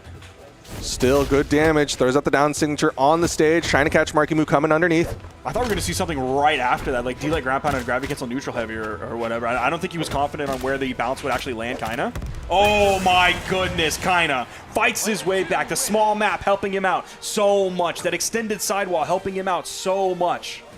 Small Worlds and also playing a factor. Didn't need to build up too much damage to get those KOs, and that is going to put Kyna on the board.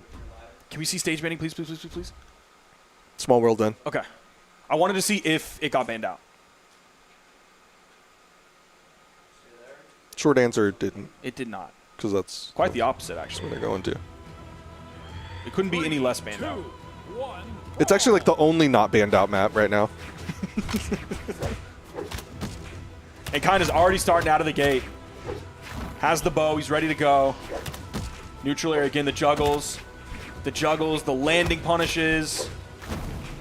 Now I'm worried for MarkyMoo, because I feel like that comeback last game from Kyna. He's got momentum on his side. He's playing more like himself here. Although this could change things, especially after that neutral One more chance. Rips him off the wall. Kyna still has the movement, the ground pound, and that'll do it. MarkyMoo gets the first stock. All right, I take it back. I'm not worried. I don't know, man. MarkyMoo did take a decent amount of damage there. It is still really scary.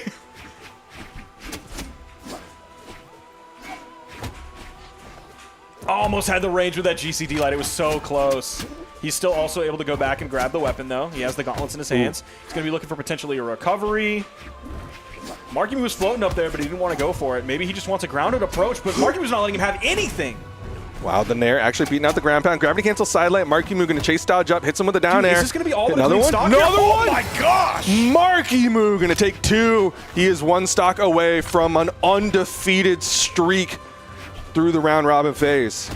Now, I didn't expect like getting that stock on MarkyMoo would be easy by any means, but like I thought there would be a time where it would happen more quickly before Kyna lost his second stock. But dude, MarkyMoo just kept it up. Finally, he gets that stock. Full stock behind. A minute and a half into this game. Has his choice of weapons. Going over to the bow. We're here on World's End, baby.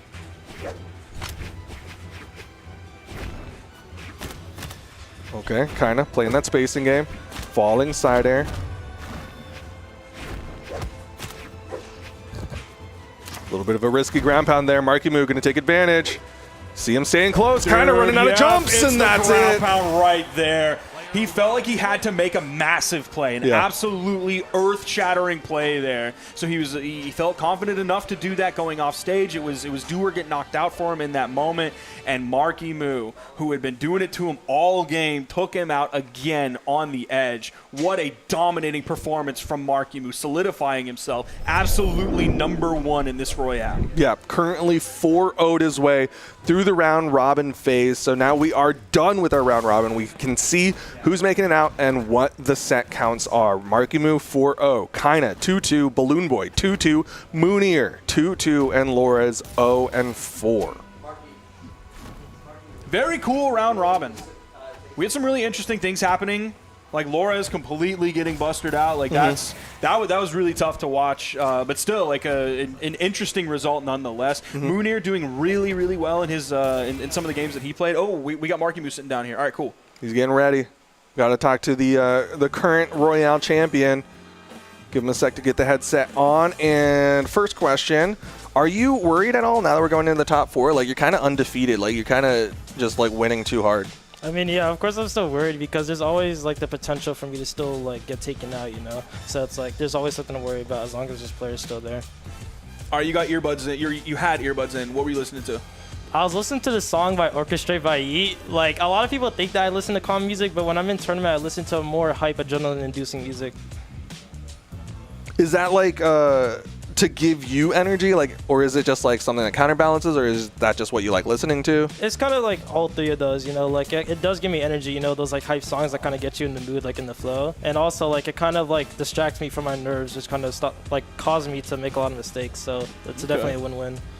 So we talked about in the past, like specifically with you, is like your weapons can kind of struggle a little bit in the heavy weapon meta. So how do you feel now that Kyna is on Zariel compared to Teros? I mean, it's just kind of a different like legend, you know, like obviously he's not as experienced with the gauntlets and the bow as he is with the Teros, but you know, it's a different weapon selection. It definitely feels different, you know. Okay.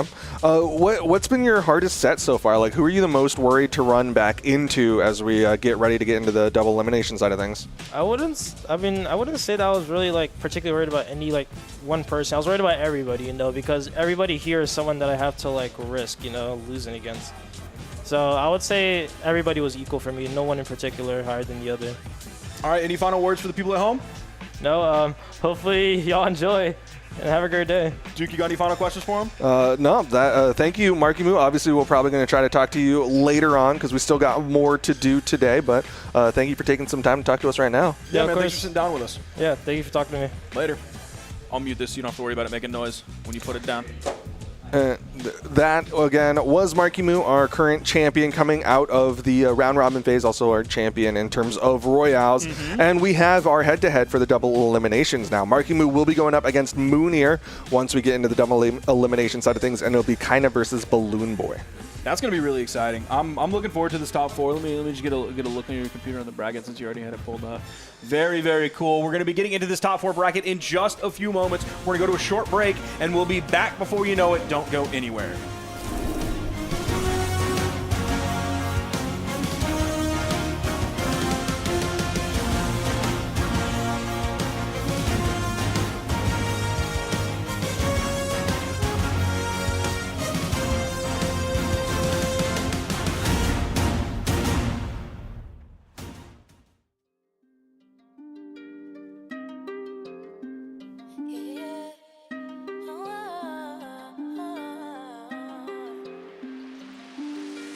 Walking down the street, I be feeling cute.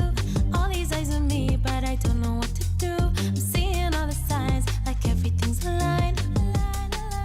Now everything's aligned, it's easy. I'm telling you it's easy. And everything is dreamy. When you let go, what you can't control. I'm just playing life. I'm making up the rules as I roll the dice. Now I don't have to try or be too nice. All I do is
are getting into our top 4 bracket here, live from Atlanta, Georgia at the Summer Royale. Orion's chilling in the pool, but competition is truly heating up here. This is where the real Royale begins. Our top 4 competitors are going to be heading in to our bracket. We're going to be starting with MarkyMoo versus Mounir, and then after that, we have Balloon Boy versus Kyna. It's going to be some good sets all around. We've got representation from all regions, but of course North America is the one on top with 2 players from their region, whereas everyone else has only 1. Yeah, how cool is that, man? The number of times that we've had, like in the past few years, the idea of like, well, all regions are represented in like the top 4 of like not even just Royales, but like regular open tournaments and everything like that. Like that's so cool to see. Even though most people think South America is the strongest region, myself included, like it still shows that the regions are like they're all up there. They're all in the conversation. Despite the fact that, you know, one region might be a little bit higher on the docket. I got confused. I got distracted as well because the names were swapped. But either way, it is cool that like overall the competition is relatively even. Like you do see competitive players from all around the world across all regions, and we are going to be coming up into MarkyMoo versus Mounir. Like you said at the start of things, that is going to be our first set to kick things off, which is tough for Mounir because MarkyMoo's undefeated for the day. Yeah, that's really scary. That means because we had a round robin earlier, that means MarkyMoo's already beaten Mounir. Yep. Obviously the answer isn't play Diana. Okay. But Diana did kind of do the best against MarkyMoo from what we've been seeing lately. Akno obviously beat him with it, and Mounir doesn't play Blasters. Yeah. He can play Blasters. Well, that's what I was gonna say. No Like maybe disrespect, it's like Azoth, like play something with Bo. Okay. But no, instead it's going to be the Brand. I can't fault him for it. The Taros likely would not have worked. Obviously, like we said, he has some experience already today against MarkyMoo. Yeah, and his most successful work was with the Bren. It was like catching MarkyMoo overextending just a little bit, like that final move that MarkyMoo wants to throw out to find the KO off the top, and Mounir's just ready for that. Like we saw him go for the GC Insig on the spear really high. That one didn't actually make a connection, but right after that, we did see the GC Insig with the axe that did, and got the stock. Big ground pound weapon toss, doesn't quite hit. Oh, he touched. Great dodges from both of these players, dude. Avoiding the hits, avoiding the weapon tosses too, and both of them making it back safe on the platform. Weapon toss goes up, Mounir grabs it. There's a sidelight with the turnaround recovery. Both of them are scrapping, both of them narrowly avoiding that final hit. You saw how far away Mounir was playing to avoid that down light, but it's the down air from MarkyMoo, and that's the first stock in favor of MarkyMoo. Mounir knew that one was done, so he just fast falls down so we can respawn as quickly as possible before that next weapon comes in. So MarkyMoo can't strip it away. He's just going to be looking for the KO. Is it just going to be an in-light? He doesn't quite have the down sig opportunities with this. Oh, this could be really scary. That's got to be it.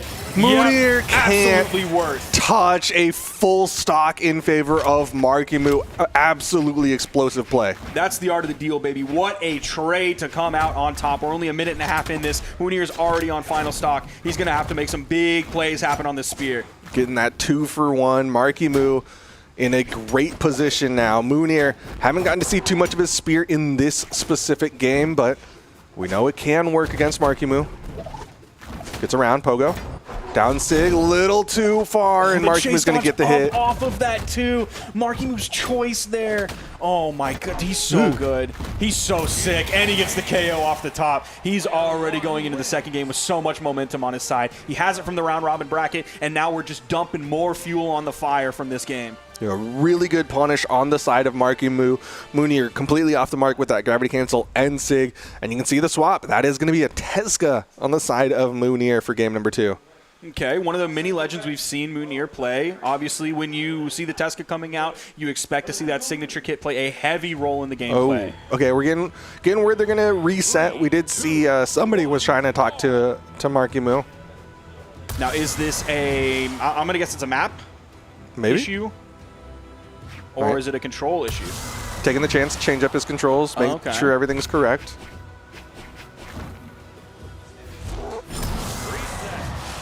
It's not a reset. Sorry, Remix. You were close this time. Normally, 99% of the time, you're on the mark. Is that not a reset? That's not. It doesn't count as a game. What is a reset? Like you're resetting that game. Why does Remix say reset? Because what does that mean? Somebody jumped off 3 times really fast, so it doesn't that game doesn't count. Oh, he does know. I was just thinking like grand finals reset. Oh, yeah. And maybe it just like ripped it. 3, 2, 1. I'm thinking of like the esports voice line of him saying grand finals reset. Yeah. Oh, did y'all hear that? Wow, the remix. You're in the holy building. cow! Look at this guy. We'll see if Mounir can come out on top here after the swap over to Tesca. Yeah, it is going to be a different map. That is one of the reasons why they decided to reset things up. Nice. That still hits. Downlight ground pound Mounir. He's going to get the first stock. Let's see if Mounir can maybe entice MarkyMoo off stage and then go for some, cheeky Tesca stuff. Ooh, okay. Was going for an N-Sig there. MarkyMoo staying grounded. Hit him with that neutral light. Okay. Backs away, respecting MarkyMoo. Didn't want to eat a neutral air. MarkyMoo just barely getting over those neutral lights coming out. He does get hit by a couple of them. 2 back-to-back. Is there any follow-up off of this? Side air's going to force him off stage. And the grab back on stage. Rips him off of the stage and eats the ground pound as well. Mounir in fantastic position now. Yeah, dude, that great turnaround. Side sig grab and then throwing back the immediate wake up out of iframes to grab MarkyMoo there. Dude, Mounir's looking really good here. Downlight side sig. MarkyMoo just not expecting these options. The neutral sig goes for the down sig. Yeah, MarkyMoo's going to turn that one around. Little too cheeky on the side of Mounir, but he's got such a lead, it does not matter. And this is one thing that could be like really scary for MarkyMoo, where like he's not going to get the chance to take too much of a breather. Like, yeah, he'll have 10 to 15 seconds after this game is over to help like reset the mental after potentially losing here. I mean, of course, the game's not over. I don't want to fully count him out yet.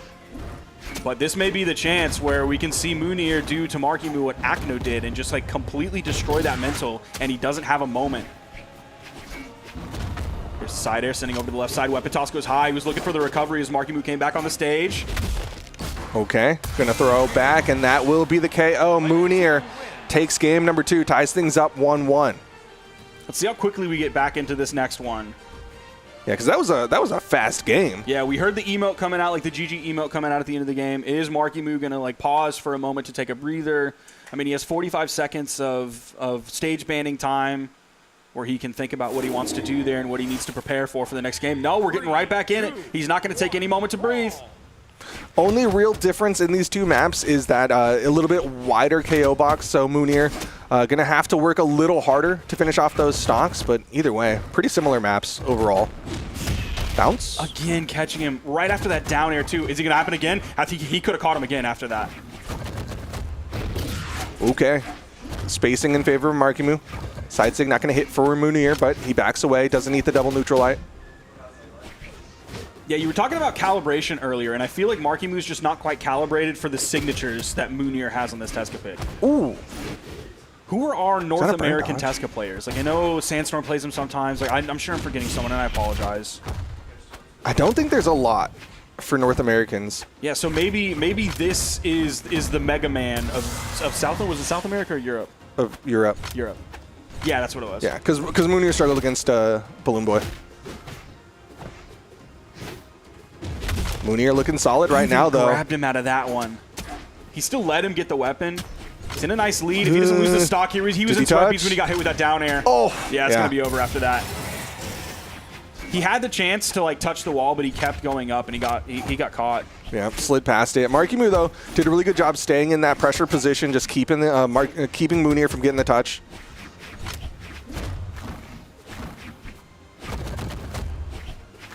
Inlight sending over, but MarkyMoo jumps high after that. He does have to be careful with those. He's been caught jumping after getting hit so many times by the neutral signature from Mounir. Neutral light will disarm. Dangerous spot here. Mounir can cover with that down signature. Backs away. Side light into the recovery. Mounir still in the lead. Has his choice of weapons. Going back over to the gauntlets. Yeah, this makes sense. The gauntlets have been doing all of it. Neutral signature. You saw him try to chase dodge for the weapon toss afterwards. Didn't quite hit. Man, Mounir's movement is really good, too. Ooh. Goes in with the ground pound, but the dodge came out from MarkyMoo. Using the weapon toss up, he's able to re-grab it, but the weapon toss doesn't actually deter MarkyMoo. It does in the sense of, like, timing, but the hit still comes out. He still gets the stock, and everybody is final stock now. MarkyMoo about 50 damage behind, so he can even this up. Does he swap over onto the scythe when the next weapon spawn comes in, or is he just going to stick with the gauntlets? He's getting handled by these boots from Mounir. Yep. winning out in the spacing game, backing away, and then coming in. You see him keeping MarkyMoo on this edge, but doesn't get the hit. Oh, he almost Backs went into away. that down air. He does get the wall touch off of that, but MarkyMoo overextends off stage, loses track of movement, and Mounir is feeling happy that he was able to take that game off of it. That was a game of chicken, to say the least. Like, both of them were down there, sweat beating, being really, really close.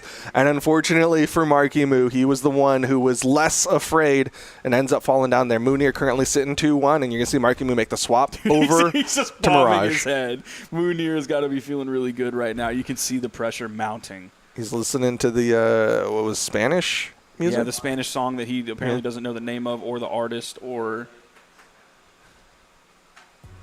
And we've seen on the screen a couple times, and we're going to see it live and in living color now, full HD, quite beautiful. On the right side of your screen, that is MarkyMoo swapping over onto the Mirage, off of the Mordex. Needs the spear, needs some of the range to deal with Mounir here. Yeah, I mean, he's definitely going to lean a little bit more into the spear. That's one of the big reasons why he made the swap over to this Mirage. That and likely the signature kit. We saw him when he made the swap over to the Mirage against Balloon Boy do a lot of spear down sig.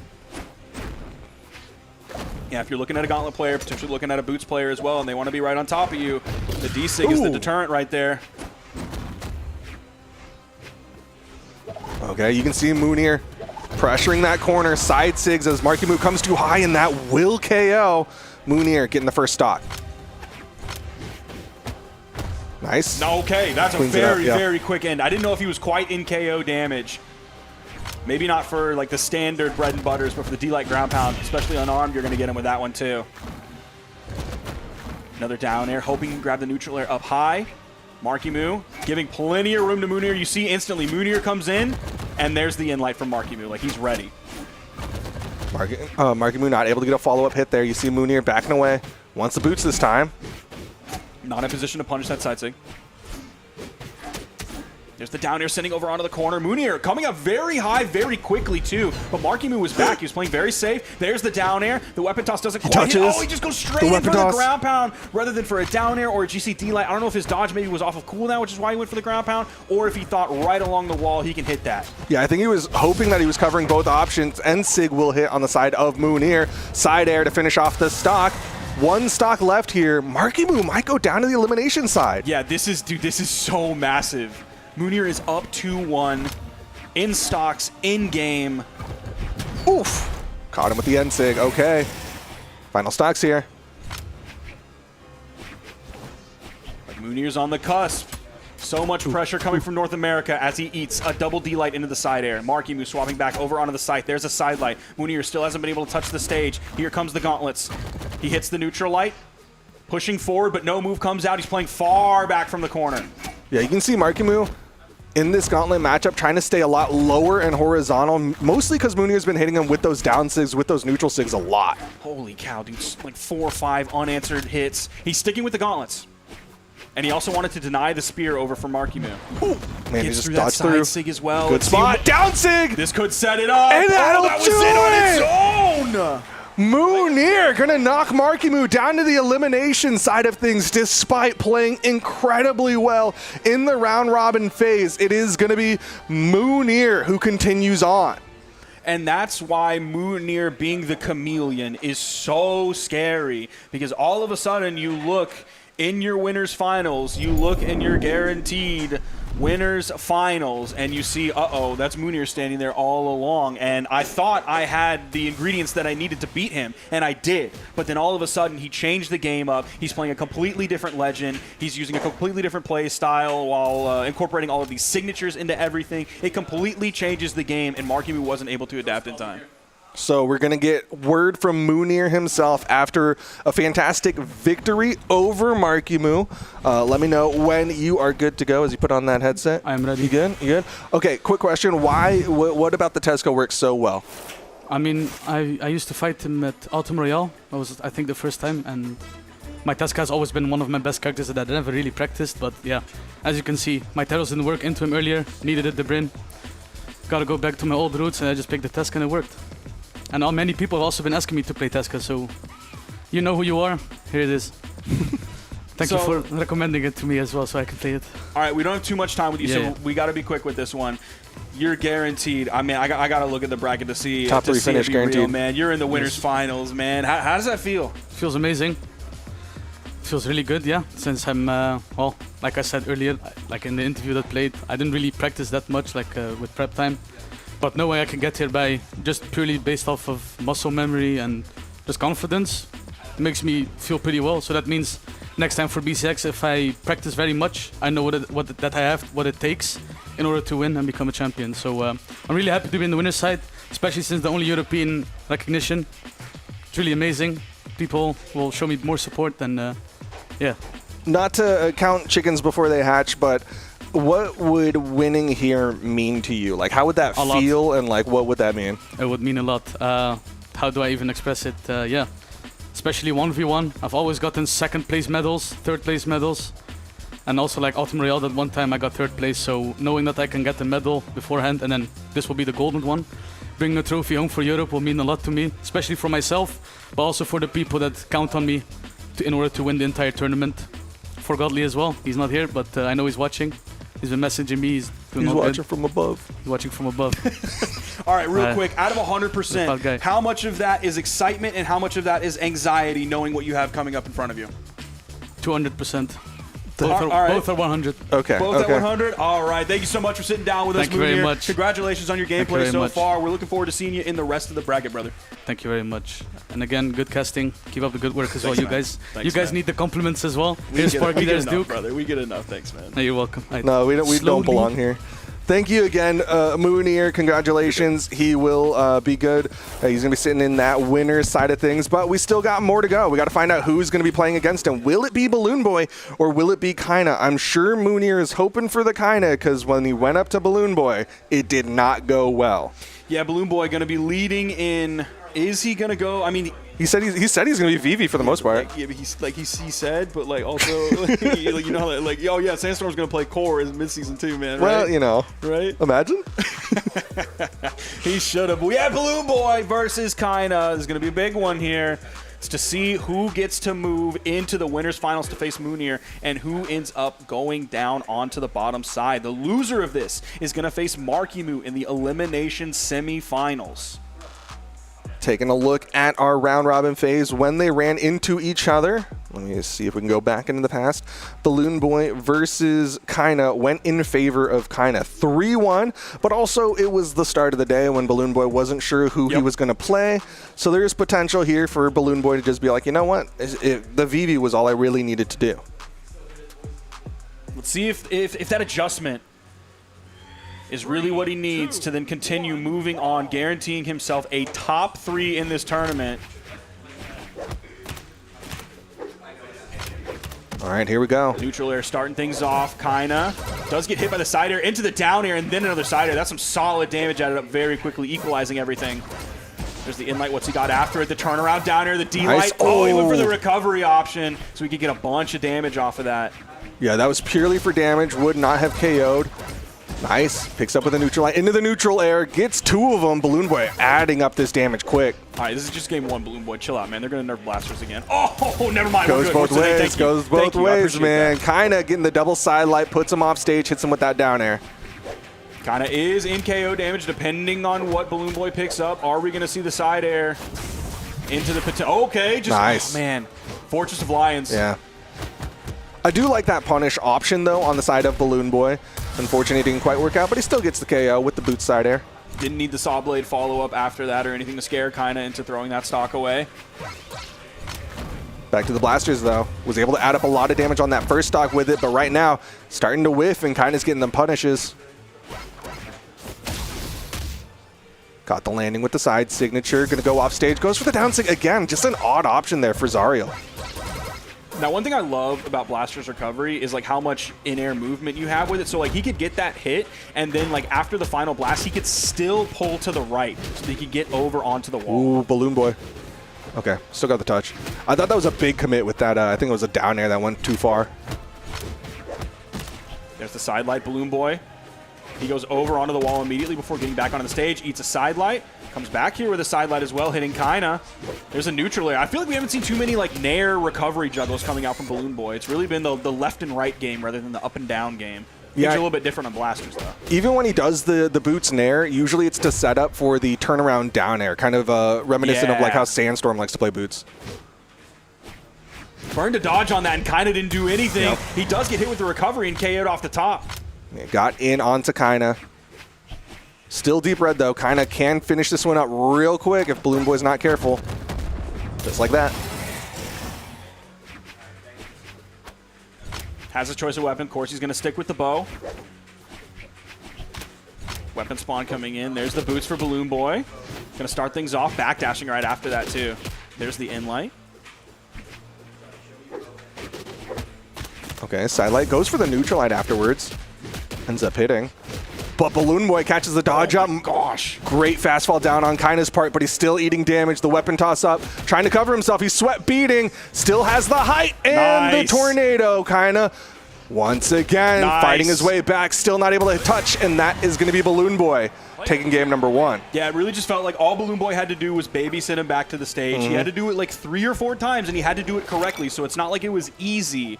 But it did feel like it was more or less simple, if everyone at home can understand the difference between the two. Elaborate. I don't really want to. I was hoping we were going to get in the next game. I don't know. It's like, it's not easy to do, but it's like a simple set of steps that you can follow. Yeah. So as long as you follow them, you're going to be good. You had a thought. Well, because kind of swapped it over to Hattori. And I was talking to Lores about Hattori being like he's been playing Hattori as well as like some of the other Spear legends. And so I was like, oh yeah, he's been talking about this. Like, wait, no, that was a different person I was talking to. Okay. Yeah, this is definitely an interesting swap.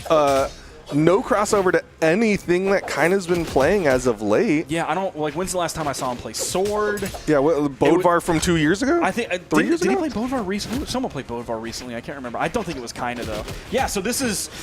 I mean, even Bodvar seems to be like a more meta legend recently than Hattori. So let's see what he's got here. Let's see what Kyna's Spear has. Okay, read the dodge down, got him with the down light into the side air. Kyna get the first stock, so definitely not too much of a warm-up time on the side of this Hattori at the very least. Okay, waits out the side light, gets a punish. Ooh, but caught the dodge down. Kind of really trying to stay stacked up onto Balloon Boy. Nice. Sair, Nair, chasing out there. Too. I do like his option there of using the neutral air as like a forward option after the side air rather than just like a vertical or stacked. Good decision there on the side of Balloon Boy. Throws out the neutral signature. Reading that immediate reaction jump after a whiff. Once again, players love to do that, and so just read that high option. So Hattori is his 6th highest leveled legend. He has a level 75 Hattori. Wow. It's crazy because he's just like played this game a whole lot. Yeah. Like, he has like 4 other level 70 legends. Wow. He has 2 level 100s, but Balloon Boy has a stock on his hands and he has a lead on Kyna. Fantastic play from Balloon Boy. Kept catching him with the downlight side airs, and that is going to be the stock advantage going the way of Balloon Boy. Kyna really needs to wrestle this one back. Boy, being careful. I don't know if a D-Light recovery is going to KO here. 1, because of Demon Island. 2, because it doesn't even matter. We don't have to have that conversation because he has Ensig on his side. Ensig, an option that you don't see from Hattori's too much because for a while there it was like the only option. But he's sticking with the spear. Great decision there to go for the dash through turnaround neutral light just because Balloon Boy was locked into that neutral light of his own.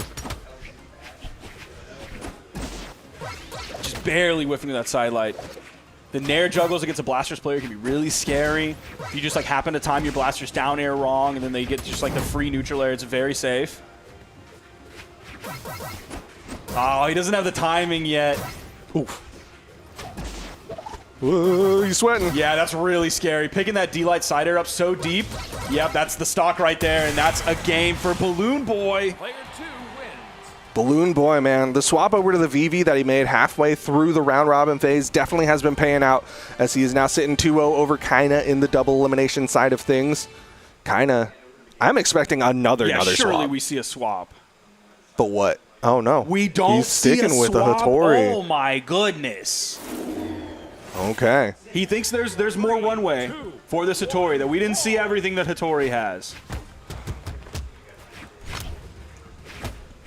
Man, Kyna's forgotten more about Hattori than I will ever know.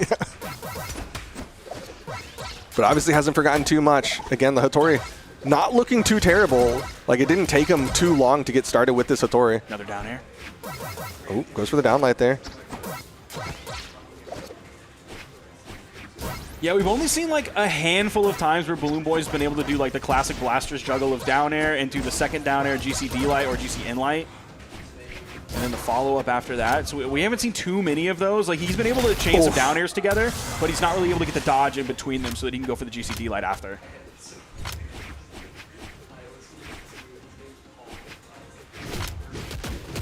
Yet another really strong stock for Balloon Boy. He only has about 50 damage on this here. It just feels like this Hattori ain't it, unless there's something magical with the sword that we just haven't seen yet. I mean, she is one of the fastest legends in the game. Maybe that's what it kind of wants, is just like high movement speed to get around Balloon Boy. But right now, not finding a lot of damage. Weapon toss, gets the neutral light, gets another weapon toss.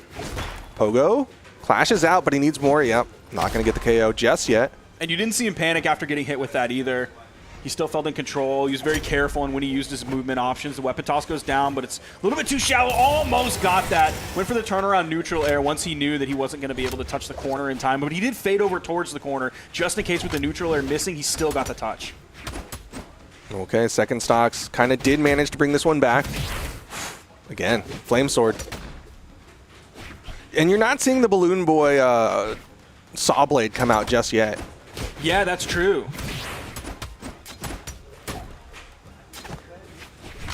Now back over to the blasters. Kyna can play a very grounded game, which is obviously one of the things that Blasters really likes. Ooh, the side Siggy now all of a sudden has a lead. Found the timing within that. Balloon Boy went for a jump there, and Kyna ends up catching him with that side signature. Still Kyna in the red. That stock's going to be gone. Final stocks here. Kyna needs to win this if he wants to stay in this top side of the bracket. He wasn't able to extend the lead at all. The recovery KO'd him off the top. Everybody's even. Now he needs a victory here to stay in this. It's 2-0 in favor of Balloon Boy. There is a weapon spawn. Balloon Boy's going to play around it. Is he going to strip the field? No, he's not. He tried to read the neutral light the other direction, catching a dodge through from Kyna. Dude, the downer into the D-Sig, that almost looked true. Like, I know it's not, but I swear it looked true in that moment. Oof. 3 recoveries coming out from Balloon Boy. Good spacing there. Trying to read the jump there. Didn't get that down light. Balloon Boy sweat beating. He's still got some movement here. We'll get the wall touch. It's going to be the down light, neutral air, neutral air. Dude, the Nair recovery! The Nair juggles gave him the verticality that he needed for the recovery off the top. Great patience on the side of Kyna. You saw the double in there. You saw him go high. Was waiting for Balloon Boy to pick an option. He waited out the option from Balloon Boy, and then he came in with the recovery, and it was enough to get the KO. Kyna's on the board. Likely going to stick with the Hattori. He denied that 3-0. There was more runway for the Hattori. Kyna saw what we didn't, and I think what a lot of people at home probably didn't either. I wish I could have some seen... people at home probably still don't see it. I feel like there were probably people in Twitch chat being like, Hattori? 4 question marks? They're like, Kyna, go back to the Zol. Oof, but right now Balloon Boy still looking solid with the blasters. Knows that he still has the game count, and that's going to be the KO. Barely touched. I'm one of those people to go. I'm still Hattori question mark. Like, just I feel like he won last game in spite of the legend pick, not because of the legend pick. Valid. But who knows, man? Even though Balloon Boy has a full stock lead this game, like you know, sometimes things don't matter like that. Ooh, okay. Good job, fast falling down. Recognizing how Balloon Boy's been going for that Sig, but not able to down air in time. Hit that down air, dude. That was so scary. Ooh. The stack up there. Yeah, that was Balloon Boy being really careful, noticing the stacked, but like he obviously you're playing a high movement or against a high movement speed legend. So if you throw out the D-Light, all of a sudden they're not stacked. You think they're stacked 1 minute, and all of a sudden by the time the D-Light comes out, he's dashed away, he's jumped somewhere using all of that movement speed. There's the in-light from the sword, not going to be enough to KO. He needs the D-Light into the Easy recovery. punish. Goes that for should have been the sideline! punish right there. That's crazy. So many options, but instead it was the side light, and that's going to be Balloon Boy still holding on to this first stock. Potential here for him to be 3 stocks to 1. Kind of not able to find the finishing blow, can't hit the neutral sig, and that is a massive lead for Balloon Boy. Now, it's interesting that Balloon Boy went for the GC inlight towards the wall. Like, obviously, it's going to have more active frames than like a GC side light, but typically you see people go for the GC down heavy, especially because Kyna was like near KO damage. And it's going to hit in front of you, cover the wall in front, and then also behind you towards the blast zone. I think he just wanted to prioritize like a faster move. Yeah, that's like kind of the biggest difference between the two.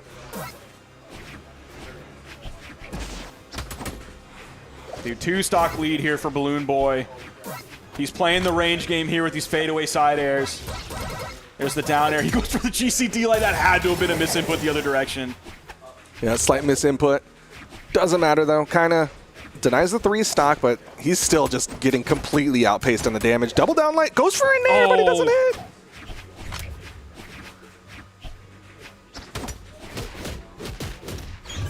Sending off stage. There's the saw blade. Get ready. Ooh. Yep. He remembered the button. Kyna. I thought he was going to get hit by that. Side sig, and that'll do it. Balloon Boy going to close it out 3-1. Goes into our winner's final. Top 3 guaranteed. Dude, that is a massive victory for Balloon Boy. Massive, massive victory. Yeah, he's in a really good position, too, because now he's going up against Mounir, who he's already defeated with this VV. Balloon Boy in a really good spot to potentially go into our grand finals, but of course, going to take a bit before that happens. We're going to get to sit down and talk with him in just a few moments. There you're seeing the trophy that everybody's playing for just for a fleeting second.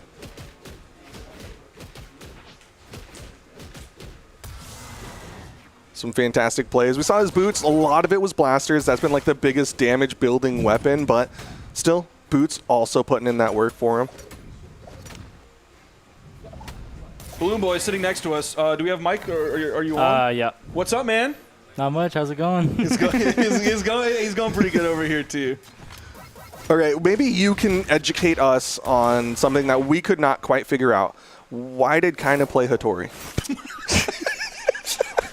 How are you doing? What's going on? Still a better question than that. I just want. You know. Okay, I'm gonna ask you a real question. What was that GC inlight that you threw over towards the wall rather than GC down heavy? I meant to GC inlight the opposite way. I misinputted doing it the other way. It would have hit. And I think I meant to do side light too. I don't even think I meant to do end light. I just wrong way and the wrong move. So I don't know. There you go. Everybody at home, pros do it too. Pros do it too. It's okay. It happens. It's all right. So man, you're guaranteed top 3. That's big. And you don't have to worry about Lores, who beat you at CEO when you were also top 3. Correct. You don't have to worry about Kyna, one of the best players in the world, also alongside Lores. Like, how does that feel, knowing the road, the limited road ahead of you? It feels good. It's maybe my first ones victory because I don't have one in ones yet. So I'm trying to get that dub here. So you're gonna face Mounir in winners finals, and then after that is grands. Who do you want to face in grands? Like, who do you think you have the best chance against in grands? Honestly, I think I have maybe the same amount of chance like as everybody that I still have to play against. Like maybe, but I think like Mark and losers and Kyna losers, like that's wow. Good for you. I mean, yeah, it's really good for me. I think because I think those are the 2 best players here, in my opinion. But yeah. Duke, you got any questions for the man who's on the run of his life? It seems like. Tell me about Hattori. Oh, I honestly don't know why he swapped off Azario the first game. I like thought the game was pretty close, and I thought like he was gonna keep playing Zario, but the swap like surprised me too. I don't know why he swapped to Hattori. I've never seen his Hattori before, so I didn't know like what I was expecting going into it. But his Hattori's good, but I don't know. I don't know why he swapped. You've played in North America against like how often have you played against like Sandstorm's Tesca? Decent bit. Okay, so how do you feel if Mounir comes in with the Tesca against you? Sorry, say that again. How do you feel if Mounir comes in with the Tesca? Are you comfortable with that, or you wanted to play a different legend? No, Tesca's I feel like is fine. Okay. Because if I can beat Teros on 4 defense, I feel like I can beat any character on 4 defense. Okay. Okay, well, we do have to throw to a short little break. I want to give you a final opportunity before the break to throw out any shout-outs or anything that you want to say. Yeah, thank you to everybody who's supporting me in the tournament, and you know, all my family at home who's rooting for me. I appreciate you guys. Thank you so much. And yeah, that's all I got. All right, thank you, Balloon Boy. When we come back, it will be Mounir versus Balloon Boy to kick off our top side of our bracket. So we are going to take a short little break. When we come back, we'll be bringing you that set. You definitely don't want to miss that one. It'll be a good one. So we'll see ya. Peace.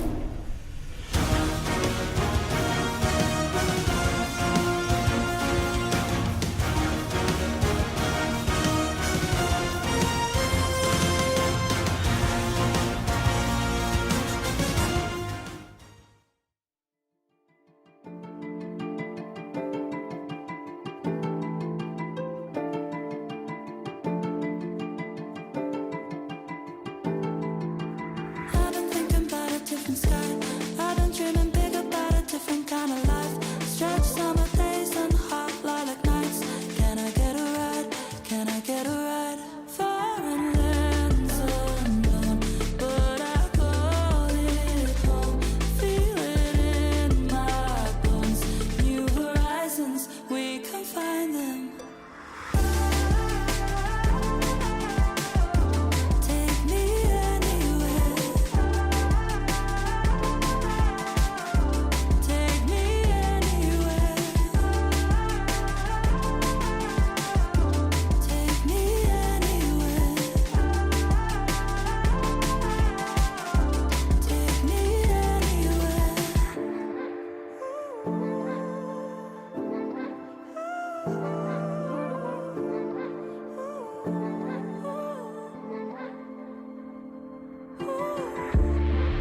what a spicy Summer Royale we have been having today.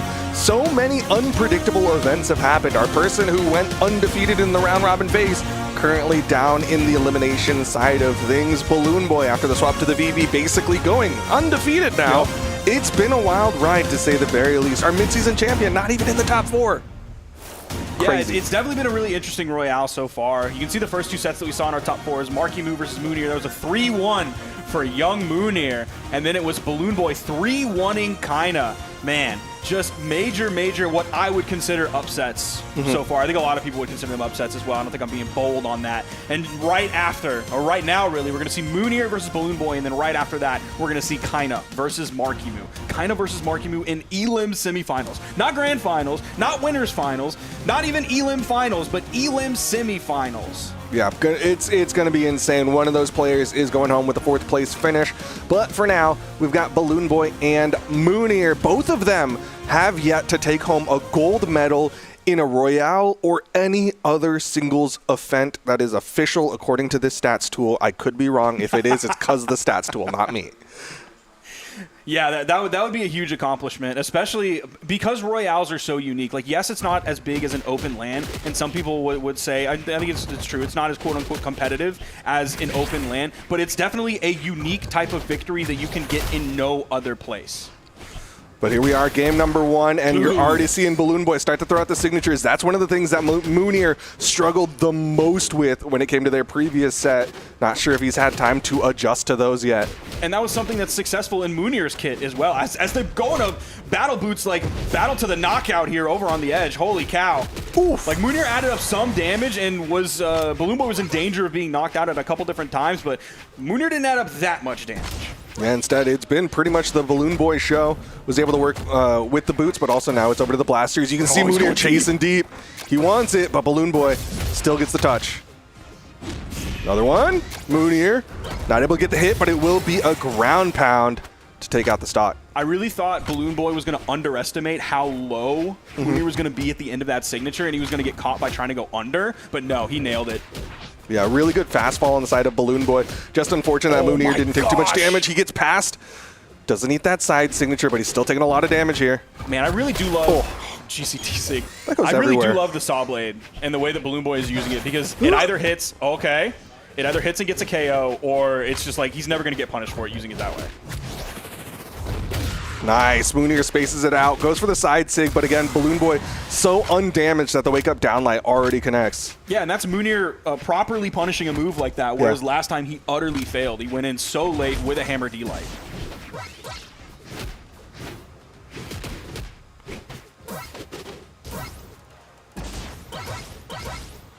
Okay. Ooh, nice double nair. Love hitting double nair as a Blasters player. Tries to throw him off screen, hits the ground pound. That will be the stock. Great turnaround from Mounir. Is he going to stick with the boots here? Okay. Yeah. He was focusing a lot on the gauntlets in his previous set that we saw. Here's the unarmed sidelight, though. We're going to go back to the double boots on the screen. Just barely interrupting the ground pound with Balloon Boy's neutral air. Boots v boots. Mounir misses the down air. Could be bad. Yep, he's going to eat the down signature from Balloon Boy. And Balloon Boy was really careful. Like, he didn't extend the edge guard. All he did was wait for Mounir to come over the wall so he could hit the D-Sig and send over towards the blast zone, playing very safe while he has this massive lead.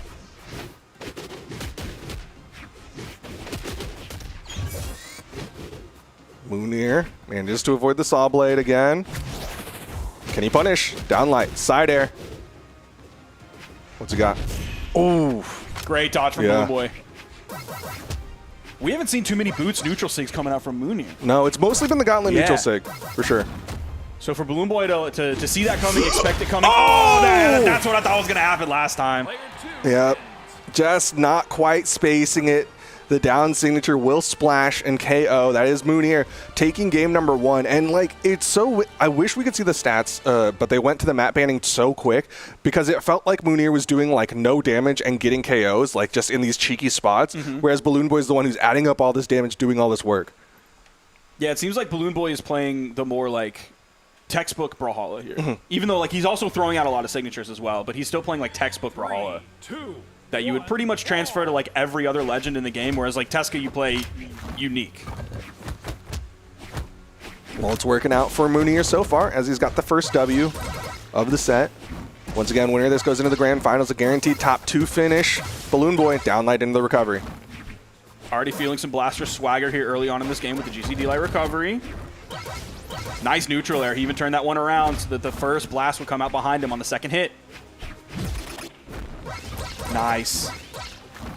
He still is not able to get like the double down air juggles into the GCD light. That's tough. Here's the neutral light. Mounir comes down, hits that side air. Not much else. Neutral light. Goes for the ground pound there, and that's an easy punish for Balloon Boy. He's going to swap back over to the blasters. He's going to hold on to them. His damage output's been fantastic. So the fact that he isn't able to get those double down air juggles like isn't really a problem. Oh. He's able to get past that too. Picks up the blasters, hits an inlight with a double down air from Mounir. Oh. Nice dodge in time to get through the recovery. That would have taken him off the top. That would have been first stock on from Balloon Boy, but he's going to hold on to it. Final frames of the side sig hit. Goes for the What you got? Big play. There's the unarmed side air. Can Mounir finally get the stock? You see him wanting it. He's hunting for it. He goes off stage, but it's still not able to get that finishing blow.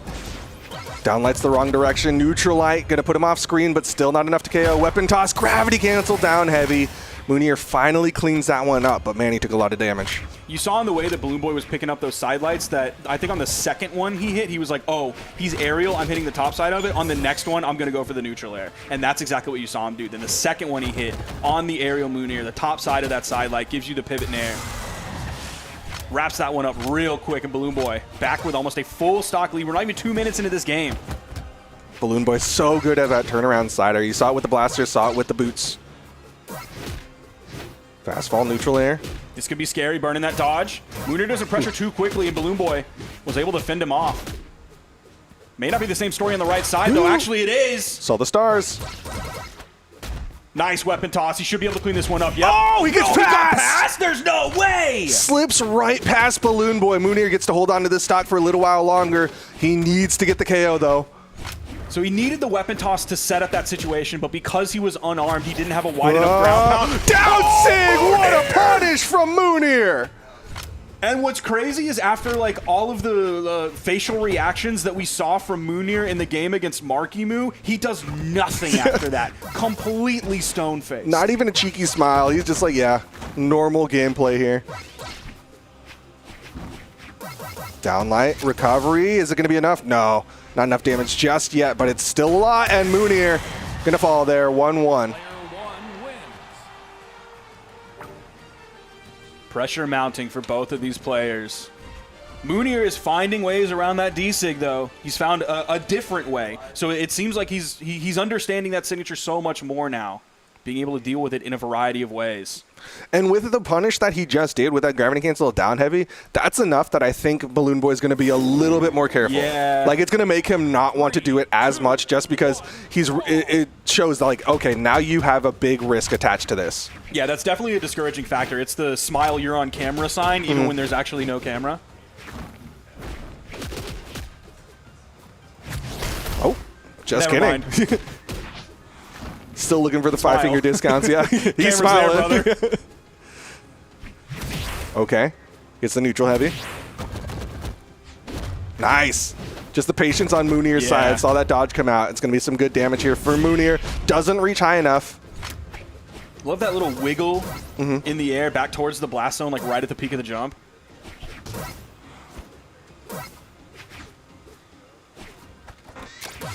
Mounir approaching the weapon so slowly. He knows he's got to be careful. He's very damaged. Misses the neutral light. Yep. Falling into the recovery. That's going to be Balloon Boy with the first stock. Yeah, I was really worried when Balloon Boy went with the in-light punish. I think he just wasn't ready to commit to the D-light, or maybe he wasn't ready for a punish, and so in-light was all he could get out in that moment. Go for the D-light recovery, obviously, for the KO. He was able to find it after, so it wasn't a big deal. Great catch on that, too. Oh, my gosh, dude, this onslaught of blasters. Dude, Balloon Boy is so good at the dash forward, dash jump, back down air, and it catches a lot of people. I want to do that, man. I want to play like him. I want to be like Mike. But Mounir will find the down heavy, will get that KO. Gonna slowly delay weapons, but man, he's deep red.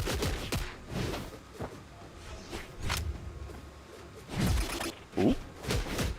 Okay, wait for the dodge. Went high. That's a stock. Mounir didn't go for the down air this time. He expected Balloon Boy to go high, and he was correct, but he ends up losing that stock because of it, and Balloon Boy has a very nice lead here. There's the in-light swapping over to the Gauntlet, side light into the recovery. See if he can keep the Gauntlet damage coming up. He needs a lot of it, and he needs it quick, and it's not coming out, and he's getting hit several times. A lot of unanswered damage, even with the side air. He chases after too. Oh. Dude, Mounir really wanted that turnaround. You saw him go for the gravity cancel side signature, especially because Balloon Boy missed on that final down light, but Mounir's in trouble. Gets past. Still wants the edge guard, though. You can see him. He was trying to dip over, hit that down signature. Oh, that side air was so close to hitting. There's a side sig. Oh. They were ready, dude. Production was like, nah, it's over. I thought it was over, It's over. Side heavy. That'll do it. Okay. Final stocks here. Can he steal this one away? I think Mega Man needs buffs after that. Even production on that will get KO, dude. All right, Mounir. Ooh, jumped Mounir over it. coming back here and then going up 2-1 in the set would be a massive momentum shift in his favor. Otherwise, Balloon Boy with this nice lead and the set lead as well. Put him in a really good spot to take this set. Oh, the side sig. Mounir just barely gets over it. Dodges past the side air. Weapon toss connects, and that will do it. Balloon Boy going to be up 2-1. You see him nodding his head, knowing how close he is. Feels like he really has a handle on Mounir. Possibly forcing the swap off of Teska. Like, the Teska's not bad. I don't know if anything else would do better. It may not, and Mounir may feel that exact same way as well. Yeah, I know. This is a tough spot. You can see they're still sitting us. on. Yeah, they're sitting on the Legends focusing select. on the Mega Man. That's cameraman right there. That's Sandwick the GOAT. He's not showing us who Mounir is playing. The beautiful tease. No. Oh, it's going to be the Bryn. Just a little one. Oh, just a little tease. It's going to be the Bryn. Just a little quick 1-2 for tease. game number 4. Wanting to change things up, maybe hoping that the range advantage. I mean, he's going to have some spear safety. Okay. So Spear worked okay for Kyna, I guess. If Balloon Boy's around him, like Spear Nair is one of my most hated moves in the game to play against, just because like, I whip my down air and they just press the button and it's a giant circle around them. So maybe he's looking for the safety of that move. Nice. Maybe he's looking for some destructive power of Axe, or maybe it's the Bryn signature kit to start things off so we can finish it off with an Axe ground pound. Zero and that's to a hero. clean stop. Yeah, Mounir untouched. Gets that entire stock from Balloon Boy. The swap to the Bryn already looking solid.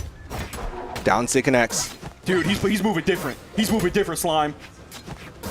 This is taking off the training weights. Bryn coming out so much faster, swinging fast and hard. Right now, nice pogo.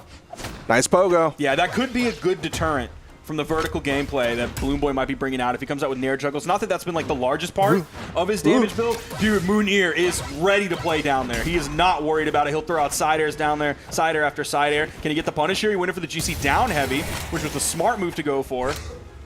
Man, you saw Balloon Boy. He faded away. Was expecting Mounir to come out there maybe for like a ground pound, and so Balloon Boy was looking for the hit into the chase dodge, but instead it was Mounir with the down heavy. 3 stocks to the 1. Likely no 3 stock here as Mounir is incredibly damaged. In-light coming through. Tries to get the turnaround down air. Weapon toss. He fast falls down to get away from it. Nice. The jump up side air. Nice. He's been doing such a good job jumping over those gravity cancel downlights from Balloon Boy.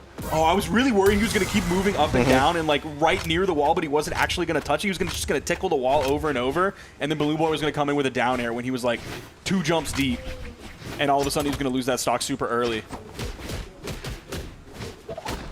All right, recovery from Mounir. Not seeing push too hard. Playing really far back from that wall. Ooh. Just read wrong. Ooh. That's actually going to beat up the down air. This is a good spot for Balloon Boy, but he doesn't quite read right. Mounir went high, but he went forward, and Balloon Boy wasn't ready. Neutral signature ties things up 2-2. Yeah, that was a great dodge from Mounir also over there on the edge. Dude, shout out Balloon Boy's using the beta avatar, the just like kind of like glowing rock bee. And I don't think he was a beta player. I think he's doing a little bit of stolen valor, but maybe he's just paying homage. Maybe he's paying respect. Or he bought a beta account. I mean, this is. I know, but I'm saying like maybe he's one of those people who's like, yo, I'll just get an OG account. But it is game number 5, and this is I feel like I got to point out, man, Mounir's chameleon ability, his ability to change up characters and make it so he can find the right correct character against the opponent. Yeah, he went from like sig spamming Teska against MarkyMoo to playing some signatures here, but far from spamming. Now, Balloon Boy had like a strong opening last game with the Blasters too. He also had a great damage build in the beginning of last game with Blasters too, but then Mounir just tore him apart. This is game 5, though. Don't want to give him too much. Sidelight Nair, waits. Sidelight Nair, waits. Another Nair. Balloon Boy with the weapon tosses. Sidelight Nair, unarmed right now. Like you talk about the Blasters damage build, and then Mounir's just like, yeah, I'm the equalizer. It's me, Denzel Washington. Here we go. Sidelight Nair 3 times. Yeah, Equalizer 3. Yeah, Equalizer 1 is Sidelight Nair, Equalizer 2 is Sidelight Nair, Equalizer 3 is Sidelight Nair. And all 3 of them are fantastic films. Okay, the falling side air on the side of Balloon Boy will get the KO here. Slight advantage towards Balloon Boy, but you can see he recognizes the situation. He's red, and he is going to get KO'd. Now, the beauty of what Mounir just did is even if he didn't know what weapon he was going to pick up, like he could just pick it up and hit a falling side air, and that's going to be a KO. Whether it's Axe or whether it's Spear. If he gets the hit, it's probably going to be a KO if it's Spear, and it's absolutely going to be a KO. Okay, there we're finally seeing the down air into the GC Inlight. Okay, stays high. Hits a pogo to punish. Just barely grabs that down air. Oh!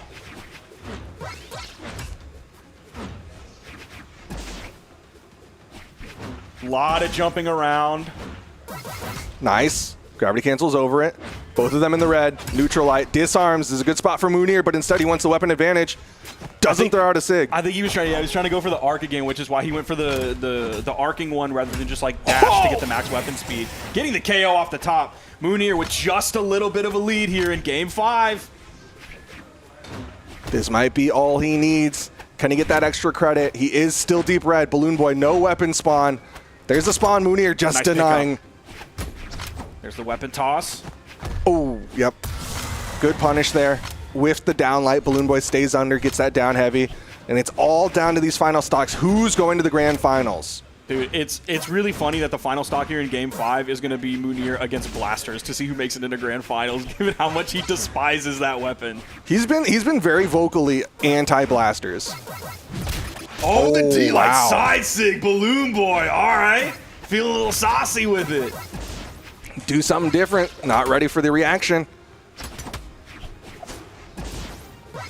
That was a weird down air for Mounir. Oh, man. He's starting to take a lot of damage here. It feels like Mounir needs to swap to Axe. Like, that's where his big damage build comes from. He knows it. You saw him go for that harpoon toss. He wants to swap weapons. He picks it up. Balloon Boy, currently unarmed. Mounir, he wants to play the denial game. Gets the pickup. Side C connects. It's Mounir! He's able to clutch it out. He steals it from Balloon Boy. And Mounir, the only European, is going to the grand finals. Holy cow, Mounir's playing out of his mind. We saw in the group picture, I mean, it was a video, but it was a video of the group picture earlier of Laura's saying, like, he thinks he's the main character. Brother, he might be. He might be, dude. Dude, this is his Jordan game. He's talking about how he's sick and whatever. This is his Michael Jordan game because he is now in the grand finals, a guaranteed top 2 finish for Mounir. I really hope it's not his flu game because we're sitting next to him. He's sat here multiple times. It better not be. But wow, dude, what an amazing, amazing performance. Is he? I don't know if he's going to come sit down with us or if we have to move on. We might need to move on. But Mounir is advancing to grand finals. It's fine. When he wins the whole tournament, then we'll get to talk to him. Yeah, absolutely. Will be okay. I mean, we've talked to him the most out of everyone. He's also the most talkative. That's true. That is very valid. But man, what a great read with the gravity cancel side sig in that position off a neutral air. He just bet on that one and then came down with that side air. He's a madman and it works out. What's it? There's a very famous quote. Okay. I'm gonna pull it up. Ask not what. Nope. Okay. 407 years ago. I'm gonna be mad if I can't find it. What? I don't. Do you keep famous quotes just like in your pocket? Yeah. If I see something, I write it down so that I can remember it for later. Dude, I'm actually furious. I can't find it. Wait. What? Give context. Oh, okay. Common sense will not accomplish great things. Simply become insane and desperate. Lord Naoshige Hagakure, a practical and spiritual guide for a warrior. That's like an old Where Japanese did you get book. this? Because I'm cultured. Oh, okay. We're going to throw to the Kyna interview now to see what he has to say. I'm 20 years old and I play bow. The GC and like the side of the D light down and Kyna with the grab out. Oh yes, that is gonna be it. That's gonna be the game and set. I remember I lost to Lopez in top 5. I was like, I was not supposed to lose that. I remember game 4, I got gimped, and I was like, I need to win this. And when I went to losers, I beat some guys like Loris. I was pretty more confident about, but I wasn't playing the good I was thinking I could. And when I went to Lopez again, I need to win this guy, and I wasn't winning. So I was really confident on my Devil Jin, but wasn't everything I was expecting. For the first time in my career, for a long time, I was like, I think I want to pick Zhao. And usually I never do that, because I'm the guy who just picked one legend and keep training, and if I'm not winning with this legend, I'm not winning if another one. But I was like, I was kind of out of the game, so I want to try it. I got Zhao, and that was perfect. It fits. I didn't trade Zhao, but I was feeling good about it. I won, and I went against the Typhus and Grants, and I was like, yeah, I want to keep the Devjin here. I don't know why. Usually I have this kind of answer, but I was just feeling the legend.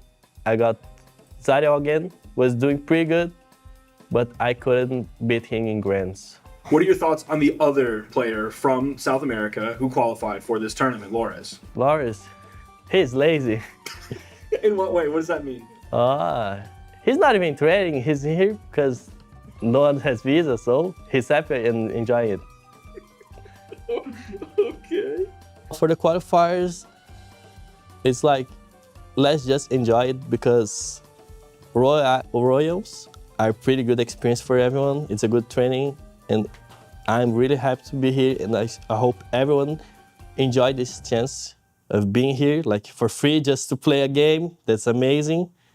And for my fans, I really like supporting. Like any message of any people really makes me happy.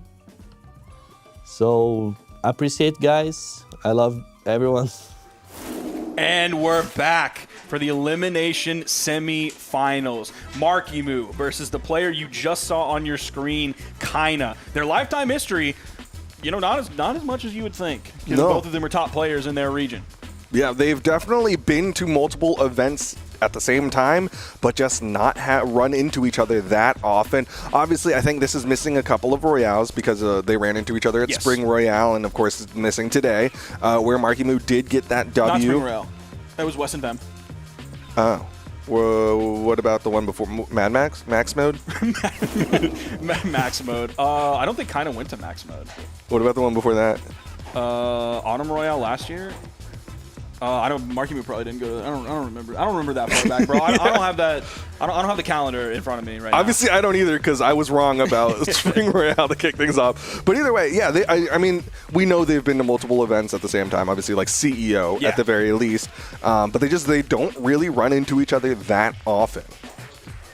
So my question is, if he's gonna keep playing the Zariel, given that he's in Elim semifinals, if it starts to not work out against MarkyMoo, what is he gonna do? Because he played it against MarkyMoo earlier, and because MarkyMoo was undefeated, we know that it didn't work out. He got a game. So does he go to something else? Does he pick the Zol? I was wondering if he should pick the Zol, mostly because, like, obviously I spoke to him yesterday, so I heard that stuff yesterday. Yeah, so I mean, on my mind. It is interesting because I think he's obviously he's right in talking about himself in that, like, he doesn't really swap characters in tournaments. Like, usually he's got the one tournament or one character and he sticks with it throughout the entirety of the tournament. I kind of doubt that he'll swap to the Zol. I definitely probably won't swap to the Teros, all things considered. I feel like he's just going to try to tough it out with the Zariel. I would not be surprised if that was it. I would love to see a Zol, though. I love his Zol. I do, too. I wish he liked playing Zol more, because his Zol's just fun to watch. Yeah. His cannon's fun. His axe is fun.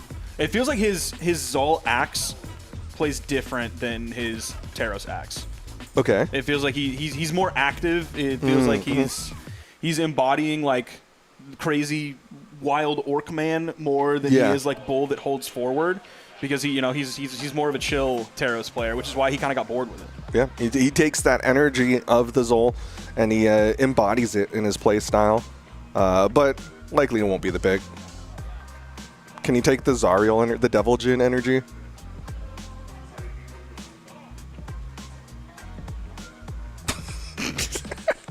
Hope nobody got seasick from that. Sorry, everyone. Wish we could have given you a warning. That you're seeing Kyna. He's been pretty stone-faced this entire time. I feel like I've seen more reaction from him when he's like sitting behind in the chair that's open between Volst and no, that's actually not. I don't know who's. Oh, is that Mounir? Okay, where Balloon Boy is sitting right now. We've seen Kyna in that spot a couple times, and I feel like he's been more emotive there than when he's in his own games. And maybe that's just him trying to focus and remove emotion from it, period, whenever he's on the game. It is interesting because I've seen he's a smiley guy. I've seen him smile quite often, but yeah, he's been pretty stoic across his gameplay today. Here we go though. Game number one. Gauntlets here. Elimination semifinals at the top 4 portion of the Summer Royale. Only one of these players can move on to Grands, dude. That's crazy. It's Kyna. It's not MarkyMoo. even Grands. Elimination finals. That's wild, dude. Only one can get a top 3. This is Kyna and MarkyMoo. Side light, down light, neutral light. Okay, see if he can land it this time. He's at least able to hit the neutral air. Nice. Ooh, okay, went for the side air there. Didn't really matter if he went for the recovery or the side air. Obviously, both KO'd. Yeah, great start to this game. It was only like 45 seconds in. MarkyMoo has like maybe 60 damage on him. After that down air, just a little bit more than that, but Kyna's already on second stock. There's the side light. He reaches for the nair, but the dodge from MarkyMoo. This time he side lights and then waits, hoping he can get the dodge. The in-lights, back-to-back in-lights coming out from MarkyMoo. There's the dodge down. See if Kyna can get that next time. Okay, neutral light. Weapon toss up. Finding some more damage here. How's he going to get the KO, though?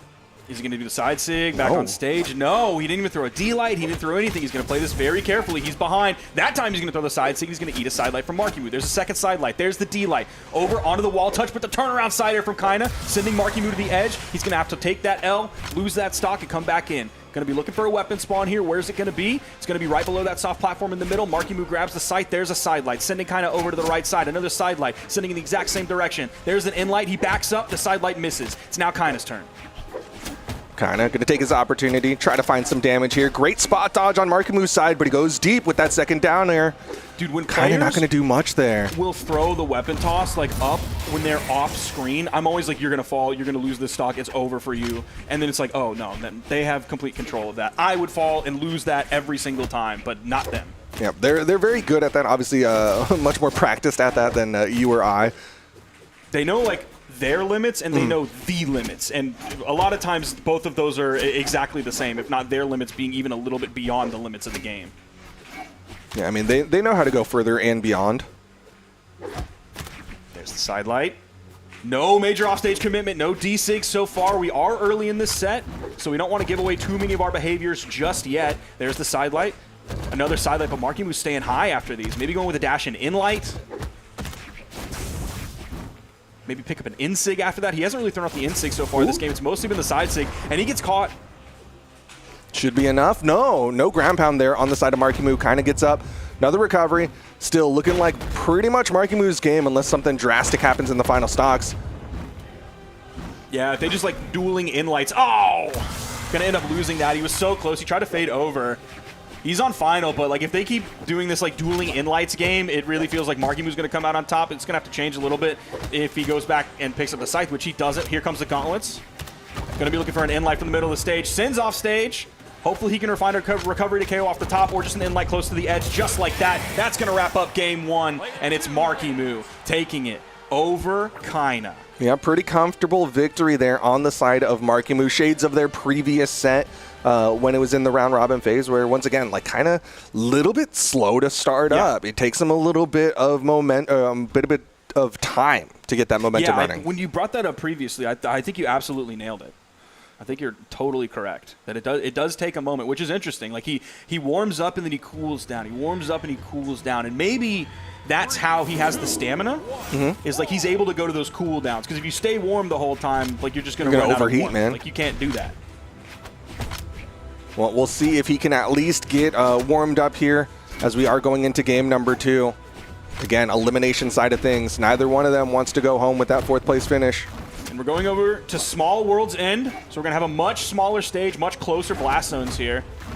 So we could see the Gauntlet players have a little bit of a better time getting these KOs early. Man, the double recoveries. Those were the recoveries that he wasn't going for earlier that I was talking about. Oh, you heard him charge up the side signature there. Chase dodges down, wants to disengage. Diagonal down dodge on that one.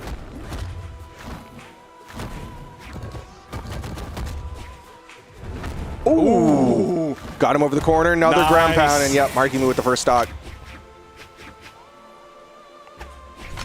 So he's figuring out how to use that weapon toss again, that really high weapon toss, and like sometimes it does something, sometimes it does nothing. But I think it being there regardless is solid for MarkyMoo. And he's shown that he has the technology to be able to recreate those moments, even if it's not the same thing that he was doing at the Spring Royale. Yeah, I mean bare minimum, it's mental stack.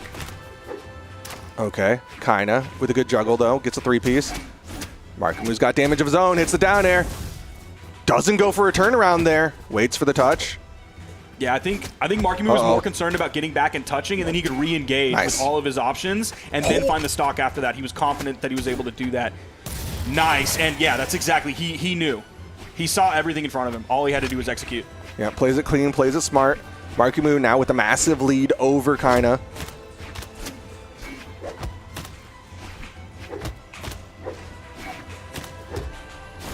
Side sig. That's huge. Yep. On Small World's End, that will KO. Everything's even. Yeah, that's a big equalizer. He's going to have control of the weapons. It comes in. He's able to grab the gauntlets very quickly, though. Nice downer into the inlight. Oh, what a beautiful bowstring. He's looking solid. Neutral light. He waited a long time for that. I was expecting like 3 different side lights in there, but he waited and then went for the inlight. MarkyMoo over on the wall. I thought we were going to see a punish after that inlight from Kyna. Ooh, nice down air. He's going to stay in position. Again, doesn't go for the down signature. Instead, backs away. MarkyMoo using a lot of movement there. You saw the double exclamation point. There's the neutral air sending back over as Kyna was recovering back to the stage. Nice. Oh, he tried to hover as long as he possibly could. Kyna takes that game. Stayed just above MarkyMoo. I think a lot of that came off of that side signature that got him that second stock, because it was looking like MarkyMoo in control, building up a lot of damage and getting that lead, but that side signature really equalized things. Same legends going back in. I didn't happen to catch what map we're going to. We're going to Demon Island. 3, 2, 1-1. And once again, I feel like Kyna has spent this entire tournament figuring out how he wants to use the Zariel signature kit. Early on, it was a lot of side signature and down signature, and now it's kind of like one here and there. Yeah, there was also some neutral signatures in there, which really didn't connect too often. We were seeing the turnaround side signature to get back on the stage that he was doing a lot of, which has been mostly absent as this tournament has gotten deeper and deeper. There was one that we saw previously, but other than that, even there, that side signature, we see one. See how many more we see right after this. There's the down air right over the stage. MarkyMoo's just a little bit too low. There's the side air, potentially sending over the edge. No, kind of floated above and then got back to main. You can see him backing away, though, giving a lot of breathing room to MarkyMoo. He's disarmed. Oh.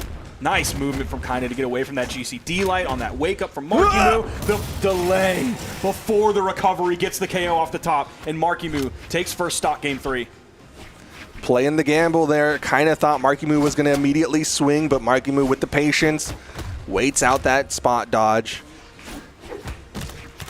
In the red, though. Can Kyna clean this up? Side sig will bounce, will not KO. Yeah, and that's a tough thing about that signature is if you hit it, which he hasn't done too often, but if you hit it, okay, what do you get off of that? If you have 400 damage on your opponent, you're going to KO him.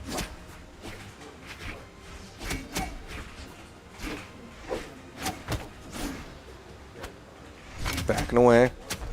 Weapon toss. MarkyMoo starting to get that extra credit here. Man, kind of still struggling to find that finishing blow. There's the GC inlight, just kind of to the right. The neutral air, there's the side air sending him to the right as well. He's disarmed off of that. Oh, MarkyMoo winning with a GC D-Light, but he just barely missed. Here comes Kyna with the turnaround GC, or in-light, and he gets the KO off of that. But he's so far behind on this second stock. He's in the red, potentially KO damage. It is exactly KO damage with the D-Light into the gravity cancel neutral heavy. Basically full stock advantage in favor of MarkyMoo. Gonna swap up the weapons. Nice. That was a dodge in on Kyna's part, but he manages to drift away and not eat too many nairs and sayers. Dude, these in-lights, they're just chopping Kyna up right now while he's already behind. More side airs coming out. Right on top of each other. Kyna doesn't have the right move. There's the in-light. The ground punch just barely misses. Recovery sending MarkyMoo high and left. Punishes the landing with the in-light on the bow. There's a side air sending Marky over to the edge. Can Kyna get this stock here? Yes, he is. All the floating around. MarkyMoo runs out of jumps on that one. You saw the sweat beads happen, and his stock was gone shortly after that. Kyna, you got to play some serious Brawlhalla here if you want to go up 2-1 in the set against MarkyMoo. Doesn't have too much health to play with, but MarkyMoo wants the gauntlets. Main KO tool. Gonna start things off. He's got the gauntlets. Kyna with a nice 4-piece. Offstage engagement, the side light. Kyna yet to touch the wall. Beats. This could be it. Yep, there it is right there, that ground pound. Floated out there just a little too long. Didn't get the wall touch, and MarkyMoo just needed those couple hits to get the victory. That's gonna be a 2-1 in favor of MarkyMoo. Do you think we see the swap from Kyna? Nope. He's gonna just not want to play on that map. You're right, no swap. See if we go back to the map. Ooh, okay, we are same going map. back to the Demon Island. 3, 2. All right, here we go. Game number 4. Again, elimination side. MarkyMoo 1 game away from knocking Kyna out of the bracket and making South Americans get 5th and 4th place. Yeah, that would be crazy. Oh my goodness! Was that 60 damage just like that? Maybe even more than that. There's a sidelight recovery coming out from Kyna. Hoping he can add some more damage onto MarkyMoo. He already did a great job adding it up early on with these gauntlets. He has just a little bit of a lead, but MarkyMoo's side string, man. Oh, the double side airs coming out. The ground pound, and Kyna hits the side air. Can Marky get back? No! He goes under the stage, but doesn't have enough to get up. Nice turnaround there on the side of Kyna. Ended up pushing MarkyMoo under the stage. Got him that first stock. He is still in the red, so MarkyMoo could clean this one up. Scythe coming out, you see the side air instantly. Nice. He's going to grab that just like that. It's so simple for him. GC in-light into the recovery.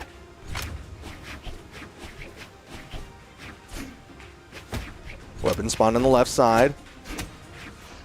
So far, it does feel like MarkyMoo's been the predominantly driver of this this game. Ooh, he hasn't touched. Yeah, this is really scary. Touched. What was that? I think that was just him acknowledging that he's been defeated. Okay.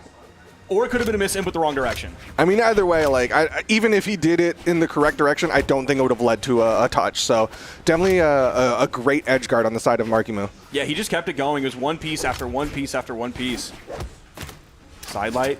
No D-Sigs coming out from Kyna. He's not going to do like the jump GC D-Sig after that. There's the N-Sig, the rare neutral signature on Bo that we've seen. Sidelight coming in, waiting, patrolling the ground so he can hopefully find the second sidelight after getting the dodge. This time he does get the dodge, but MarkyMoo's in the air. There's the side air, sending down, neutral air, actually sending back to the stage. He keeps sending over to the right instead of back over to the left side towards the blast zone. Still managed to get a lot of really good damage here. Sidelight recovery, Kyna running out of movement, and that will do it. MarkyMoo puts it away 3-1. Now, he didn't technically get the stock with the sidelight recovery because it was like the moves right after that, but it set up the final KO for him. So it's 2 stocks he got that game with the GC sidelight recovery. We won't get the opportunity to ask Kyna the question. I'll just have to ask him later. Yeah, you'll have to just message him. But either way, that does put MarkyMoo into our top 3 of things. So we have Mounir sitting on the top side, and then MarkyMoo and Balloon Boy. Yeah, this is a really interesting top 3. Because it's MarkyMoo all the way down here, and it's Mounir all the way up there, and it's the South American players gone. So yeah, this is just like, this is a really interesting Royale. Like the results of this Royale are really interesting given that BCX is so close and yet also so far in many ways. We still have Autumn Championship, we still have Autumn Royale. So like anything can change between now and then, but this is I feel like this is a nice little roadmap for potentially what we're going to see come autumns. I think it's healthy. It Yes. shows that it's not just like, you know, one or two people completely running the entirety of Brawlhalla Esports. You're seeing a healthy amount of competition, a healthy amount of people who can really make it a challenge for everyone else. Man, dude, look at that second stock on MarkyMoo. Okay, so that's 15 seconds, 45 seconds, 45 plus 30 is a minute 15, and then like another 15. So yeah, that's like a minute 30 on MarkyMoo's second stock. You see all of that damage he did on the scythe, 417. He only did 41 on the gauntlets. Yeah, that was all about the scythe. You could definitely see it, obviously in the numbers, but also in just like the playstyle. Like he was everywhere. Yep. He was literally everywhere with the scythe. We're going to be going to a short break before we get to the rest of this bracket. Some of our final sets today. Competition is hot and it's getting hotter. Don't go anywhere. We'll be right back after a short break.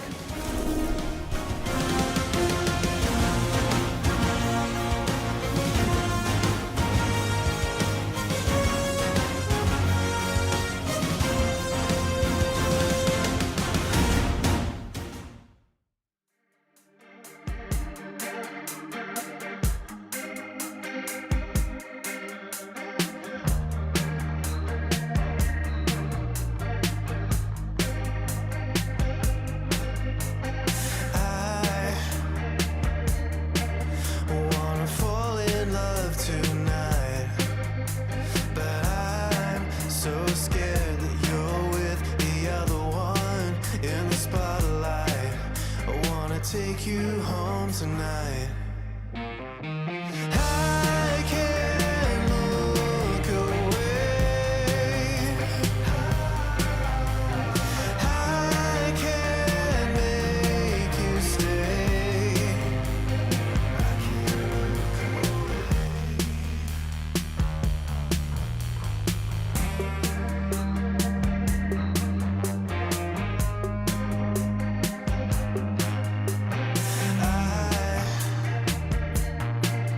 Wanna fall in love tonight, but I'm drawn in by the blue light, the empty glow on the inside.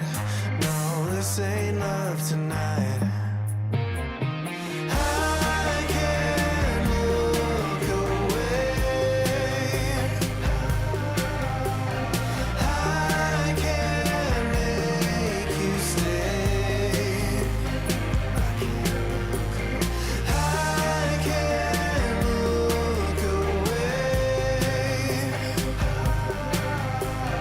I can't make you stay.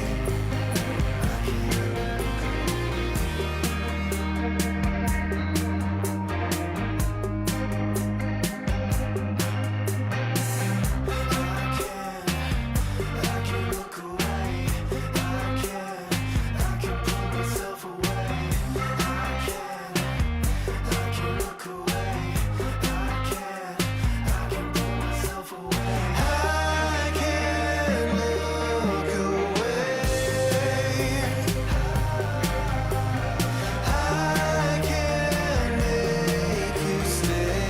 I can't look away.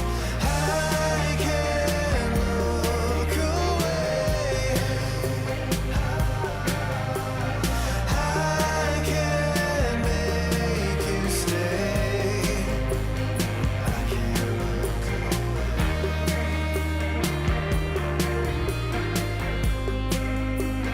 I can't look away.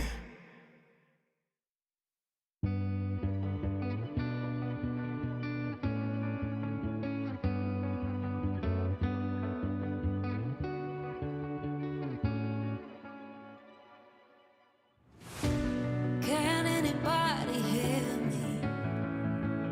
Tell me, am I on my own? Feeling like I'm falling deeper I go. All the things that we said, wishing I could turn back time, living in my own head. Oh, I'm slipping away everything we had.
Welcome back, everybody, from the break. We are in the top 3 of things. The Summer Royale is wrapping up right in front of our very eyes. We have Mounir, we have Balloon Boy, we have MarkyMoo. The latter 2 names we're about to see fight each other here right in front of our very eyes, live and in living color. It's going to be MarkyMoo versus Balloon Boy. I'm Sparky. This is Duke.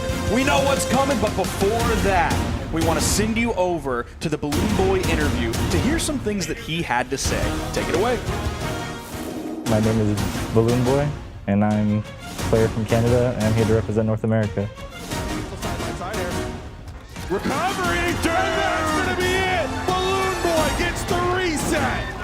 He did it with a 3-0. I beat Radish in losers final to make it to Grands. I beat him in a game 5. It was a pretty close match. You know, Radish is my teammate, so he's pretty good at the game. And yeah, I just clutched my spot here. What are your thoughts on the other qualified player for your region, who you face many times in tournaments, MarkyMoo? I think he's definitely like the best player in the region right now. And I think I like, as sad as to say, like I think I am like a close second right now. Hopefully I, you know, get good enough to beat him one day. Hopefully that day is tomorrow, because that's when, you know, everything's happening. What are your expectations and your goals for your placement at the Summer Royale? Well, I want to win because I think I can. Like I have the ability to like take home like a championship, but I feel like there's like that one roadblock in like ahead of me. Like I don't think it's a player. It's just like my own mental and like my own like strategy going into the tournament. I just need to lock in. What part do you think you play in your region's legacy? Well, I think people right now are just calling me the second Boomy. So I mean that's cool. I think I'm more of like a Cody though, because like I do good in like both game modes like Cody used to. Boomy, I mean, I guess Boomy kind of did too, but like I'm dropping like big numbers in 2s like Cody used to. Like during summers, I dropped 900 like Cody used to do. So I think of myself more as like a Cody Travis number 2, not a Boomy number 2, even though like played some more legends. Godly, I wish you were here, bro. You know, I hope you make the next Royale so we can play against each other again, because it's been a while since Autumn's last year. Like it'll be like if we both make the next Royale, I think it'll be a full year since like the last time we actually played against each other, and I want to play against them again. So, you don't be sick that time, bro. Don't be sick again. But yeah, for the other Royale attendees, just good luck to you guys. You know, my parents and like a lot of my loved ones are gonna be watching, so thank you guys for always supporting me. I love you guys, and yeah. All right, man. Absolutely adorable, but there you're seeing his opponent, none other than MarkyMoo, and the winner of that will have to go on into Mounir, and you can see Mounir, he's already acting like he's the victor, he's telling everyone what to do, he's starting to run the show, but of course, Balloon Boy versus MarkyMoo is going to be our upcoming set, and sometimes I forget about how new Balloon Boy is to our competitive scene, just because like literally, I think it was Autumn Royale was the first time he ever flew to an event. So he is still pretty new to being a top player in North America. Yeah, looking back at his like placements where he would start like really paying attention to him, it's like Spring Championship 2023 is when he was still getting like 17th place. Summer Championship that year, same kind of thing. Then in Autumn Championship, then he got 5th. That's probably when he really started gaining traction in North America, and it was like single-digit placements after that. Sometimes it was 7th, sometimes it was 3rd, sometimes it was 9th, sometimes it was 4th. But yeah, once he kind of broke through that like 17th place curse that he was stuck in for a little while, then he really just was like, oh yeah, I'm here to stay, baby. I'm moving in. I'm planting plants. I'm painting the walls of this house. I own this place now. Well, we'll see if he can own North America, as he is going to be going up against who he himself has said is the best player in North America. The last time these two ran into each other earlier today, it went to Game 5, but Balloon Boy was on Diana.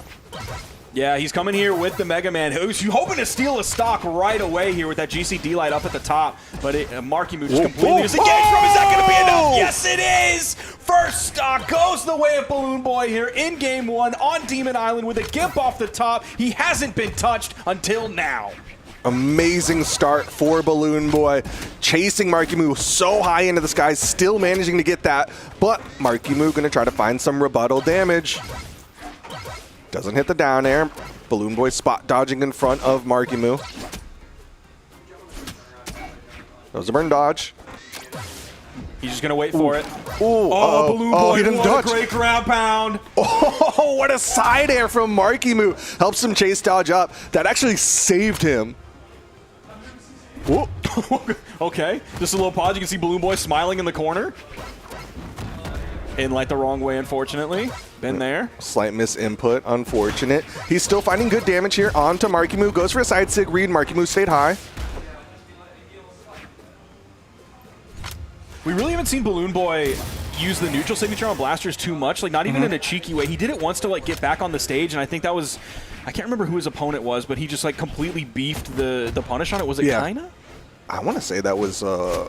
It doesn't really Mounir. matter who specifically it was, but yeah, like he hasn't really used it. Even like oh, I'm going to use this a couple times here to see if I can get a little cheeky with it, because it does have like that spiking property at the 45-degree angle if you can grab someone with it. Of course, there's the saw blade coming out. Definitely been a useful signature on the side of Balloon Boy. Has MarkyMoo in the red now. Just needs to find that down light. He gets the final hit, so he wasn't ready for the dash jump recovery. Nice. Just the turnaround side air.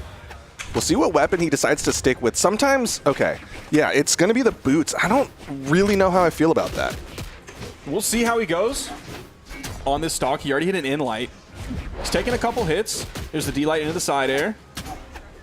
There's the weapon toss is going to send him down. He's going to fall off of that. Maybe it's like a Costlix type situation where like I pick up the boots now. I'll see what I can do. I may lose this stock soon, but then like I'll spawn back in and I'll get the weapon I really want, rather than, oh, I'm going to pick up blasters now, do 30 damage, get knocked out, and then I come back in and I'm on the weapon I don't want right now. It's just interesting because like his blasters are really good at all stages of a stock. Like he's able to add up damage on the early, but also to clean up those stocks. Great dare, even the second dare, but MarkyMoo was able to dodge through it. There was the GCD light into the side air. Just kind of probing and zoning with the neutral lights or the fadeaway down airs. Okay, goes for the down light. MarkyMoo not in position to punish. Falling side air. Weapon toss connects. Balloon Boy in a great position here, but he can't get that finishing blow. Yeah, he didn't come in with like the GC D-Sig. He didn't No like tornado. slide charge it or... Whoa! Nice D-Sig, and MarkyMoo's gonna steal it just like that? Holy cow! Oh my goodness, that one down signature had enough damage on Balloon Boy, and that's gonna be MarkyMoo getting that first game. Big moment for MarkyMoo. Already going up in game one. It seemed like, dude, with that early gimp off the top, it felt like that was Balloon Boy's game. This has to be so frustrating for him. Yeah, I mean, he had such an amazing start, basically 0 to hero, to get that first stock, but then MarkyMoo just really wrestled that one back and got the W.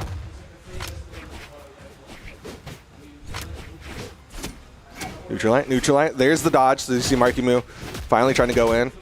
Yeah, man, the stacked neutral light into the just slight backup into the neutral light in front of you from MarkyMoo, it's just so good. There's the D-Sig, though. Balloon Boy starting this game off with just a little bit of a lead. You saw the sweat beads, but Balloon Boy backed up over to the left side. There is a weapon spawn on the right. See if anybody goes for it. I don't think MarkyMoo's going to go for it. Side light again, pushing to the left side. The recovery just barely missing. He gets punished with a side air. The weapon toss comes out. Here comes the gauntlets. Great punish from MarkyMoo off of the flame sword. Okay, that'll be enough, too.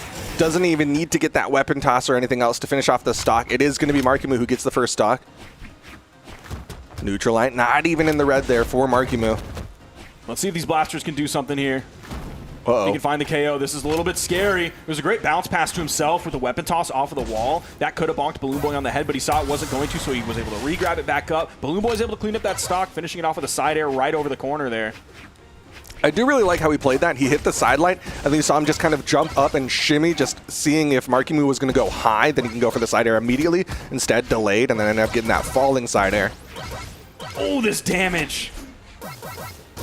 Final blast of the D-Light. There's the side air as well. Another side light, but MarkyMoo was moving to the left side of the stage to get the weapon toss. There's a whiff D-Light. There's a D-Light into the side light coming out from MarkyMoo. Nothing right after that. Ooh. Oh, okay. I thought we were going to see Balloon Boy pick up a down air after the burn dodge from MarkyMoo. Dodges through the ground pound. Great job. He's at the weapon disadvantage. Moves off stage just a little bit. Here comes the blasters that he picked up. Neutral airs coming out. Oh, just off the mark with that side air. MarkyMoo comes in. Manages to get past, side light into the side air, both of them in the red. Who's going to get this stock? Weapon toss is active. Balloon Boy with a great side air. Yeah, he hit the side air to bounce MarkyMoo up the stage while also staying deep enough so he didn't get hit by the weapon toss that was coming straight down. So he was able to counter the mental stack buildup. Gets past. Wow, I can't that believe hit that him. hit. That's the weirdest D-Light hit I've ever seen in my life. Dude, that like caught the Achilles tendon of Balloon Boy. Ends up being enough to get the KO there. MarkyMoo, though, still deep red. All Balloon Boy has to do is hit that heavy button, and he does. Clean, even stocks. Weapon toss goes up. He's going to stick with the blasters here. Able to throw away those boots and pick up the weapon he wants. Here comes the scythe from MarkyMoo. Also the weapon he probably wants here. Again, back-to-back in lights. There's the neutral air. Falling side air as well.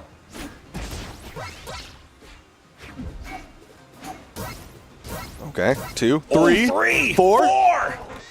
Still out there. MarkyMoo gets back onto the stage. Resets. Sidelight down air.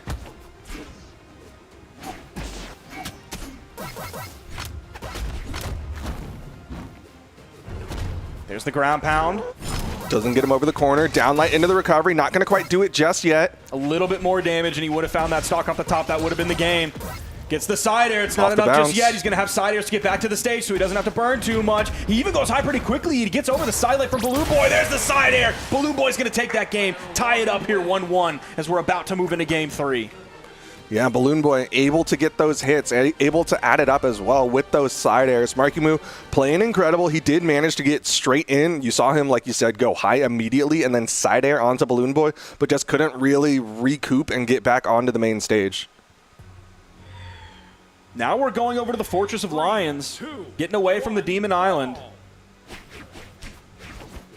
There is, first weapon goes to MarkyMoo. Balloon Boy was right near it, but he wasn't able to grab it. Here comes the boots for him, though. He's going to start this one off. There's a down air. Goes for the inlight right after, but MarkyMoo completely disengages. He dashes away.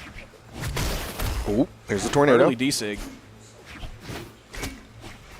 Inlight from MarkyMoo, not able to find anything after it. Went for the turnaround this time. This time he goes for the wait. Slight delay into the neutral air, or neutral light the same direction. Gives the two-piece. You see him chase dodge up, keeps him in position. Swaps over to the gauntlets now. Recovery. He even attempted the second one for the juggle, almost like a gauntlet player. Sidelight in the neutral air, side air, weapon toss, but Balloon Boy, he recovers up quickly enough. Even gets the down air for the wall touch. MarkyMoo is going to get above him, and because of that, he's able to hit the D-Light ground pound. Find that first stock with a nice lead here. 54 seconds into this game, MarkyMoo only has like maybe 60 damage on this stock, so he's in a really good spot. Especially if you can keep Balloon Boy weapon starved, if you can get him off of the blasters if possible at this point, or just like play around them. He's doing such a good job. His spacing's fantastic. Yeah, MarkyMoo's just playing incredible right now. Nice. Hits him with a down air. Needs a little bit more. Another down air. Balloon Boy doesn't have the movement. MarkyMoo knows it. 3 stocks to 1 now. And that's one of the really scary things about Blaster's recovery is like you're in there for so long, and sometimes that's good, but in that case, it's not very good because he was kind of stuck down there hovering in that like same spot, so MarkyMoo knew exactly his way of entry. Ooh, not able to hit the recovery off the gravity cancel neutral light. Goes for the ground pound. Balloon Boy gets up. Down sig thrown out there, puts him off stage. Down air. Weapon toss on both sides. MarkyMoo! Gravity cancel downlight down air. Wasn't quite in position for the ground pound, and that's going to be a turnaround for Balloon Boy. He's going to deny the 3 stock here, but he's got a mountain to climb. It's at least tied 1-1 in this set. This isn't a tournament victory set here for MarkyMoo or anything close to that just yet. Sidelight, unfortunately, MarkyMoo was like kind of in the dead zone, but also a little bit too high.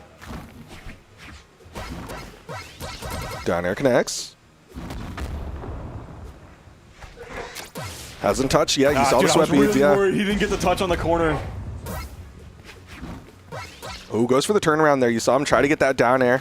This time disengages, gets back onto the stage, but the side air from MarkyMoo. And Balloon Boy just running out of options here. There he uses the neutral signature, but it has that unique wall interaction where if you do it into the wall, you're going to do the blast right down the wall. So you'll just sit right there as you do that vertically downward blast, giving MarkyMoo plenty of time. Yeah, MarkyMoo just knew to stay above it, and he's almost petting both of them. He's trying to give moral support. Yeah, but it's to both. It's like legitimately. What a nice guy. He's just a good parent to all. Game number 4 here. I'm so glad he comes out this much. Dude, I love when parents support their kids on this. But here we go. Game number 4. MarkyMoo 1 game away from going into our grand finals to rematch against Mounir. Balloon Boy comes down, hits 1 down air. Yeah, he tried to get the pivot on the second one. MarkyMoo over on the wall. The dodge gets through the ground pound, but only just.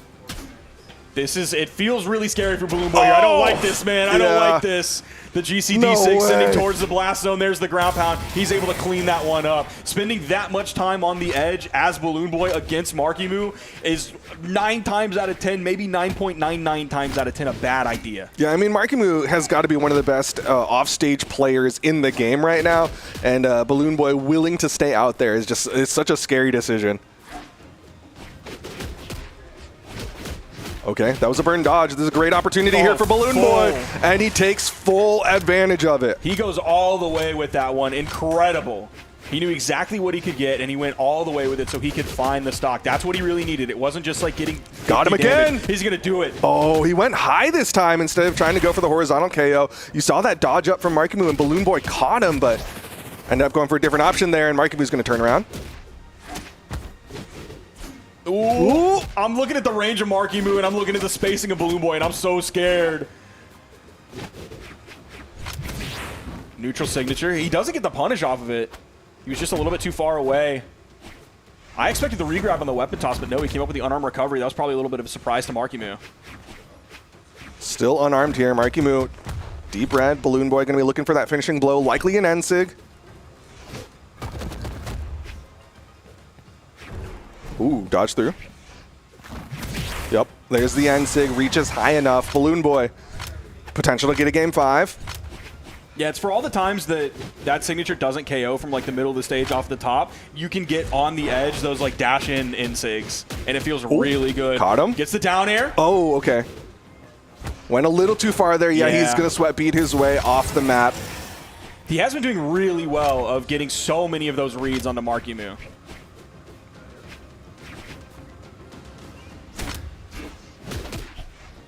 Down air, and he completely backs up. Yep, backed away from that one. There's the dodge. Hits him with a neutral air.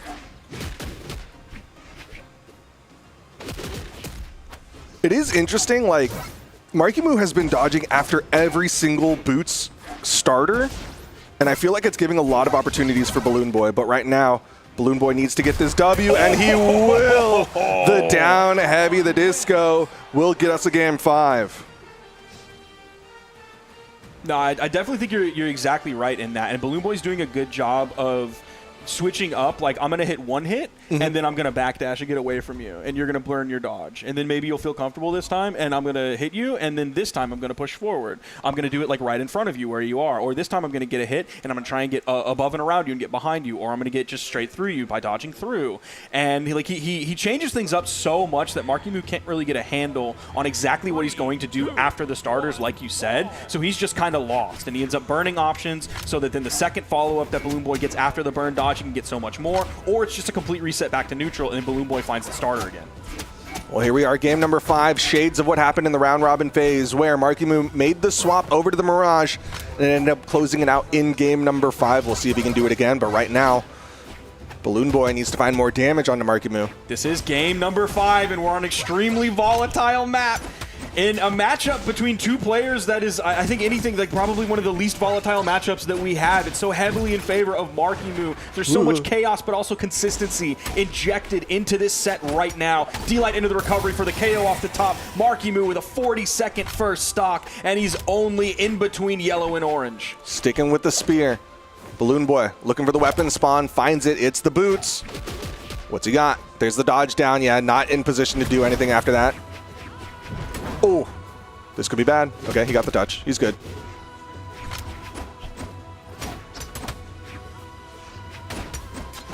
A lot of unanswered damage coming out from the spear. I'm waiting for the interruption from Balloon Boy at any moment, but it's just not coming. Oh, I was so scared we were going to get a recovery off the top.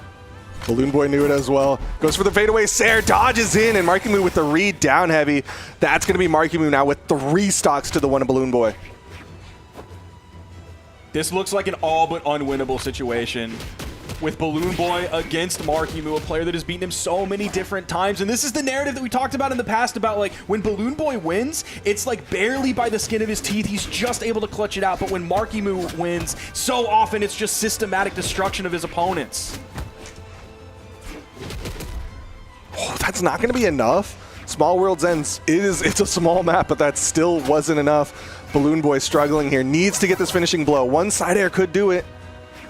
One recovery could do it. He just needs to find the hit. Dude, going for a like barely one jump height up GCD line on blasters is so scary when you're this far behind. I understand you need the big plays, but I don't know if that's the biggest play that you need right now. Another GCD line. He gets punished for it, but he turns around, hits the recovery, gets the KO off the top. Balloon Boy needs a miracle right now. The last time we said that, or one of the last times we said that, was at the Spring Royale, and it was for MarkyMoo, and he did it! Shut down instantly with the spear down air. Spot dodge on the side of MarkyMoo. Balloon Boy outspaces it. Where's the dodge? Dodges up. Balloon Boy not able to keep the pressure going, but he's still chasing after MarkyMoo. Weapon still active. Over to the blasters. Goes for the side light. He's staying close. It's not going to take too much more damage for a grounded D-Light recovery to get the KO here. I don't know if it's worth risking or if you just solo the side air. He's going to be looking for it. Down light recovery! Only so he can find the GC D-Light recovery for the KO off the top. Balloon Boy's evened up the stocks, but he's so far behind. He can't take like any KO move here. It went from 3 stocks to 1 to 1 stock to 1. A little bit of a risky play on the side of Balloon Boy. MarkyMoo starting to throw out some heavy buttons. Ooh. Just a dare. Weapon toss not going to hit. Neutral air puts him off screen. That's how damaged he is. I don't even know if he can take one more of those. It may not even matter. MarkyMoo has the spear in hand, the recovery. He was able to get through it. He stayed grounded. He's backing up after that hit. Coming in with the in-light. Oh my, you can feel the pressure on Balloon Boy, but I think the pressure is also on MarkyMoo so much right now, which is why he's whipping. Pogo. You can see one hit is all he needs, and he finds it with the side air. MarkyMoo narrowly clutching it out, will be going into the grand finals. Yeah, I think that was definitely a really stressful moment for MarkyMoo, even though he was in the lead, even though both of these players have so much history where MarkyMoo comes out on top. That's the respect that MarkyMoo has for like every other player here, even the ones in his own region that he's historically beaten over and over and over. Yeah, I mean, we talked to MarkyMoo a little while ago, and we were like, well, is there anyone that like you're good against, anyone that you're like worried about? And he's like, you know what, I give respect to everyone. And you can see kind of why, because basically anyone here could take it. You can see how close this set has been. Yeah, anyone can sit down on the microphone and like just say that. Yeah. But then like you see that in his behavior, in the way like he specifically played towards the end of that game against Balloon Boy, in the way he talks about like his nerves and the anxiety that he feels and like really trying to rein in that mental. So all of that, like you see it not just in his words, but reflected in his actions. And that's so cool. He's going to sit down and join us here on the desk after a very stressful set between him and Balloon Boy. MarkyMoo, I know you just had a tough set. I just saw you breathe a sigh of relief. I know you're probably pretty teed up right now. What's going through your mind? Right now, like, I'm kind of just, like, fired up after that set. Hand Not, check. like, in a confident way. Hand check, but, you shaking? But, yeah, I'm, like, shaking, like, really badly. Like, I can barely even talk right now. But right now, you know, I've been in this position before, so I'm just going to try to, you know, like, go through it, you know, see how I can do my best, you know, just see what happens. So it seemed like you slowed down a little bit and started playing really carefully towards the end of that last set, even though you had a pretty decent lead on Balloon Boy. Why? I have no idea. Like, for me and Balloon Boy, it's like always game 5. Like, almost all of us has been game 5, and something about it, I don't know. I just, like, I have a tendency to play better as the set goes on because I have more time to adapt, and also, like, the additional pressure kind of helps me in a way. So I think that's part of the reason why I do better in game 5s. Well, your next opponent is going to be none other than Mounir, the person who knocked you into the elimination side of things off the back of a Tezca, I'm pretty sure. Do you have any thoughts, any adjustments that you're planning already? I have to think about it for sure, but like not as of right now, you know. I kind of do remember some mistakes I made from last game, so I'm just going to try to adjust that so I can play better in this set. So how did you feel coming out of the round robin phase, going into this since you were undefeated? I was kind of like discouraged in a way because like even though I did win most of like the beginning sets, it's like now is like when it really starts to matter because like now it's like a normal bracket where you can enter losers, and when I was in losers I kind of just got discouraged and I needed a little break, but you know I'm trying to just push as hard as I can despite the setbacks. Well, of course, you're hot off a victory. We've seen you before. Sometimes you need that moment to calm down. Sometimes you need a little bit of a breather. Is this one of those situations, or are you just like ready to go? This is definitely one of those situations, you know, because I need to like take time to myself to think, because I can't just, I just can't like go into a set without like taking at least like a few minutes to just think about it, you know, because I think about my sets before I go into them. I don't just rush into them, or else I tend to lose. We'll give you a few moments in just a second. I got one final question for you, and then it's Duke's turn. So when you're in your, like, I need to calm down moment, like, what are you saying in your head? Like, well, what are you doing to calm down? Well, while I'm calming down, I just don't think about the game because the more I think about it, the worse it makes me feel. And then I also like take like a break to watch some other things and also just like let my mind kind of like flow, you know, get all the negative thoughts out. And also it gives me time to like adapt, like think about what I should do better in the next set. Okay, my final question is, we talked a little bit about the music you listen to while you're playing. Do you have a playlist for like calming down after a set and a playlist for while you're playing in it, or is it all the same? Yeah, I have a playlist for calming down. Like I have a calm playlist and I have a hype playlist, you know, because I feel like there's different times for that, you know, like I don't want to always be super hyped up or else I'm just going to get like burnt out, you know, like I need like rest, and then like when I'm ready to play, I need like to be hyped in a way. All right, man, we'll let you calm down. I don't think you have that much time, but we'll give you as much as we possibly can. Thank you so much for joining us here on the desk. Go take a break, man. Good job. Congratulations. Keep it going. Yeah, thank you for having me here. That, again, is none other than MarkyMoo, North America's PR #1, the Golden Boy, but now he is on the elimination side of things. He's going to be going up against Mounir, of all people, in our grand finals. It's so fascinating to say, because MarkyMoo has so many accolades, so many times he's been the victor, so many times he's been the Royale champion, but it was none other than Mounir who knocked him down to the elimination side of things, and now Mounir's sitting in the grand finals waiting for him. We also have to remember the amazing redemption run that Mounir had at the Royale not that long ago, where everyone really started to believe in his ability to take out a Royale. We'll see if he can do it right after this break. It's going to be MarkyMoo versus Mounir here at the Summer Royale. We'll be back in just a few moments.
Welcome back, everyone, to the Brawlhalla Summer Royale. We're about to get into our grand finals. We've got one set left to go to figure out who is going to be our Royale champion. Will it be Mounir or will it be MarkyMoo? I'm Dupe, and joined with me is none other than Sparky. I'm sorry, bro. I can't hear you. This music This is out of music is control loud. It's very in my ear right now. It's very That's esports. how hype this is. So what, I'm sorry, dude. No. What did you say the end part that I need to respond to? I was just saying, hi. I just said your name. Hey, man. I'm having It's a your great turn. time here on the desk with you. It's been a great time chopping it up, just like we did at the Spring Royale. I'm having such a good time. I'm loving these players so far. Like, it's so sick to see Mounir and Balloon Boy. I love these players. I love seeing them every single time. Mounir, he's all the way in the grand finals. MarkyMoo also all the way in the grand finals. I like seeing MarkyMoo too. I just feel like, man, I've seen so much of MarkyMoo. I love seeing Balloon Boy. I'm just a Blasters player at heart. I'm wearing it on my chest, baby. I feel it in my heart. At the end of the day, I'm a Balloon Boy fan. That's why he's called the fan favorite. But it's Mounir. It's MarkyMoo. We're going to get some good stuff here coming up next. I was kind of thinking about that coming into today is like MarkyMoo, we talk about how like he's kind of the savior of North America. He's our golden child. Yeah, I got a hair that, Look at a long boy. that It's went driving me wild. crazy, man. I'm sorry. But of course, we got to talk about none other than Mounir, as of course he is going to be the first one to come on in and play. Coming in from the winner's side, our European, our current undefeated as far as the double elimination side of things go, but also like he hasn't gotten a gold medal. He has not won a Royale. Europe has not won a Royale. Mounir winning here would be massive. Dude, it's going to be crazy if the first European to win a Royale is not Godly, and it is Mounir. It's Mounir when Godly can't make it. That's straight up got to fire up Godly. I'm sure he'll be like stoked for Mounir, and he'll be happy for EU, but if Mounir wins this, that has got to fire him up so much. Yeah, I mean, if anything, maybe it would reassure Godly, because like I'm pretty sure Godly's confident in his matchup against Mounir, so he's like, yo, if Mounir can do it, I know I can do it. This just wasn't the one. But either way, Mounir sitting on deck, he's shown his ability to adjust from player to player and adapt. But on the other side, he's going up against the Golden Boy, none other than MarkyMoo, the North American hero, our current Royale champion. He's coming down the hallway.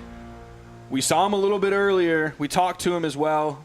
Hopefully he had just a few moments to kind of calm the mental down, kind of slow that heart rate down so he can come into this set fresh. It's been a long day for all of these competitors, and they've done a great job getting through all of this. Going to get some water here. He is our hydrated gamer. I swear every time we do like a walking shot, he's drinking water. He just goes over there, gets a sip, puts the cup in the trash, and then goes back and sits down. Now, he could save the cup. That's true. And help the environment. He But, doesn't care about the environment. He cares about the game. That's true. He's going to be sitting down right across from Mounir.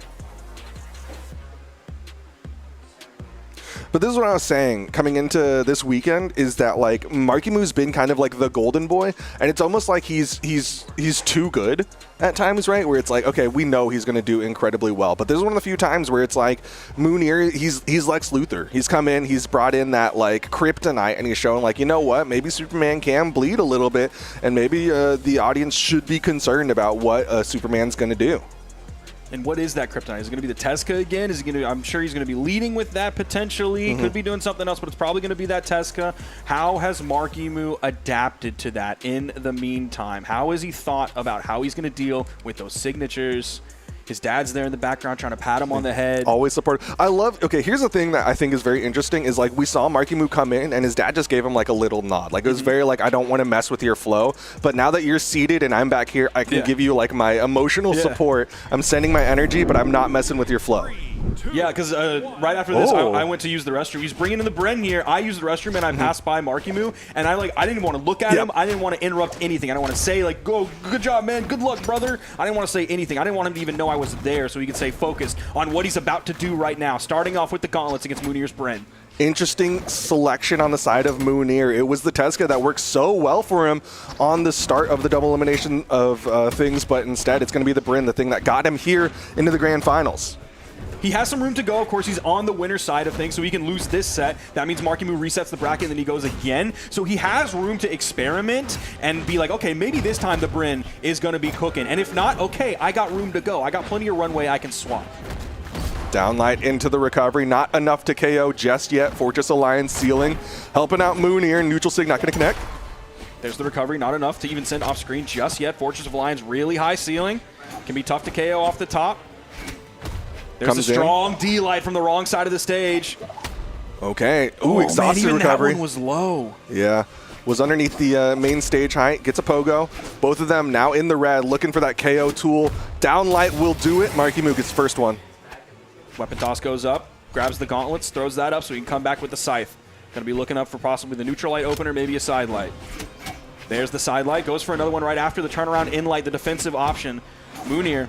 He might struggle to find his way on top and find this stock. Is it going to be like a falling axe side air? Maybe he's just going to stack up in lights. Wow, I didn't think that was going to KO that early. I thought it would at least take one more. Going to go all the way up, toss that weapon so he can pick up the spear, move back over to that for the damage build on MarkyMoo's second stock. Goes in, neutral air not lasting long enough to beat out that spot dodge from MarkyMoo. Still pretty even between the two. Side light going to whiff. MarkyMoo gets more. Man, more back-to-back in lights. Even goes for the side light after that. Expecting Mounir to be down, but he was up on that soft platform because we're on Fortress of Lions and it's on the left side. There's a D-light. That's zoning D-light. The range on is so big. Nice spot dodge on the side of MarkyMoo. Mounir still not able to come up just yet. Exhausted recovery not going to hit. MarkyMoo going off stage unarmed, but Mounir not going to do anything about it. Yeah, I think Mounir was both recovering back to stage, but also trying to hit like the backside of the axe recovery. So like that was his option, and he just wanted to be safe, even though he's at weapon disadvantage, because he's also at health disadvantage, which MarkyMoo took advantage of and got that second stock. MarkyMoo only halfway through this second stock. Yeah, Mounir maybe a little too nervous for himself right now as he's starting to just throw out some wild options. Once again, he's going for a lot of wake-ups. Ooh, once again, spot dodge. Too many iframes for Mounir. Yeah, maybe if Mounir can just like get a little bit of a charge on it, just a frog's hair of a charge. The harpoon toss is going to end that second stock, bring everybody down to final here in game one. Mounir's not too far behind. He's going to pick up the spear, throwing away the axe again for the damage build. MarkyMoo getting caught by a couple of neutral airs there. Downlight will pick him up. Double side air on the side of Mounir. He's finding hits. He's finding hits. Ooh, the ground pound could have been bad. No down air from Mounir, nothing. Going back to the stage, throwing his weapon away, not even in a way that I think would deter MarkyMoo, but he just wanted to swap over to the axe or deny the scythe. From MarkyMoo was getting so close, dude. That D-Sig was wild. There's the weapon spawn. Wants a spear. Oh, that recovery's going to catch him. The patience to not rip the second side light. The down air. The shutdown with the down air, too. Just barely misses. Downlight recovery, not enough. Ceiling's just a little too high. Mounir with the weapon advantage. I don't know if the side air was the option there, because I don't know the exact damage He can numbers. deny. Pogo misses it, but he'll still hit the recovery, and it will be enough. Mounir going to take game number one. And that's a very scary thing for MarkyMoo. He does still have 5 games to play through, but when you're looking at coming into the grand finals on the elimination side and you know you have to reset, it's a lot of games you got to play through. It's against someone you lost to previously in the double elim, and then all of a sudden you're just like, you just lose game one. And it was so close. So there's 2 ways that this can go. You can go doomer mode, or you can go like, I was this close. That means I can do it again. It's like when you get a Dark Souls boss down to 1 hit and then he knocks you out. It's like, okay, I got there. I can do it again, and I can beat him. But or I guess similar to many a Dark Souls boss, usually it takes people more than one more try. Yep. And hopefully for MarkyMoo, it won't have to be more than one more try. As right now, we're going into game number 2. It's going to be on Demon Island this time. No character swaps on either side. Side air's not going to hit. MarkyMoo with the falling there. Dangerous spot, and he can't get the wall touch. MarkyMoo ends up falling after that so early. He jumped for the beef and ended up falling, and now Mounir only has 50 damage on this stock, and it seems like MarkyMoo's already passed him on the second stock too. Yeah, man, MarkyMoo gave a little too much there. Okay, MarkyMoo, opportunity. Mounir still in the open air, gets him with the backswing. It's the ground pound, and MarkyMoo's going to lose another stock. Mounir about to 3-stock MarkyMoo, potentially.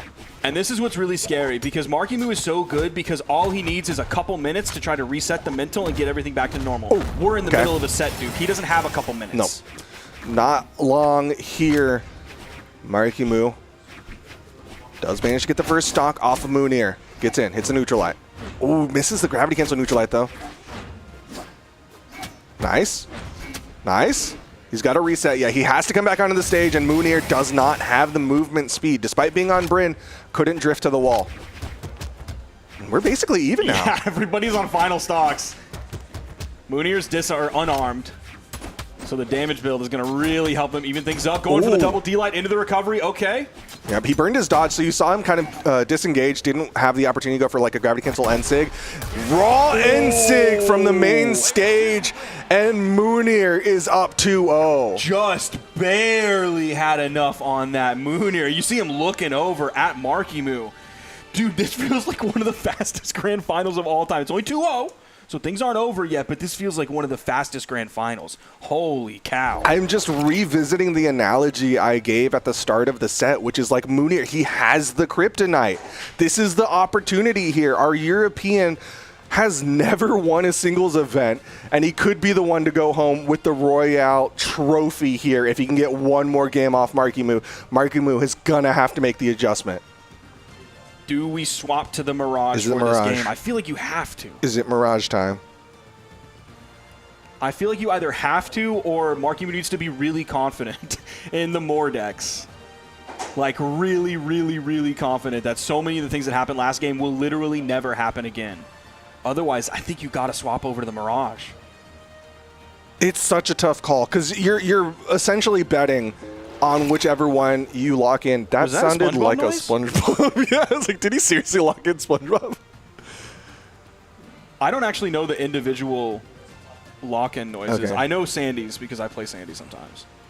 It's the like lasso-y sound? Yeah. Yeah. So who is that? That's the Devil Jin lock-in sound? No, it's got to be the podium. Yeah, that's what that is. That's the podium. Oh, okay. Yeah. The big delicious drink. Yes. Okay, we're getting into it. Game number 3. Mounir, one game away from being crowned our Summer Royale, and MarkyMoo's going over to the Devil Jin.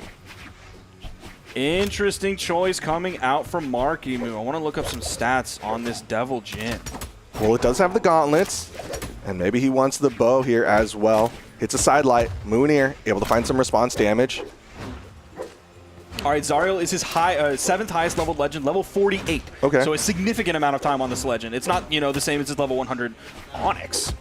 Or like his level 72 Kaya or 66 Mordex, but still a lot of time on this legend. Throws up the N-Sig, expecting Mounir to go high. Nice gravity cancel downlight side air. He is getting good damage here onto Mounir. Downlight into the recovery there. Saw that dodge, able to chase in. Edge guard opportunity, but MarkyMoo disengages, wants that center stage control. Mounir just a little bit behind in damage, but we're seeing Marky forced over to the wall, but once he gets back on the main stage, he's able to take the stock. Decent lead here for MarkyMoo. He's playing fast, but he's playing precise. Gets in, gets that neutral air. Utilizing that soft platform for the movement, and once again comes in, hits that downlight. MarkyMoo can't get the turnaround there, so that will be the stock evener in favor of Mounir. How do you feel about Bo into Axe matchup? Do you feel good as the Axe player? Used to, but now Axe neutral light doesn't jump over it. Okay, because I was going to say, like, my vibes, I don't play Axe that much, so my opinion is, like, silly on this, but my vibes are that it doesn't feel good. And I worry if I'm Mounir playing the Axe into the bow. Well, again, it is a best of 5, so there is opportunities for Mounir to make a swap up, but right now, MarkyMoo needs to win this one. Also, Mounir could just, like, clutch up and go beast mode. Could. Oh, big ground pound. That's going to take away that second stock. You saw him sweat beating as well. Even if that didn't immediately KO, and Mounir didn't have enough movement to get back up safely. Not sure what that was. Maybe a misinput the wrong direction. Might have been. MarkyMoo slips onto the stage. Side light. Neutral light.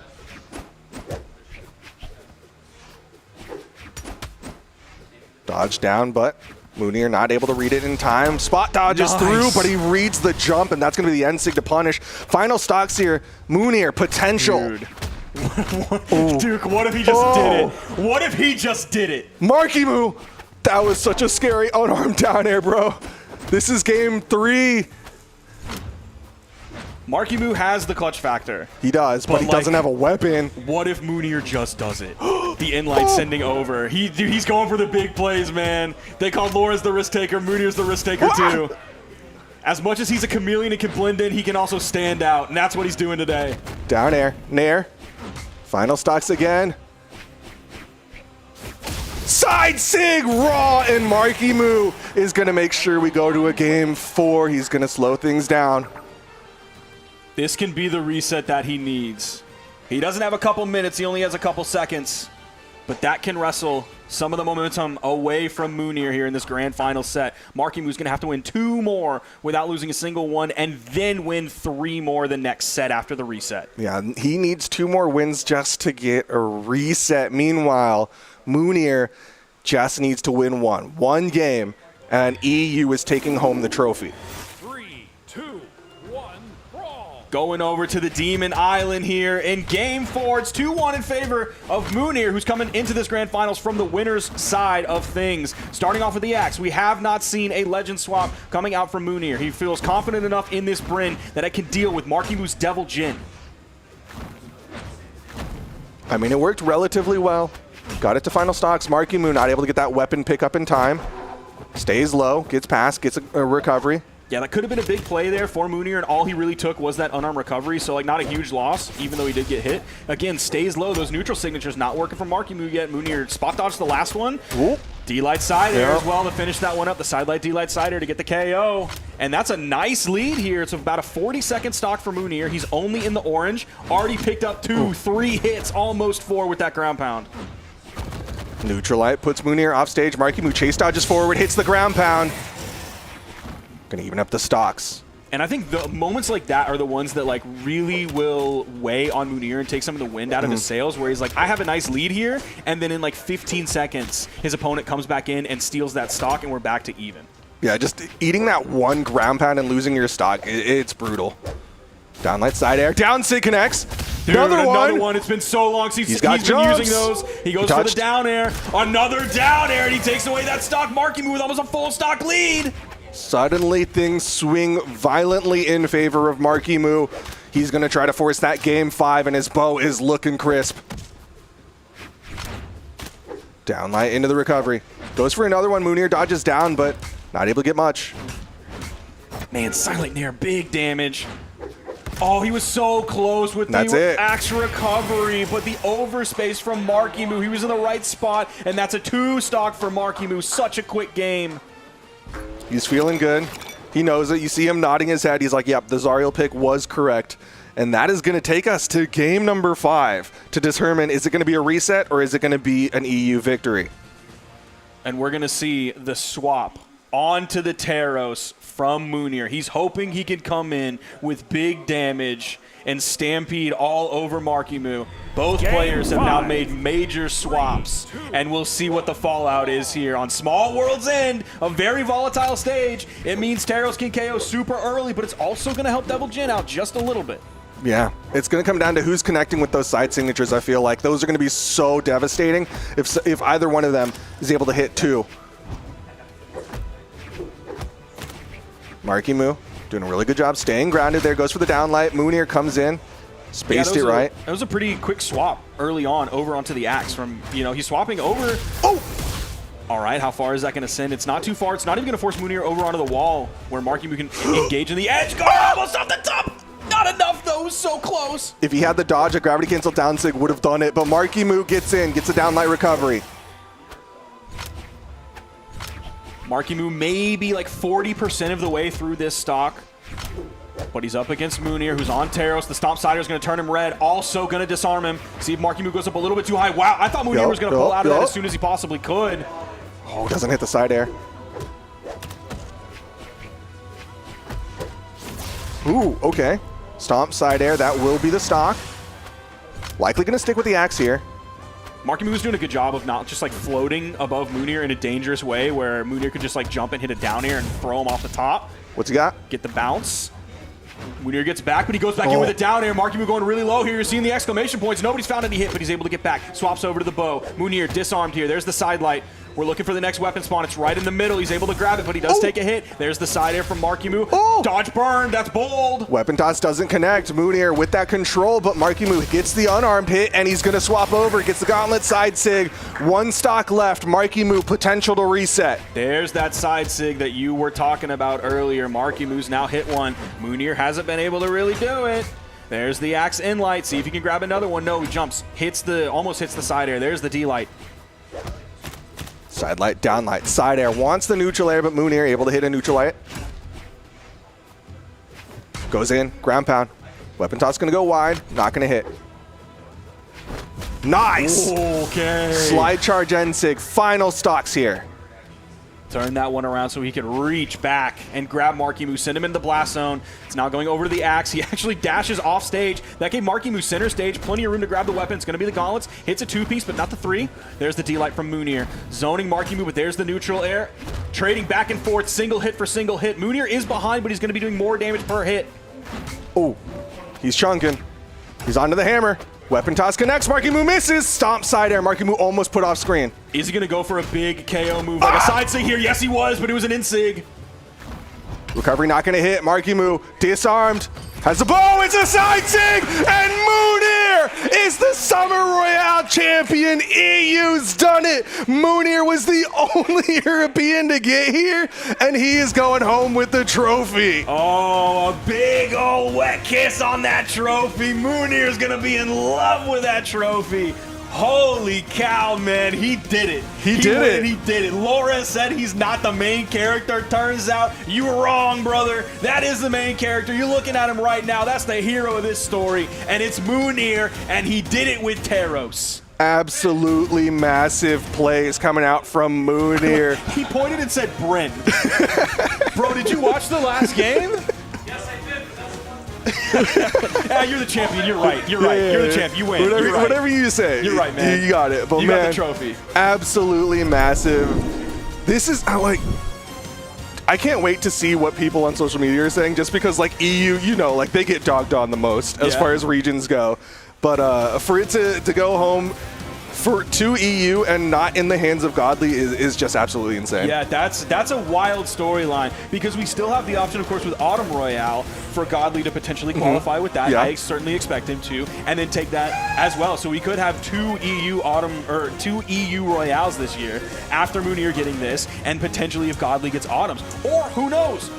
Who knows what can happen between now and then, dude? This is such an exciting storyline going forward. I can't believe it. We just saw Mounir beat MarkyMoo.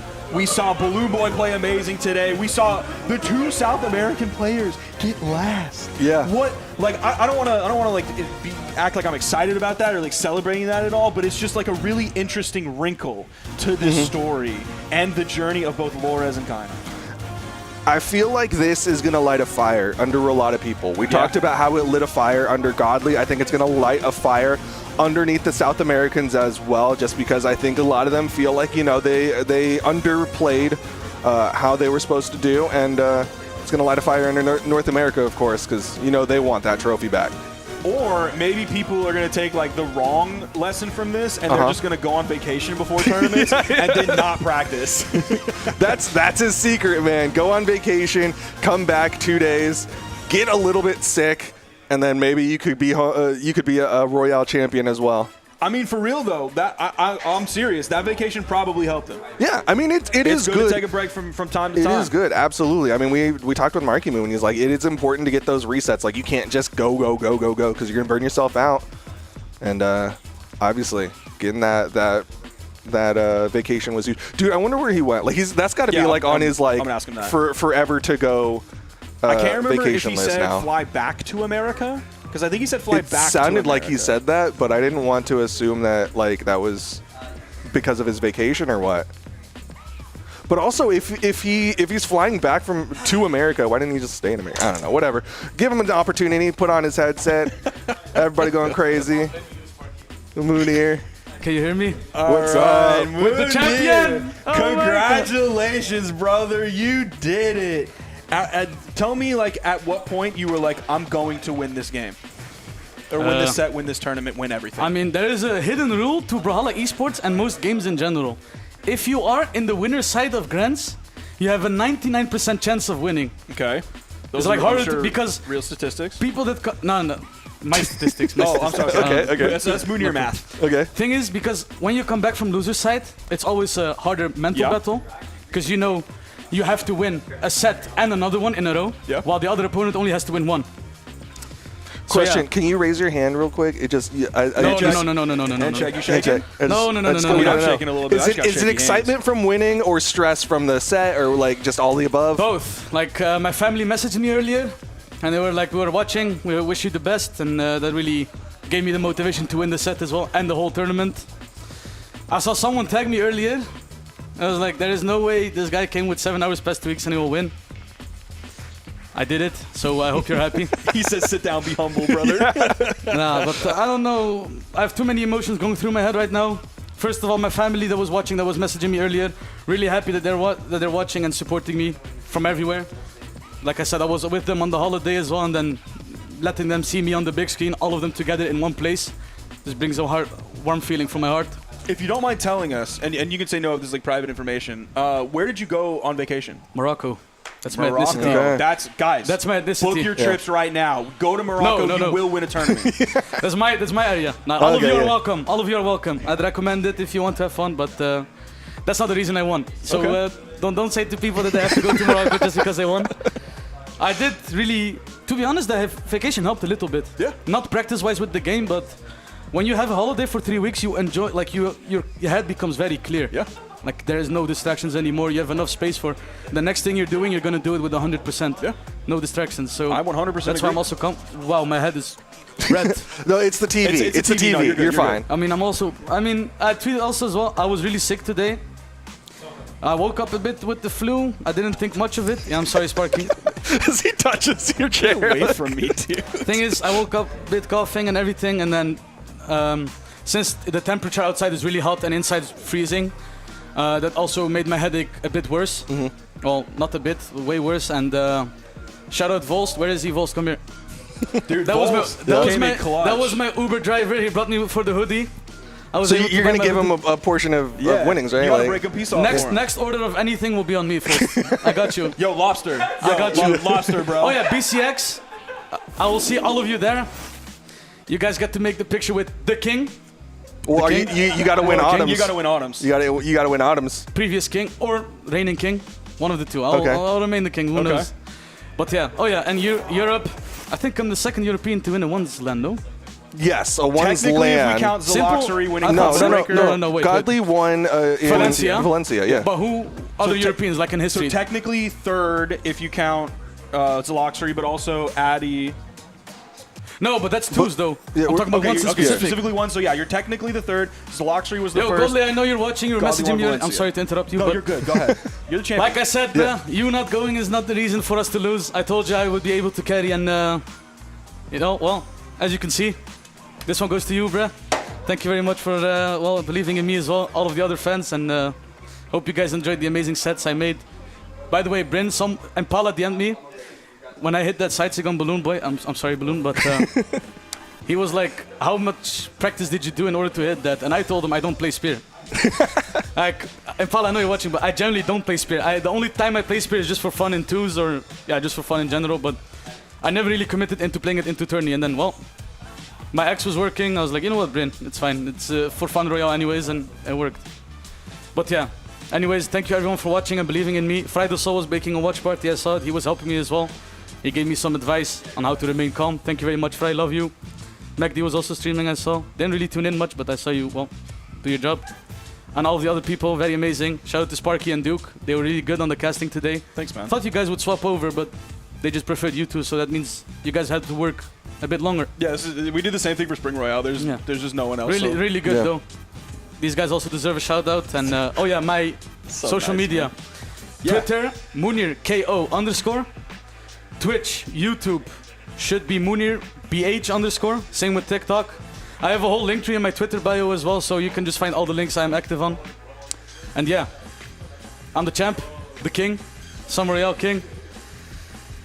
Too many emotions going through my head, so let's keep it at this. I love the I love all Mounir. of you. Basically, you conduct your own interview. Yeah. It's Yeah, I awesome. know. I love it. Okay, man. well, I love it, man. I'm glad you're feeling good. Duke, you got any more questions? No, we gotta let him get out of here. Yeah. Obviously, congratulations again. Massive props to you, Mounir. I'm sure you're riding a high, but that will do it here for our Summer Royale. Once again, congratulations to Mounir. Everybody played incredible, but this is definitely gonna be a Royale to remember. Thank you all for Definitely watching. for me, at least. And we're gonna catch up. Definitely next for me. time. Peace out. Peace out, everyone. Love you, love you, love you. Hope you enjoyed it. This is really doable for either player. Lores obviously wants this one to go to game 5. Oh! Side of Mounir. Mounir's just got to be really careful. He can only really use that D-Light to punish. Oh my gosh! Jumps over. To punish. Oh my gosh! Jumps over it, reacts in time. I have now replaced my bald compatriot with one who is significantly less bald. Although, the hat, Guys, you don't what was know. that focus? You Come on, don't what know. are we doing? Nice, Stop jumps over the side air. side light. Is he going to guarantee himself the game 5 here? Oh, The arcing weapon does it again! Stop, side air. Could this be the setup? Side it! Oh my god! Could this be the setup? Side it! Oh my gosh, Mounir! You guys are putting me on the spot. It's not man. that hard. Listen Just to pull it, up it's your your phone. song! But I just came back from the stressful set, man. That's true, that's true. I don't want to Leave be me too hard on alone. you right now. You can have anything. Wow, the Nair actually beating out the ground pound. Gravity cancel side light. MarkyMoo going to chase dodge up, hits him with a down Dude, air. is this going to be all Another between one? stock Another here? one? Oh my gosh! And he also wanted to deny the spear over for MarkyMoo. Ooh, man, he Gets just through that dodged side through. sig as well. Good Let's see spot. what- Down sig! This could set it up. And that'll that was do it on its it! own! Set it up. And that'll that was do it on its it! own! Mounir! In order to win the entire tournament. For Godly as well. He's not here, but I know he's watching. He's been messaging me. He's doing He's all watching good. from above. He's watching from above. So he's like 4 other level 70 legends. Wow. He has 2 level 100s, but Balloon Boy! weapon toss to set up that situation, but because he was unarmed, he didn't have a wide enough ground pound. Down sig! What a punish! To play the denial game. Gets the pickup. Side sig connects! It's Mounir! Stock right away here with that GCD light up at the top, but MarkyMoo just completely disengaged from. Is that going to be enough? Yes, it is! He's almost petting both of them. He's trying to give moral support. Yeah, but it's Yeah, to he both. is. It's like legitimately. What a nice guy. Spot, and he can't get the wall touch. MarkyMoo ends up falling after that. Yeah, he burned his dodge, so you saw him kind of disengaged, didn't have the opportunity to go for like a gravity cancel N-Sig. Raw N-Sig from the... Recovery not going to hit. MarkyMoo disarmed. Has the bow, it's a side sig, and Mounir is the Summer Royale champion. EU's done it. Mounir was the only European to get here, and he is going home with the trophy. Oh, a big old wet kiss on that trophy. Mounir's gonna be in love with that trophy. Holy cow, man, he did it. He did it. He did it.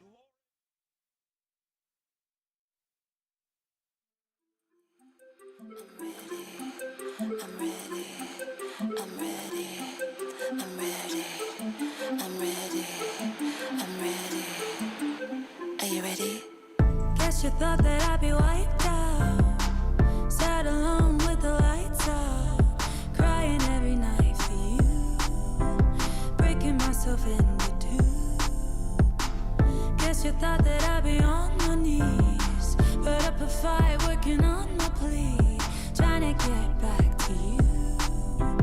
Guess you didn't have a clue. I've been watching you from afar. Test my patience, play with my heart. I've connected all of the dots. I'm already gone. I've been ready, waiting for the fall. Got there early. I've been ready, ready all along. Are you ready? I'm ready. I've been ready, waiting for the fall. Got there early. I've been ready, ready all along. Are you ready? I'm ready.